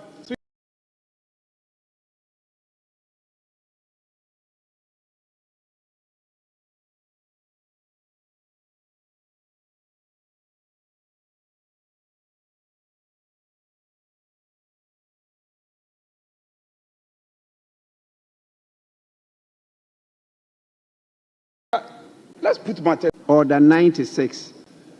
A paper may be presented to the House only by the Speaker, the chairperson of a committee, by the Speaker, the chairperson of a committee, a member, a minister, or a head of an independent constitutional body. Are we together? Have you heard what I read?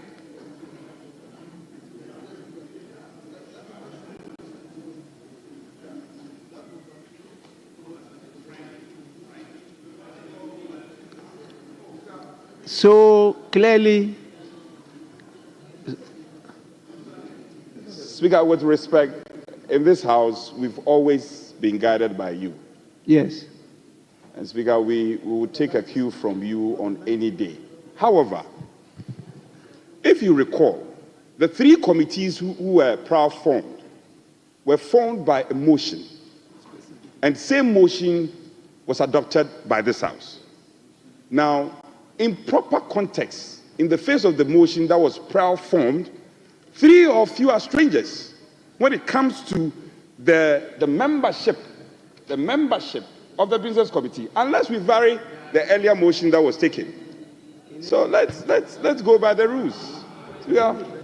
I don't know why you interrupted my ruling. I have not ruled yet. I have not guided apologies. you. Apologies.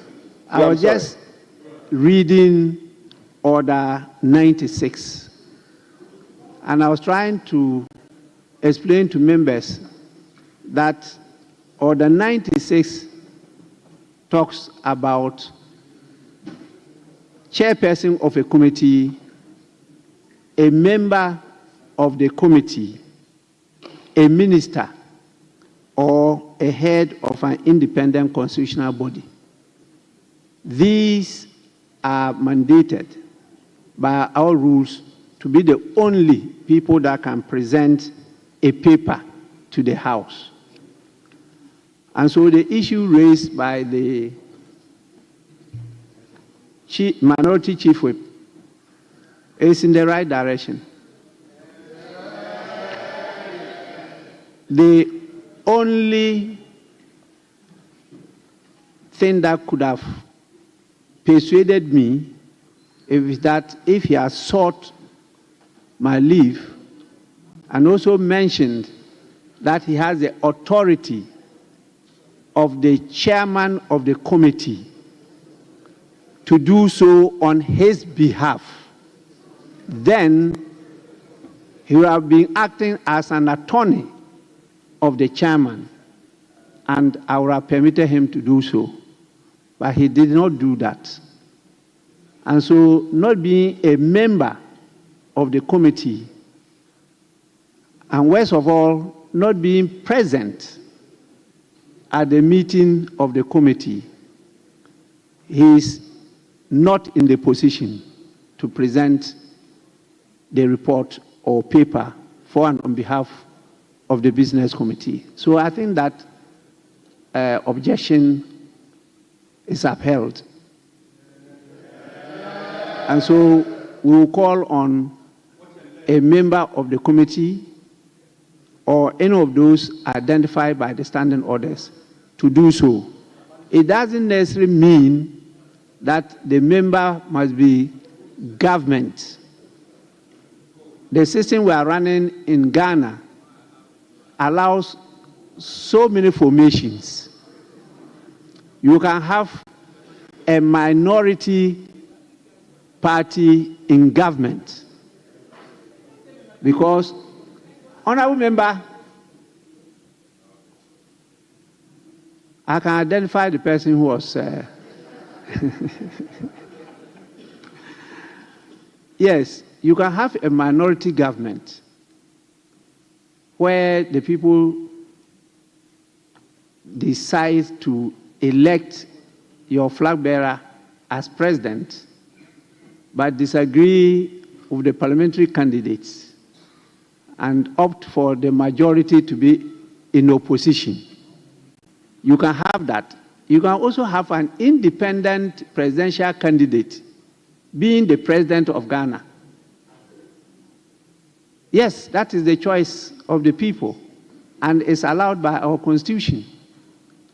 And so in such a situation, you cannot be talking about the government until he decides to constitute his government. And he can decide to constitute his government as independent presidential candidate, now president of the country, by choosing his ministers from the political parties. Definitely they have to come from political parties or outside political parties. But by our constitution now, majority should be from where? Parliament. And they have to be from political parties. So you can have all sort of formations, government formations, using the 1992 Constitution. And so when we were crafting the rules, we took all those things into consideration. And that is why even now, we try to respond to the winner-take-all situation in the country by allowing people whose party is not in power to even chair select committees. That is in the new standing orders. So that it's not like because you've won, every power is given to you. There will be power sharing in the House so that we can hold the House as an institution, as a family, as a body, work in the national interest, not in the interest of parties. So I think that that is right. And the members of the committee, and that is why I gave the option that any member of the committee, the president, the chair not being present, could present the report of the committee as a rule. Yes, Majority Leader. Mr. Speaker, the Minority Chief Whip raises a further question about even the capacity of the leader of government business being able to present the report of the business committee if that person has not been captured in a report laid and adopted in this House as a member of the business committee. So far as he is concerned, and I listened to him carefully, following the reconstitution of the front bench of this side of the House and the coming into office of a new leader of government business, once you were not captured in the earlier report on committees, which was laid and adopted in this House, it appears to me that his contention is that even that person is, strictly speaking, not a member of the business committee and can therefore not present the report. But Mr. Speaker, I want you to rule, take into consideration Order 2161. Because 2161 says the business committee comprises the leader of government business as chairperson, the leader of the party or parties in parliament which do not form the government as the ranking chairperson, the chief whips, and not more than 11 other members. This is a committee in which the officials are identified by their offices and not as individuals. By their offices and not as individuals. So to read this standing order to be amendable by the report of a committee adopted by this House appears to me to be what he is seeking to do. Can we say today that Honorable Atuforsen remains the chairperson of the business committee in the face of Order 2161? Can we say that Honorable Abuja remains a member of the business committee in the face of Order 216? Because it is one of the few committees where membership is statutory and identified by office. So whoever occupies that office automatically becomes the person that should be on the committee. And I believe that those who framed this did not intend that any time that there is a change in that office holder, that we come and then hold a meeting, that we appoint new members representing those offices and then present their report and debate their report and then adopt it and etc. I believe that anybody who steps into those offices automatically become the members of that committee and can carry the functions of that office. So, Mr. Speaker, I invite you to consider that and give guidance. This is the first time it is happening, I believe, and this is a novel situation, and you are the custodian of the rules and the interpreter of the rules and the person who ensures that it is enforced. So, Mr. Speaker, I invite you to give us some guidance on this matter.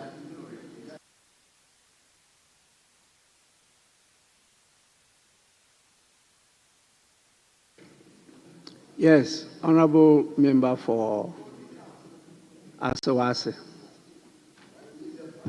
Yes. Thank you, Mr. Speaker. Mr. Speaker, I respectfully disagree with the majority leader. Because, Mr. Speaker, when you were doing the report, you had their names before designation. And supposing it was like the Intelligence Committee, where each member had to swear. Are you saying by change of name as authority leader of government business and changes, you step in and you don't have to swear, you have to swear an oath? So, Mr. Speaker, yes, I agree that we are masters of our own rules, and for convenience, we can stand down most of the orders and just take the amendment at a shot. But to assume that you could just walk in and carry on, Mr. Speaker, even though it's not explicitly stated in our rules, we'll be setting a bad precedent, in my view. Because, like I said, when the report was being taken, it was Honorable Atuforsen, Majority Leader, Honorable Kwame Govins Agboja, Majority Chief Whip. So now, if Honorable Mama Yerga becomes the Majority Leader, it is a simple process that we need to go back and change. Because if there was supposed to be a swearing in, he would have to take the oath. He would not just walk into it. Yes, it's not explicit, but I think that looking at our standard and our practice, this would be the neatest way to do it, rather than to assume that you just walk in. Thank you, Mr. Speaker.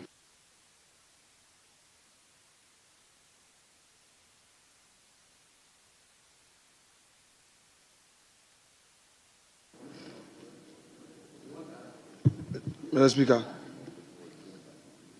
first of all, my understanding of the practice of this House is that when you make a determination on the matter, a member who is aggrieved may have to come back to you formally. As far as I'm concerned, the application by my colleague, Honorable Anodompre, was upheld by you. But be that as it may, since the leader of government business wants to introduce us to some jurisprudence, which in my view is good for our purpose, because there is a chamber of debate, save that his continuous exercise of this right will lead to the delay of government business. And we'll support him if he wants to delay government business. I cautioned him yesterday, because there are great lawyers and debaters here who will join him in this exercise, which will take the whole day. So when government business delays, you shouldn't blame the minority, because around this time, you should have finished your thing and then move on. Mr. Speaker, the Honorable Mubarak Mutaka took the wind out of my sail when in his second point, he talked about suspension of our rules. The rules recognize situations where we would have such lacuna, and therefore provided for in Order 3. Order 3, suspension of standing orders. With your leave, Mr. Speaker, I quote, 1, subject to the provisions of the Constitution, a motion for the suspension of an order or part of an order may be moved without notice with the leave of the House.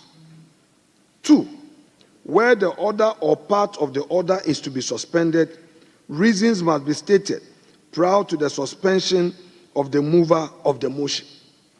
And 3, the Speaker shall suspend the order pursuant to the leave of the House.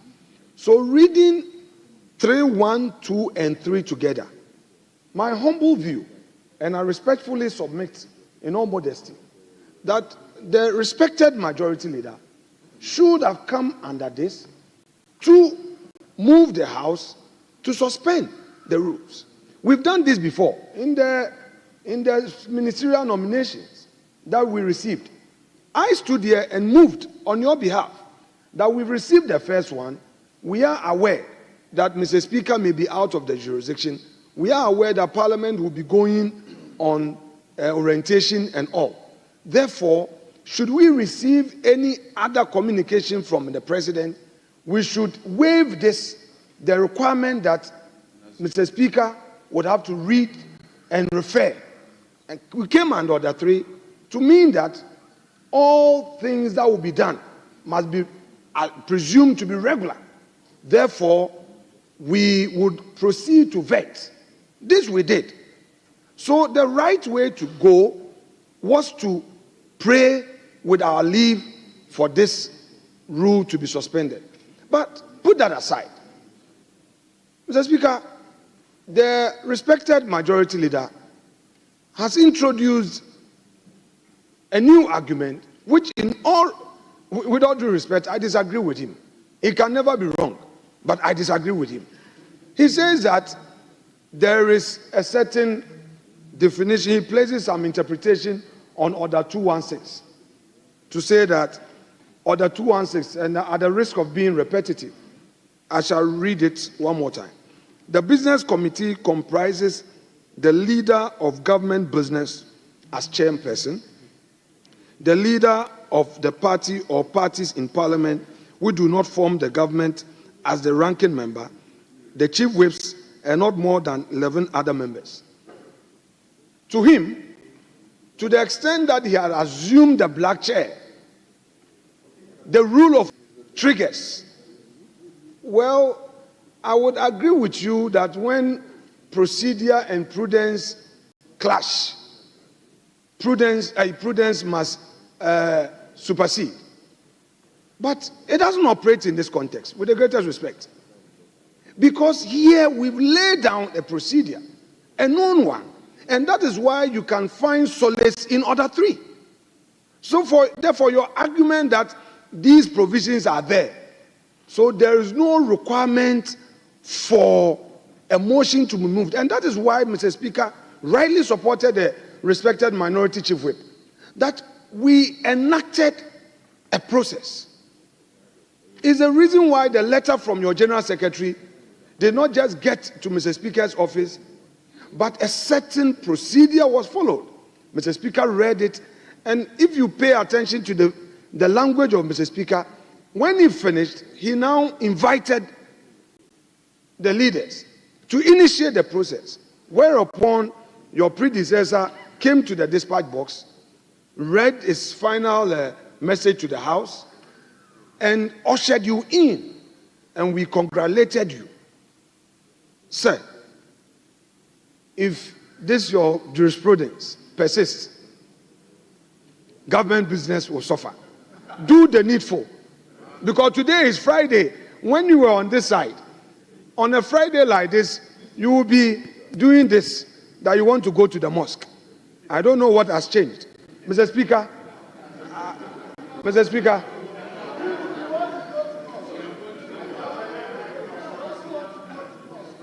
Mr. Speaker, yesterday I told the majority leader that the day that we heard, the rumor brought it up, that he was going to assume the black chair on his side.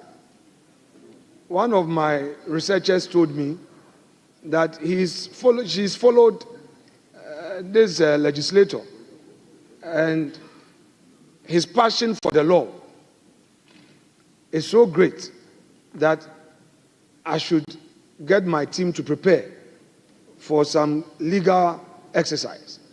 It is good, but not when your back, look, all these empty seats.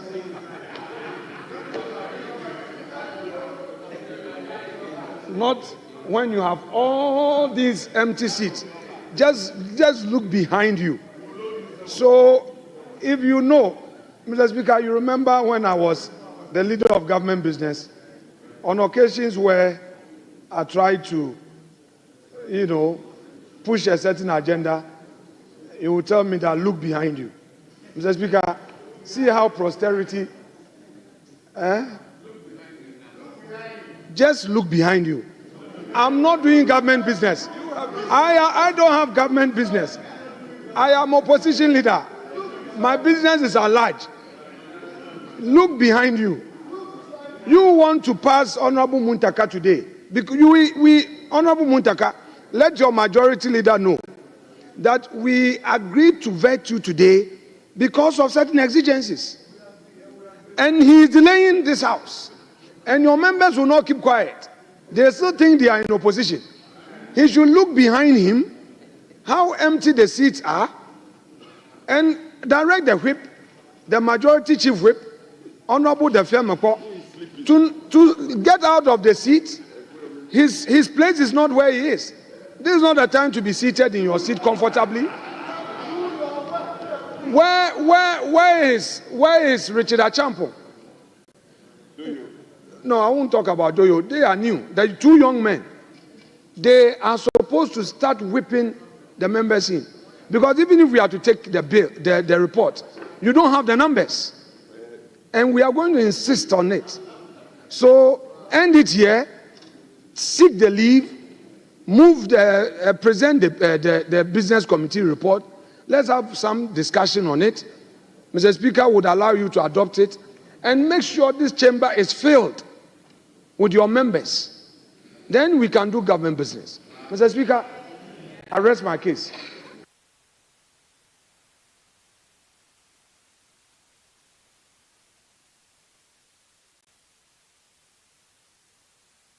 Yeah, Mr. Speaker, I raise the issue in all sincerity, just a matter of jurisprudential interest, not because I really want to delay anything, but I noticed that we haven't really been confronted with a situation like this before. And I think that at a more convenient time, we should revisit this. Going under Order 3 to seek your leave and the leave of the House to bypass any of the orders and do business in this House is not a difficult thing to do. But this is a matter that Speaker should think about, and at a convenient date, give us some indications, because your rulings also constitute part of the rules and the orders of this House, and they guide the implementation of those orders. Mr. Speaker, having said that, I will seek your leave under Order 3 for us to proceed to have my good self present the business statement for the consideration of the House and adoption to guide business next week.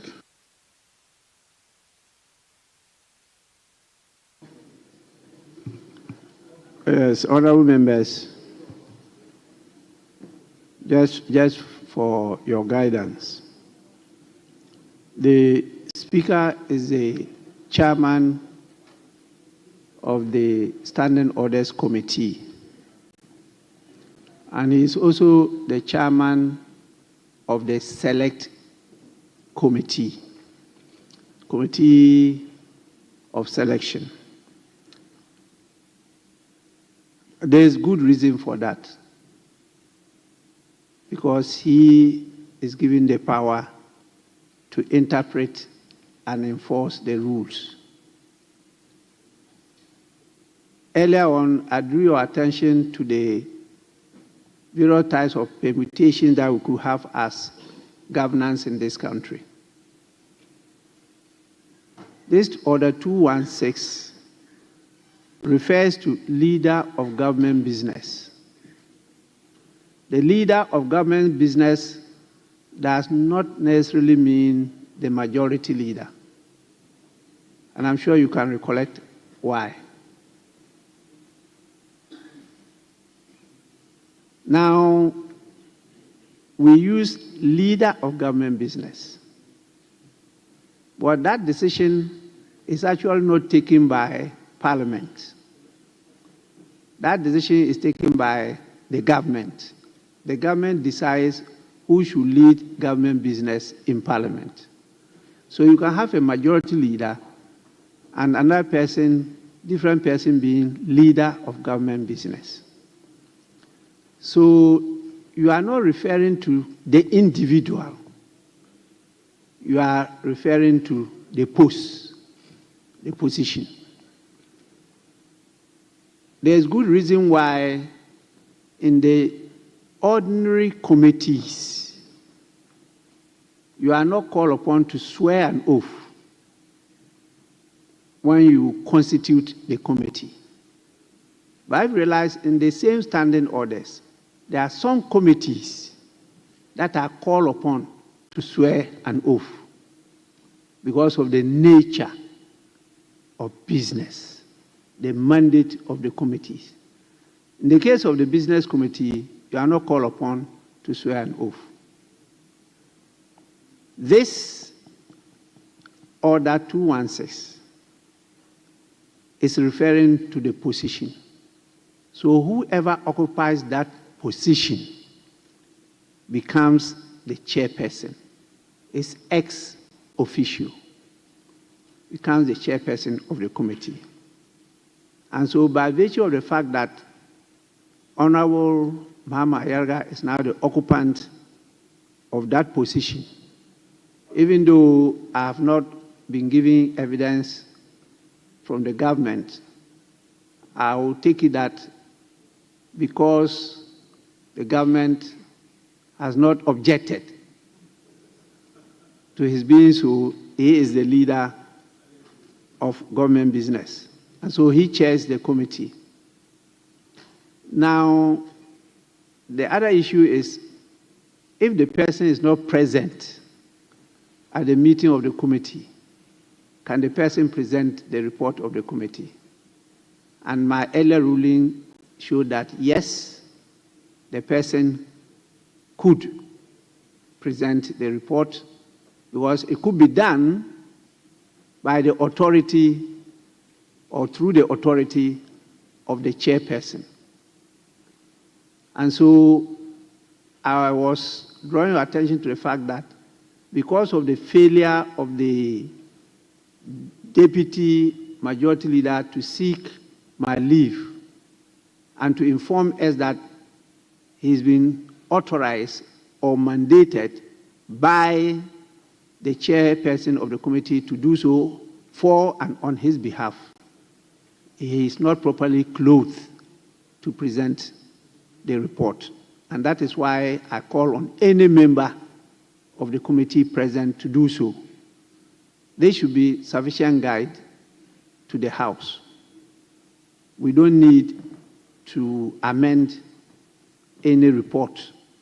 We just need to go by this. And I think we should take it as sufficient guidance. If in the course of the application of the rules there's any other problem, we'll definitely handle it when we get there. In the meantime, I will permit the leader of the government business to present the report, and then we can go through it together. Thank you very much, Mr. Speaker. Mr. Speaker, this is the business statement for the third week. And please, since you people have taken all my time, they've been the delegation waiting for over 30 minutes. But since you people are interested in jurisprudence, it's good. It's good for the edification, particularly of a new parliament. That's why I permitted it.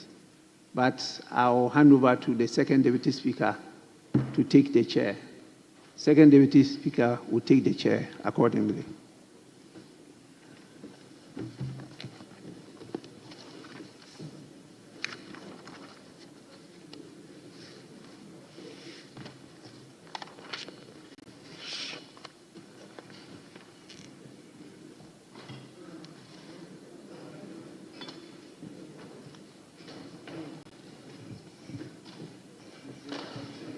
Yes, Honorable Leader of the House, and I assume you are the Leader of Government Business. So let's hear you. Thank you very much, Mr. Speaker. This is the report of the Business Committee on the business statement for the third week ending Friday, 31st January 2025.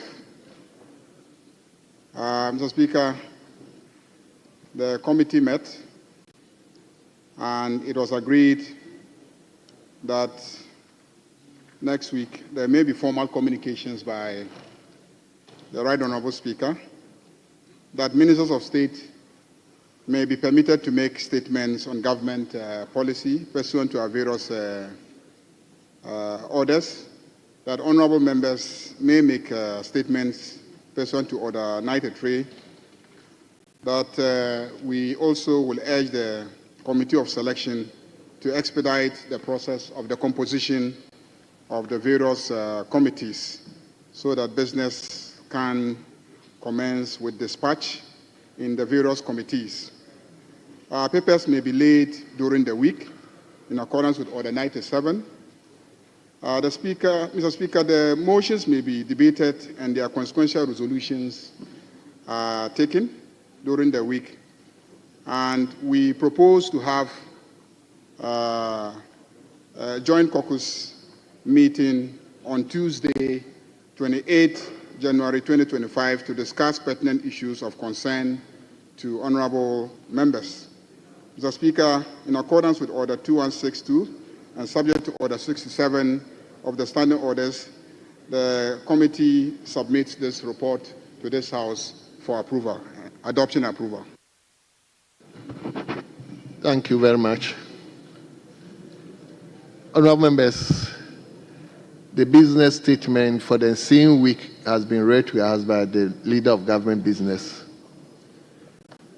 It is now before the House for consideration. If there's anything any member would like to raise with respect to the business statement, the floor is open now. Yes, Leader of Minority. Mr. Speaker, thank you for the opportunity. Mr. Speaker, the Majority Leader and Leader of Government Business has rightly presented to us the business for the ensuing week. We are grateful to him for honoring that duty. However, Mr. Speaker, you may recall that his predecessor, Dr. Cassiel Atuforsen, assured the House last week that the issue of violence related to the Ablekuma North parliamentary elections will be taken up. This side of the House had raised a serious protest on the way and manner the Electoral Commission was being pounded by the NDC Greater Accra Regional Party. In fact, Mr. Speaker, the NDC Regional Party, led by its regional organizer, led some party members to attack the EC Coalition Center. And the EC issued a public statement to condemn the act and pleaded with the police to intervene to protect them. Mr. Speaker, this was the basis of the protest we raised. Mr. Speaker, when business statements are read, it is the responsibility of any member of this House to raise a matter of national interest for the Leader of Government Business to ferry same to government for address. It was on that basis that Dr. Cassiel Atuforsen assured the House that Dr. Cassiel Atuforsen assured the House that he will take steps to address the matter. Mr. Speaker, as we speak, the EC has not received the necessary protection from the Elections Security Task Force to enable it conclude the collation and final declaration of Ablekuma North parliamentary elections. Mr. Speaker, the Electoral Commission complained of threat to the lives of its staff.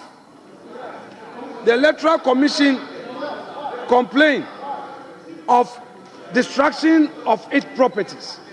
I would want my respected colleague who has just come to take steps in ensuring that Dr.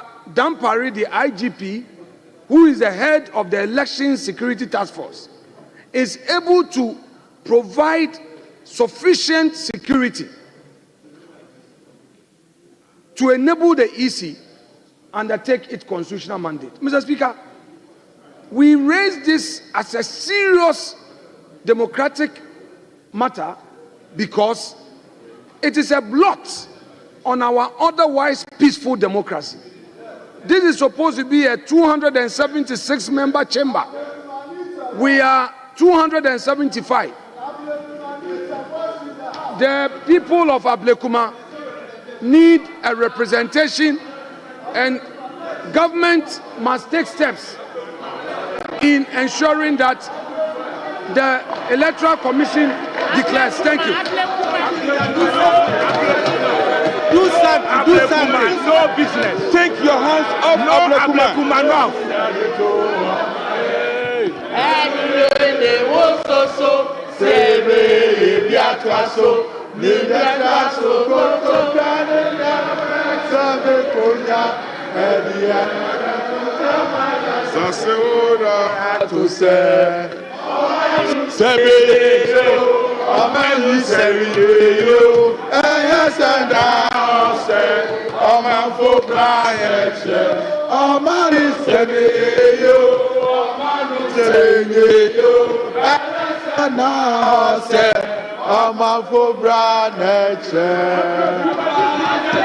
Ablekuma needs a voice. They must be represented. You are representing your people. They are also Ghanaians. We must represent them. I want to be heard. Ethiopia. No Ablekuma, no members. Ablekuma needed. No Ablekuma, no business.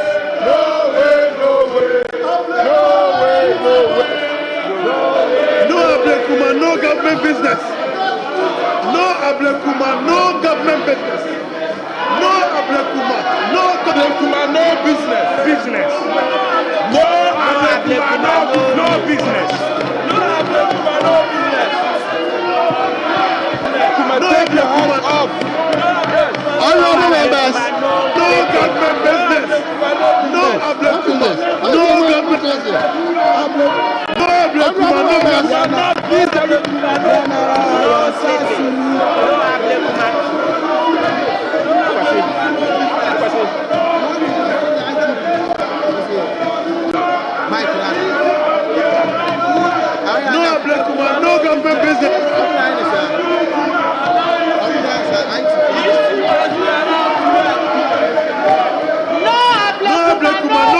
business.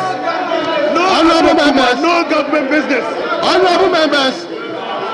Honorable members.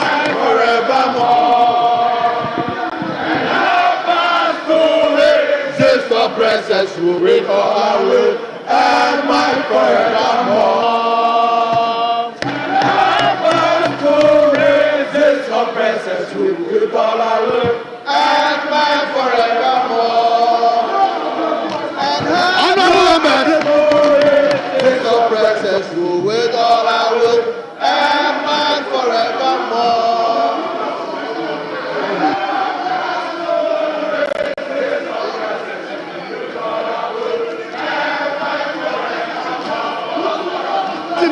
No Ablekuma, no government business. No Ablekuma, no government business. No Ablekuma, no government business. No Ablekuma, no government business. No Ablekuma, no government business. No Ablekuma, no government business. They must have a voice here. Ablekuma needs a voice. Ablekuma needs a voice.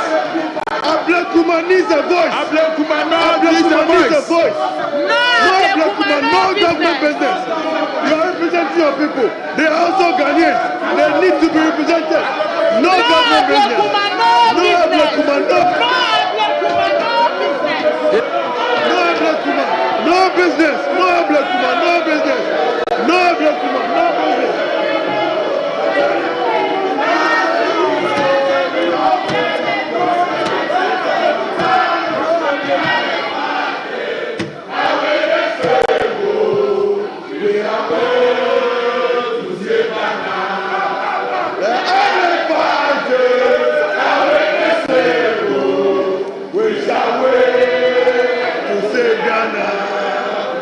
We shall win to save Ghana.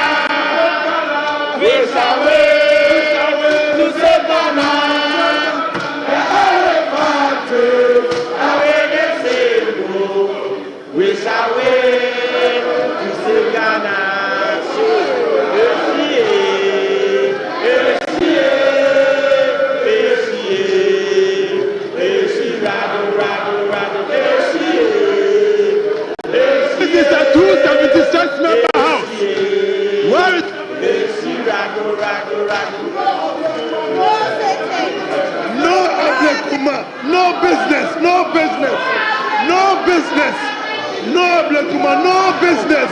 Yeah, no business, no Ablekuma, no business, no business. Honorable members. Ablekuma needs a voice.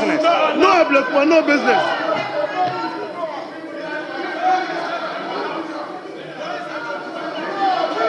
Ablekumanov. Where is Ablekumanov? Honorable members. Where is Ablekuman? What is this?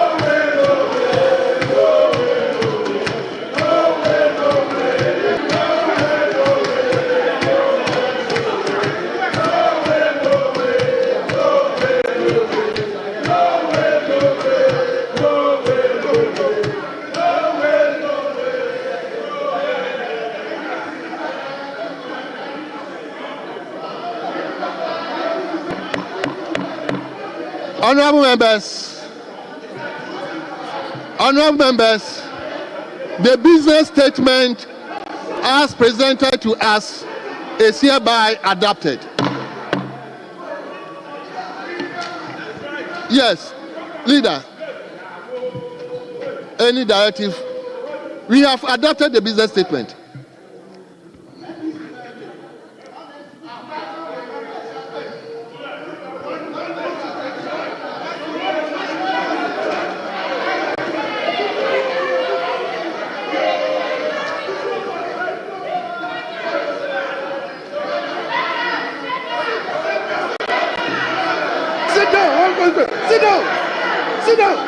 Sit down. What are you talking about? One constituency. Sit down.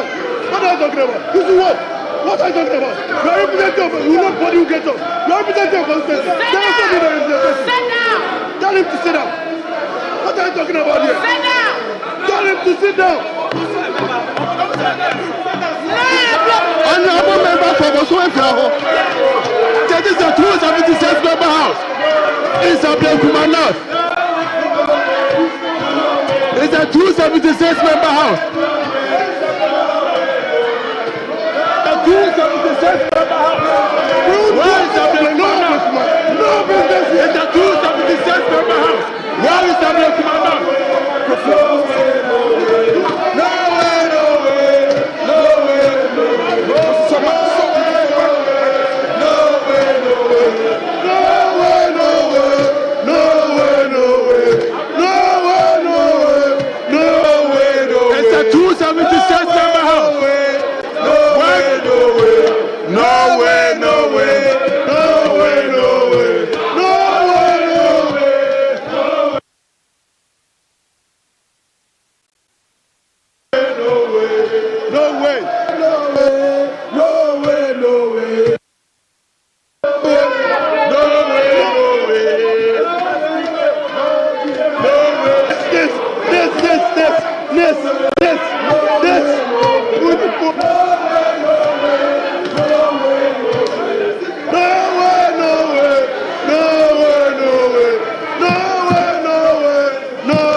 No way, no way. No way, no way. No way, no way. No Ablekuma, no business. We have to go physical on you guys one day.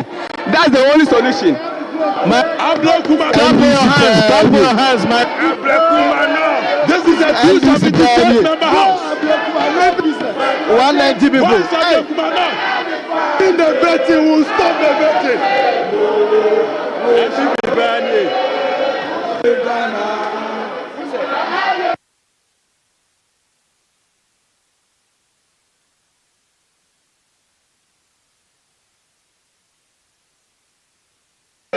Betting if I don't die. To say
No Ablekuma, no government business.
already giving me money.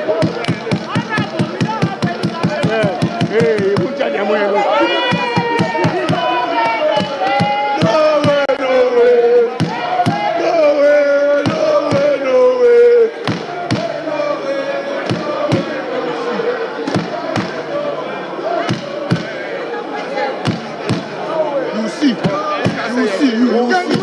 You think every day here. You day here, baby.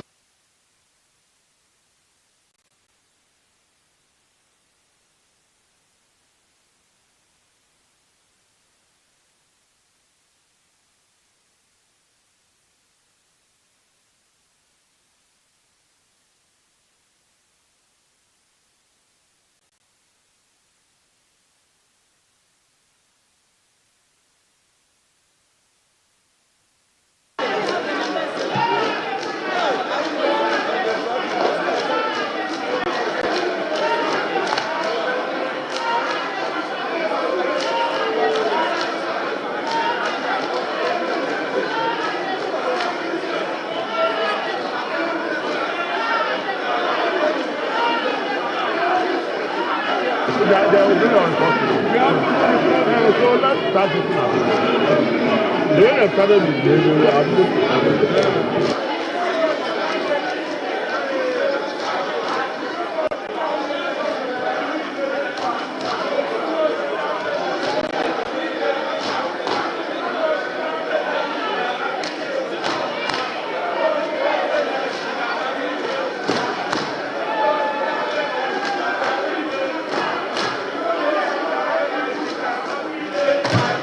we don't go sit down bed and cheaters every day.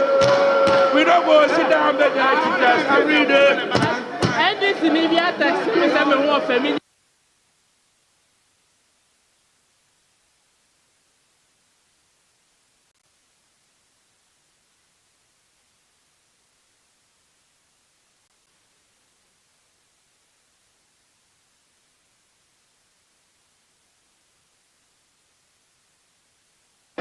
No Ablekuma, no business. No Ablekuma, no business. No Ablekuma, no business. Stop the violence, stop the impunity. Stop the violence, stop the impunity. No Ablekuma, no business. It's a 276 member house. Where is Ablekuma? It's a 276. Ablekuma not. Ablekuma not.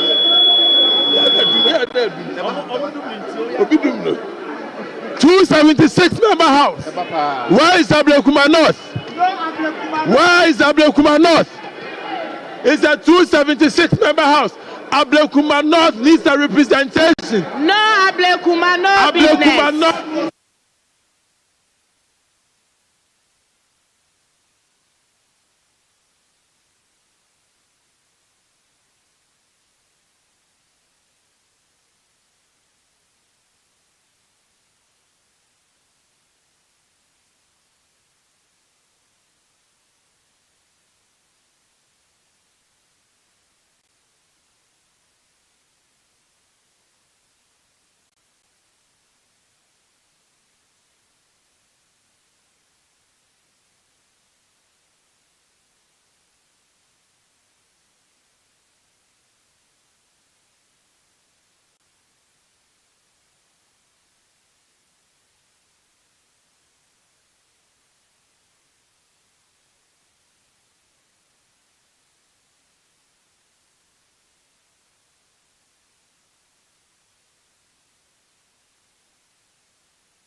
If you've stopped driving at night because of vision problems, try this simple ice hack with water before bed and watch your vision go from this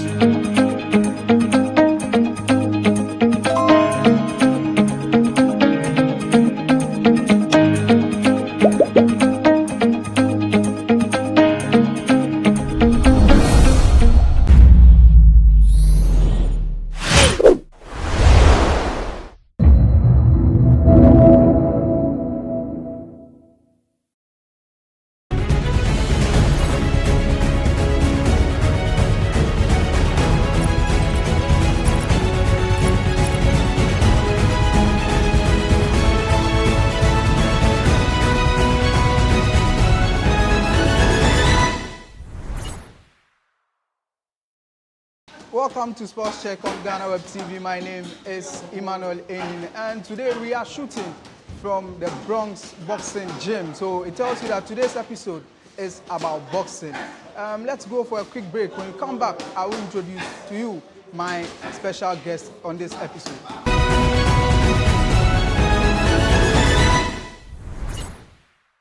Welcome back from the break. Today's edition is expensive because I have with me the expensive boxer John Lai. He is undefeated and reigning WBO African featherweight champion. Join me as I welcome John Lai, the expensive boxer on the show. John, welcome. Thank you. How are you feeling? I'm good. I learned you came back just about last week after your fight in the US. I guess the ice is still in you. No. The ice is not in you. The ice is not on me. All right. So talk me through your first bout outside the country. How was the feeling like? First of all, I'd like to thank God, and I want to thank my team for those who surround me. And I want to thank my new manager, my co-manager, Mr. Peter Khan. I want to thank them. And this is my first fight in US, Florida. So I proved myself to them. And I said I'll prove myself to them. So I have proved myself to them.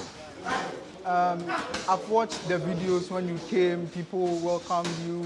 They were showering you with powder and everything. How was the welcome feeling to you? You know, I told them that I'm going to make it, and by the grace of God, I have made it.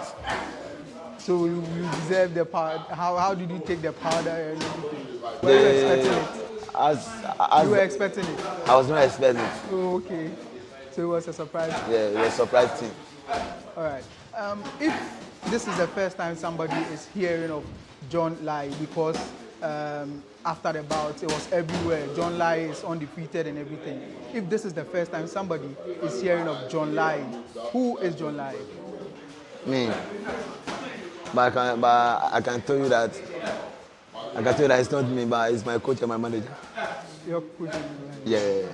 They make me who I am today. Yeah. Okay. So how did it come? The boxing, everything came about for you? Oh, you know, I started the boxing age of 9 years. It's the boxing I choose that I want to do. But I don't have any job. Apart from boxing, I don't have it. So I said I want to fight box, so I have to make sure that I'll get what I have to get. Right. So at age 9, what inspired you to become a boxer? If I watch some of the old boxers like Azuma Nexi, Quotas, yeah. That's how come you decided to become a boxer. So what did you like about Kote and Azuma Nelson? What did you like about them? Oh, you know, they are Ghanaian boxers and they have discipline. Azuma Nexi is a disciplined boxer.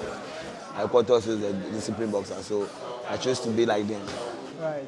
So if you go back to down the memory lane, during your 9 years, 10 years, teen ages, what's one of the bouts that you can't forget? One of the fights that you can't forget? The day when we started, we fight in the streets before we came to the gym. Okay. Right. So that's what you can't forget about growing up. Yeah. Right. So I can't forget about the street fight. You love street fight. You started from street fight. Yeah, street fight. Right. Okay. If you look at your journey, what do you think has been the thing that has kept you on track to this moment at your journey? Always always if I sit down and I look back, I said I don't want to lose this chance. So, a bit, I say, if I want to run in the kitchen, but I said I want to lose this chance. I'll make sure that I'll prove them. Who scouted you? By my coach and my manager. So where did they find you? Were you? Yeah, I was the street and I'm nobody. And they come and pick me from the street. They picked you from the street. Yeah. Right. Okay, so it's been an interesting conversation listening to John Lai, who is talking about starting boxing around the age of 9 and still fighting, taking inspiration from Ikote, the likes of Azuma Nelson to date. So who is your who? You mentioned Joshua Clottey. Yes. You like Joshua Clottey too? You don't know Joshua Clottey name. Right. So you picked something from Joshua Clottey? Always, he gave me advice. Right. So what's the one thing that Joshua Clottey told you that you still keep it? Always. He told me that I should don't look this chance. If I look this chance, I'll get it. It will be comfortable before I'll get some.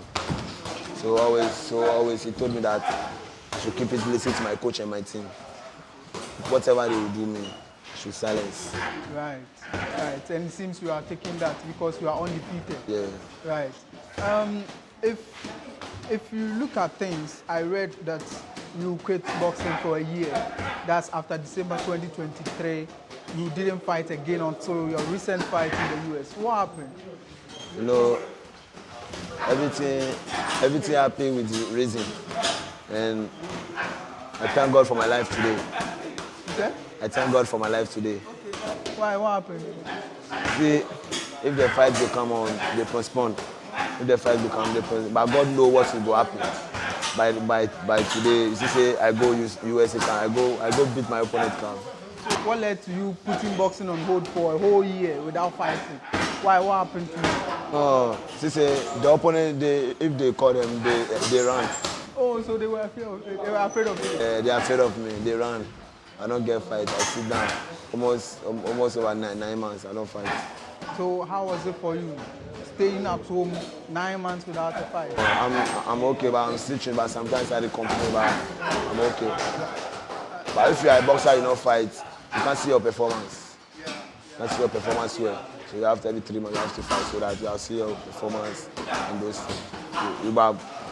So it was within that period that you signed a new contract with a new management. Would you say that was the transformation part for you, like getting you from being at home into the ring? No. The new management didn't turn around your career? No. Right, so you were already prepared. Right, okay. So as you heard from the man, expensive boxer, he took a break from staying at home for 9 months without bouts, but he came back and then he won against Nicaraguan opponents. So talk me through that fight. You won unanimously, right? You started really well. How did you assess your opponent, and how was it like when you entered the ring with him? The first time when I saw the opponent, I'm underrating. But my coach told me that don't underrate anybody in the outside, but if you enter the ring, punish them and do your best, so everybody will see that you are the best. So before the fight, I told all the medics that I'm going to raise the Ghana flag. Yeah, I raised it. All right. So he didn't surprise you during the fight. So he gave me good show. The opponent was good. The opponent is a good boxer, but I told him that if he came with my side, I would switch him off. You told him that? I would switch him off. You switch him off, and you did switch him off. I would switch him off. Round 1, he fall down. So now your name is everywhere. You are gaining new fans right now. People will be expecting what's next for John Lai. So for now, I'm working with my team. But by the grace of God, next year we'll go again. Right. After you won the bout, you promised Ghanaians again that you will go for the world title and that they should look forward within 2 years' time. Yeah, I told them that. So should we hold you against your promise that in 2 years' time you are going to get a new world champion? I believe my God and I believe my team.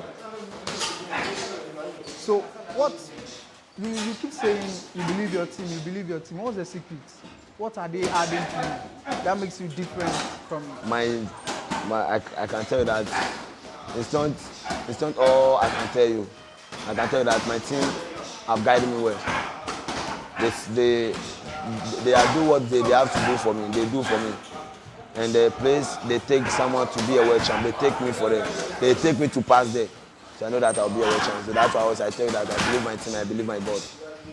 First thing you have to do is God. So I can't forget my God. Your juju is training.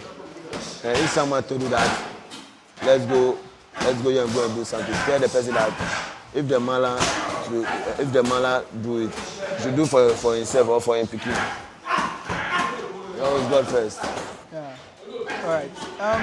With your team, I mean, there are some Ghanaian boxers who feel they are talented, but they are not sponsoring them enough. With your team, with the sponsoring, what are 1 or 2 things that you can pinpoint that your team are doing special for you? You know, I can tell you that my coach has taken someone to where I level before. And my manager, he helped many people. Like if you watch like Asawanja and my training Kujo, Remonache, Emmanuel, 99 Ideas, and Emmanuel Mensah. The manager have many people. So, but I know that inshallah very soon they take me to there. Your boxing career at age 9, you decided to become a boxer. How did your family take it? My mommy told me that if I know that I'll fight boxing. You know, give me money. I said, okay, I'm okay. If you don't give me money, I don't care. By the age of 9 years, I ran with the age of 9 years because of boxing. So you ran away from home? Yeah, at the age of 9 yeah. I can see my coach, and my coach will pick me. All right, so we are going for a quick break. When we come back, we will delve into John Lai's story of how he ran out from home because he wanted to become a boxer. Stay tuned.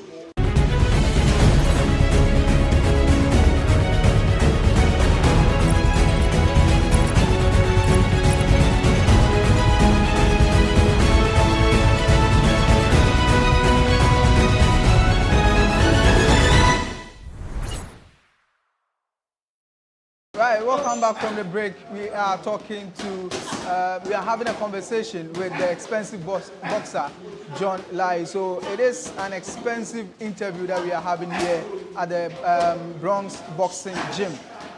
John Lai, you said you ran away from home at age 9 because you wanted to become a boxer.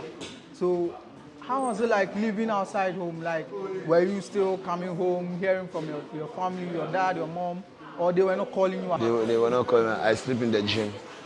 I sleep in here. Past almost over 10 years, I sleep here. So how long did you sleep in the gym? I sleep in the gym almost over 10 to 12 years.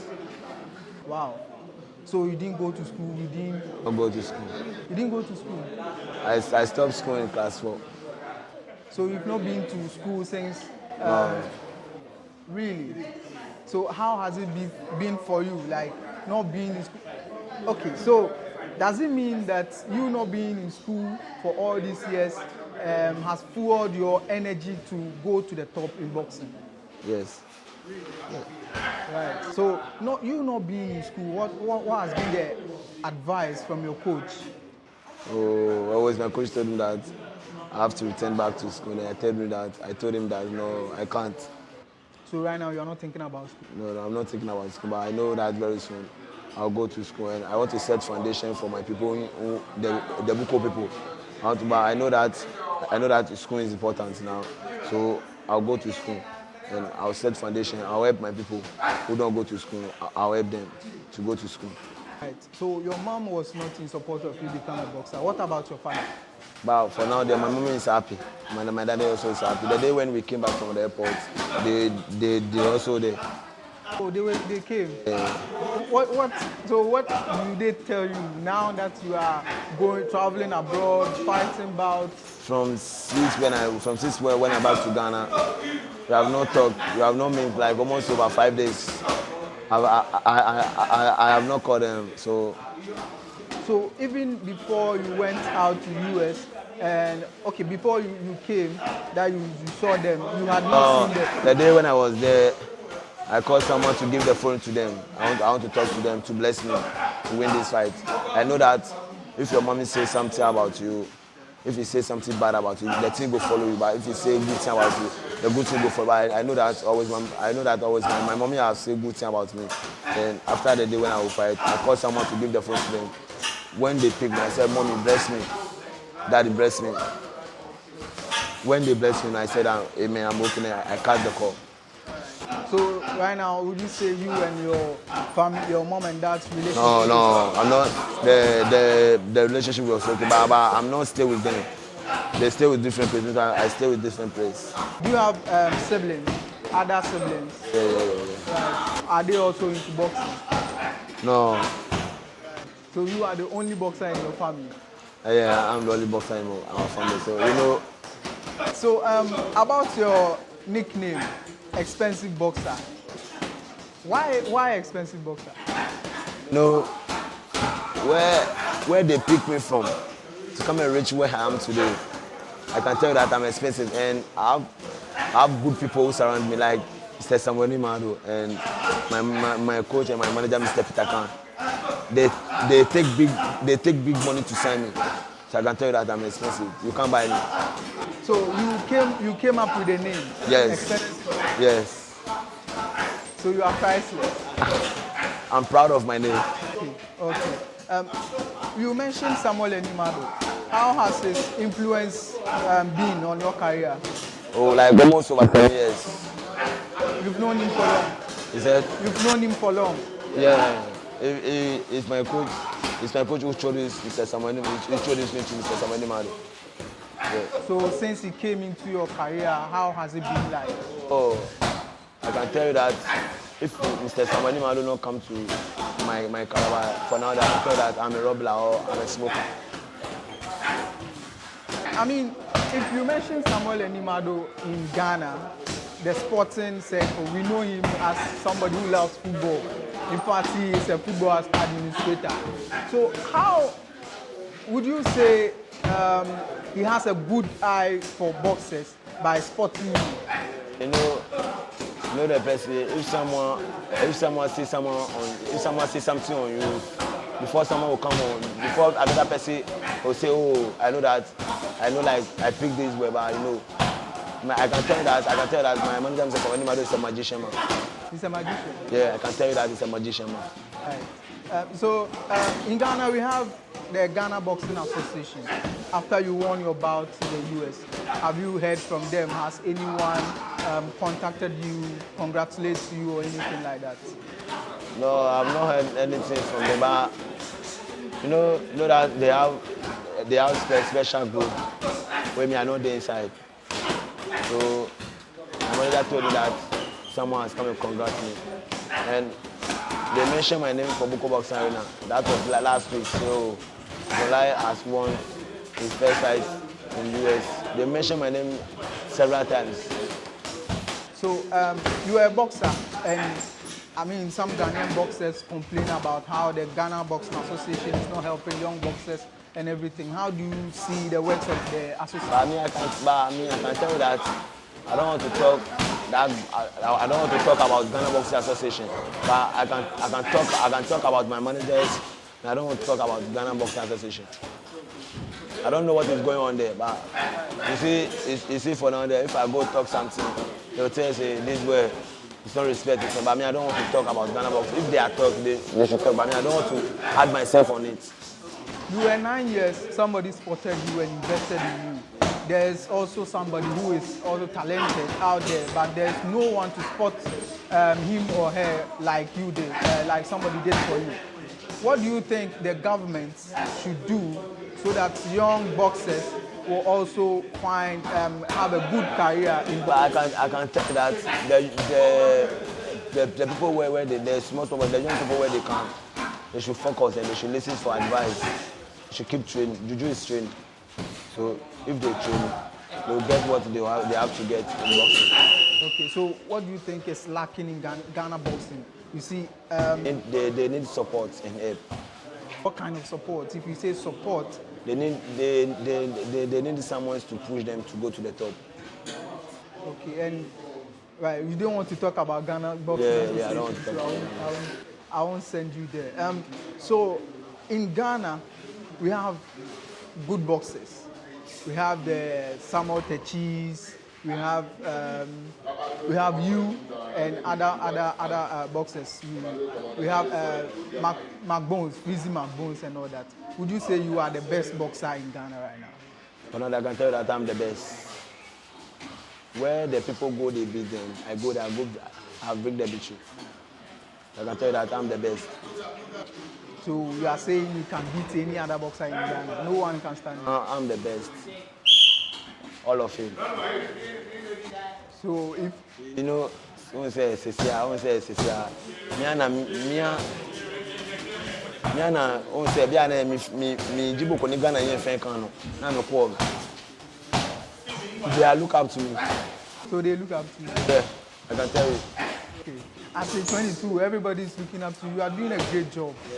Right. Okay, so are we expecting a second international bout from you? Are we to expect any international? Yeah, I'll fight again. So I want to tell all Ghanaians that they should keep supporting me and they should keep praying for me. Inshallah, very soon, 2026, I'll bring world title to Ghana. 2026? I'll bring world title to Ghana. Right. Thank you, expensive doctor. The expensive interview has come to an end, and you heard from John Lai, who shared his story, coming up from age 9, running out of home, and then making it through boxing. He fought on the 1st of November for the first time outside Ghana, and he won. He is promising Ghana a world title by 2026, and we are going to hold him to that. My name is Emmanuel Enin, and this was an exciting episode. See you in the next edition.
In this line of work, we get to travel and meet people from all walks of life.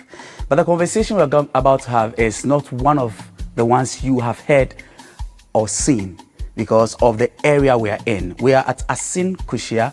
It's in the central region of Ghana, and Kushia is actually regarded the cleanest city in Ghana. How that has become the case, well, we'll be honored to hear from the man himself, the traditional ruler of this area. Ehunabobrim Nana Pra Ajinsem the Sixth is the paramount chief of the Asin Orenchi traditional area. Nana, I hope I got the pronunciation of your traditional area right. Very correct. And thank you very much for welcoming us actually into your beautiful castle, if that's what we can call this place. No, palace. It's a palace. Yes. Well, but it's majestic. Thank you. Arguably the biggest in Ghana. Is that it? I don't know. I don't mark my own answers. And I know I'm a Ghanaian. Okay. We Ghanaians, we exaggerate. Well, we exaggerate, so I'll let it pass.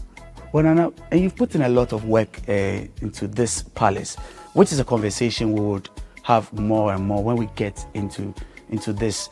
But let's start from Kushia. Kushia is not just known for its traditional acumen, but more about how clean a city it is. Would you want to share with us how you've been able to achieve this? Thank you very much for your question. It has not been easy. First of all, we as Ghanaians, we had the tradition throwing away leaves when we used to eat from leaves. I remember when I was a kid going to school, I would buy rice and stew, and the lady would use the leaf to clean on her lap. Before and then put the food on the leaf. After you finish eating, the natural thing to do is to throw the leaves away. In those days, it didn't matter. The leaves would decompose. So we were not littering. But the habit of throwing had been ingrained in us. So when this creature called plastic came, put our food in the plastic, after eating, we throw away, because that is the habit that we had inculcated in us. Throwing away. Of throwing away. So my problem was to stop the throwing away. Okay. So I tackled the school children, went to classrooms and told them that it's unhygienic to do that. So they should all help so that we'll make Kushia the cleanest town in Ghana. I told them that in my reign, I will not be able to make Kushia as big as Cape Coast, but I'll be able to make Kushia cleaner than anywhere else in Ghana, if they support. And they supported. I empowered them. In Kushia, if you throw away, especially if you're an adult, if you're not careful, a 10-year-old boy will tell you, Papa, Mpacho haya ntua diengoha. He says, I'm sorry, Daddy, here you can't throw here. So please pick it up. I told them to say please, but they should make you pick it up. And it hasn't been easy. It hasn't been easy. Every Wednesday, we have a communal labor day. You don't go to farm, you don't go anywhere. We used it to clean the town and our houses, and we used to do our gardens. And so if you go to the town, you see normal houses, they've grown flowers. I love flowers, I encourage them. Yes. So Wednesday, they use it to do all sorts of, sometimes they don't come, and and so on and so forth. But then this is human behavior. So really, it is empowering the youth and me making sure that they do what is right. No, that's a good example. And actually driving through the town, we saw school children doing as you've mentioned, sweeping, weeding along the roadsides and things like that. Sanitation is always a big issue as a country that we faced. In bigger cities like Accra, it's been a thing we've struggled to deal with. Is it the time for other bigger places like that to be looking at Kushia as an example to be learning from? Well, every new thing gives an opportunity for people who feel that's a good thing to copy or learn or adapt. I remember I went to a conference and one paramount chief, Nana Yeji Mahine, Okay. came to me and he said, "You are Nana Prajinsem." I said, "Yes, sir." He said, "I've been looking for you for a long, long time because I heard that Kushia sanitation is on top and I want to come and find out how you manage this and have a conversation with you." I said, "Yes." Just under a month he came. He spent about 3 days with me here. We were brothers. We went everywhere. When he went back, at that time I had dustbins. Okay. A lot. I sent 50 to him also to use. I was happy that somebody thinks that there's something good happening and he wants to copy. It's good. Me, I copy all the time. Secondly, somebody sent me a video, Nana Domahine. Yes. He had a 22nd anniversary or something, and he said he would not be good to end his anniversary without complimenting Honorable Prajinsem for his sanitation work. I had never met the gentleman. I had never spoken to him. And I thought, wow, this is interesting. About 3 months ago, Omahin of Suba in Central Region, he called me. He said, "Nana, I'm launching my sanitation program in my traditional area. Can you please come and chair it for me and talk to the youth for me?" I said, "Sure." So I went to Brownhafu. There I met Domahine. On my way to Suma, Okay. Domahine was sweeping with ladies playing music behind him. He was sweeping and weeding from town to town. Apparently, he had also been invited to Suma. Okay. And I got down from the car and I joined him. And it was joyous. The people there couldn't believe. So finally, we ended up there, and the rest is history, so they say. So maybe we can learn from each other. First, we must learn to understand that there's nothing wrong in copying. In fact, Domahine's example to me demonstrated how confident the gentleman is. He's a very noble man.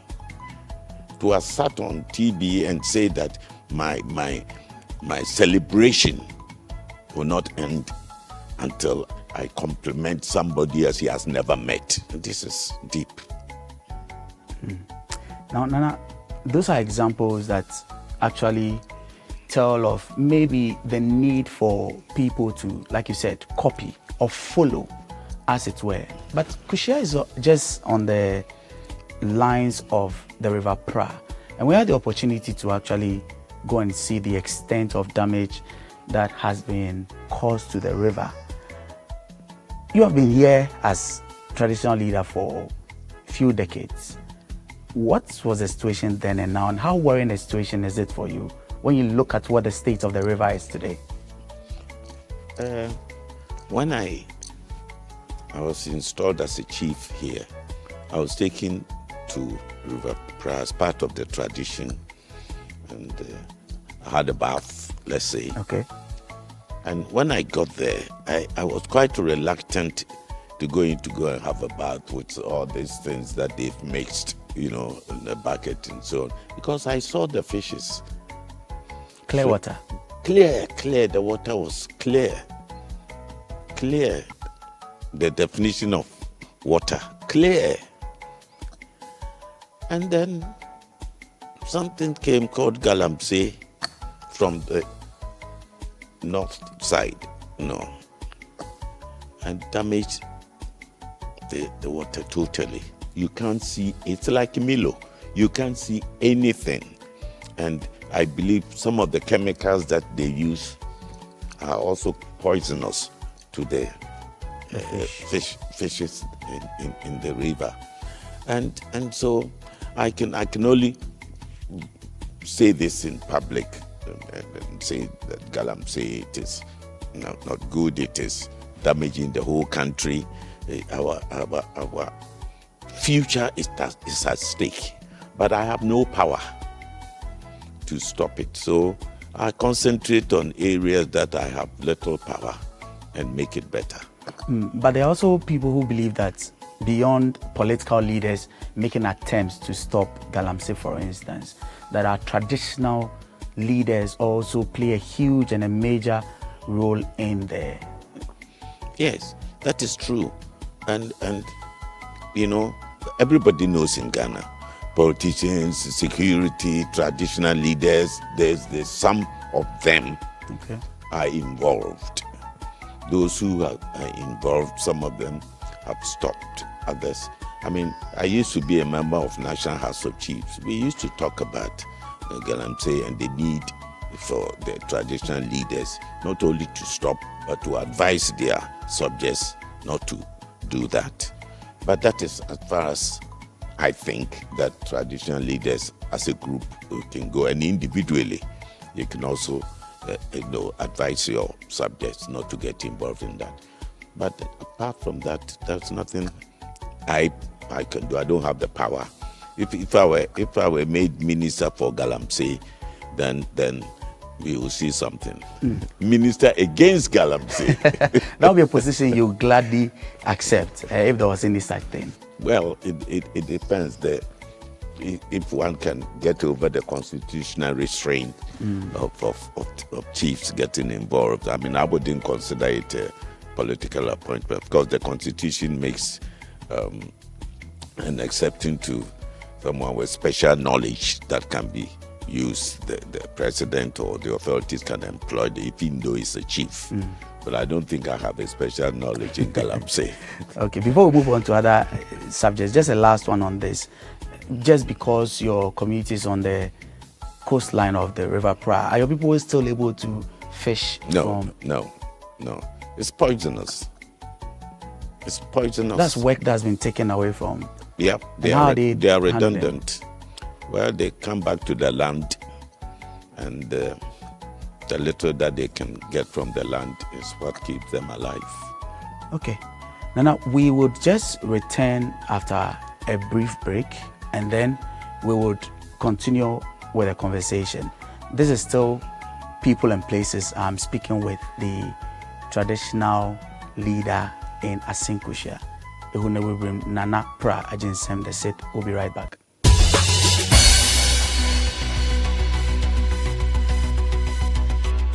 Luckiest,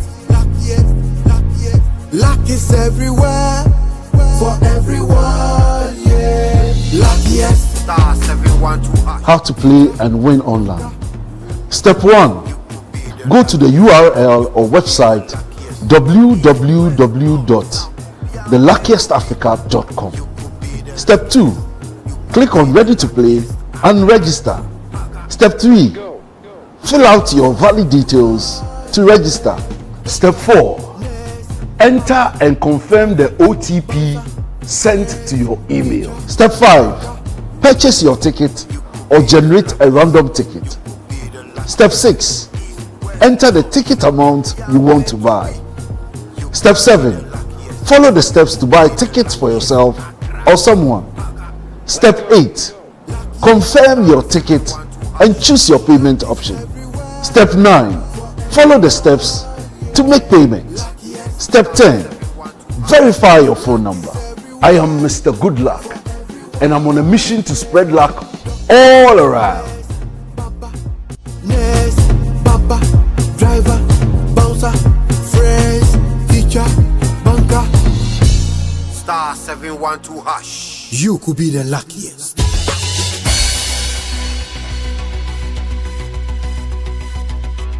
Welcome back from that short break. My guest is Nana Pra Ajinsem the Sixth. He's the paramount chief of the Asen Orenchi traditional area. Nana, now this is your palace. It's huge, perhaps the biggest in West Africa, not even Ghana.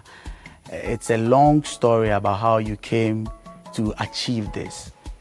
would you be kind enough to let us in on when this vision started and how far you've gone with it?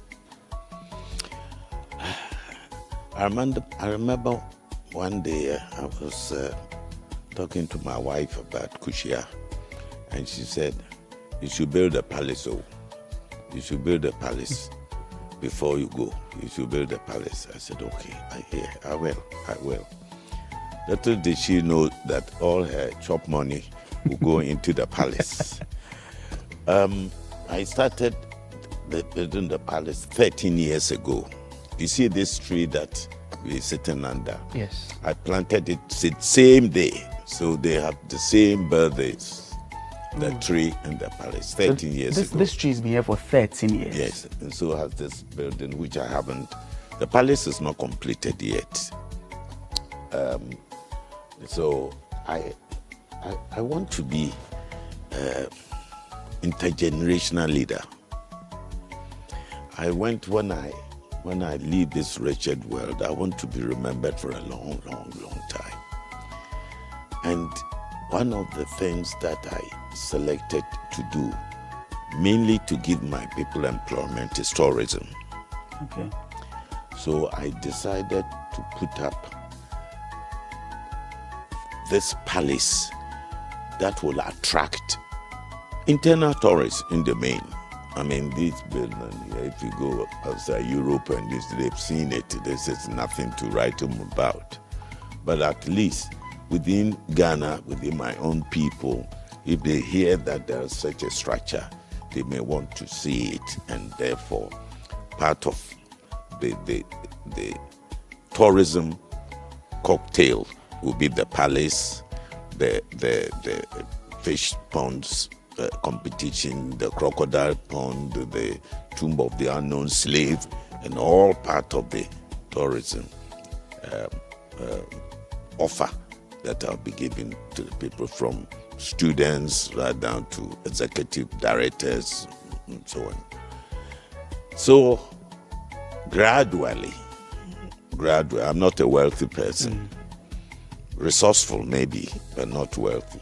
So it's taken me a long time, but I've known palaces that took them 300 years to build. So I've done well with 13 years, and I haven't finished. There are a lot of rooms, a lot of places like you mentioned, the slave tomb, as well as there's even a mini zoo right in here. But what would you say, or which of the places in this palace is your most favorite? Oh, no doubt, my mortuary. Your mortuary? Yeah, I have a mortuary. No, you have a mortuary? Yes. Right in here? Yes. A private one? Yes, of course. It's not for public. That's why I have my own. And it's your most favorite place? Yes. It reminds me of my mortality. So it humbles me. So it's my favorite spot. That's very interesting that you love the fact that there's such a place, because people don't think about death a lot. No, but the death is not present. I'm not surprised. And I don't enjoy it. I don't think about it, but I prepare towards it because, as I say, I'm an ordinary human being. I must know I will go. So perhaps to the youth and everybody, you will go one day. So if you want to do insurance for your case or your family, do it, because you will go. If you want to prepare, every funeral, there are fights and because we don't prepare ourselves for the inevitable. We are running away from the fact that we will die one day. And then Hunabobrim doesn't run. I face it, I prepare for it. And I'll give us a mental. Honourable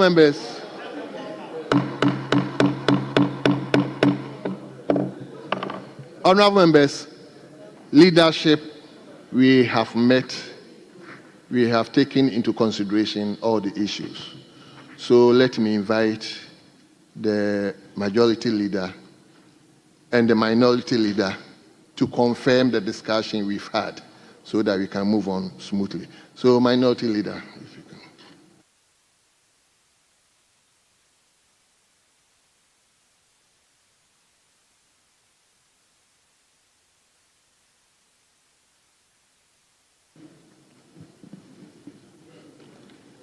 Thank you, Mr. Speaker. Mr. Speaker, as you rightly said, we've had some engagement on the way forward in this chamber. And we've agreed that the outstanding business for today must be taken in view of the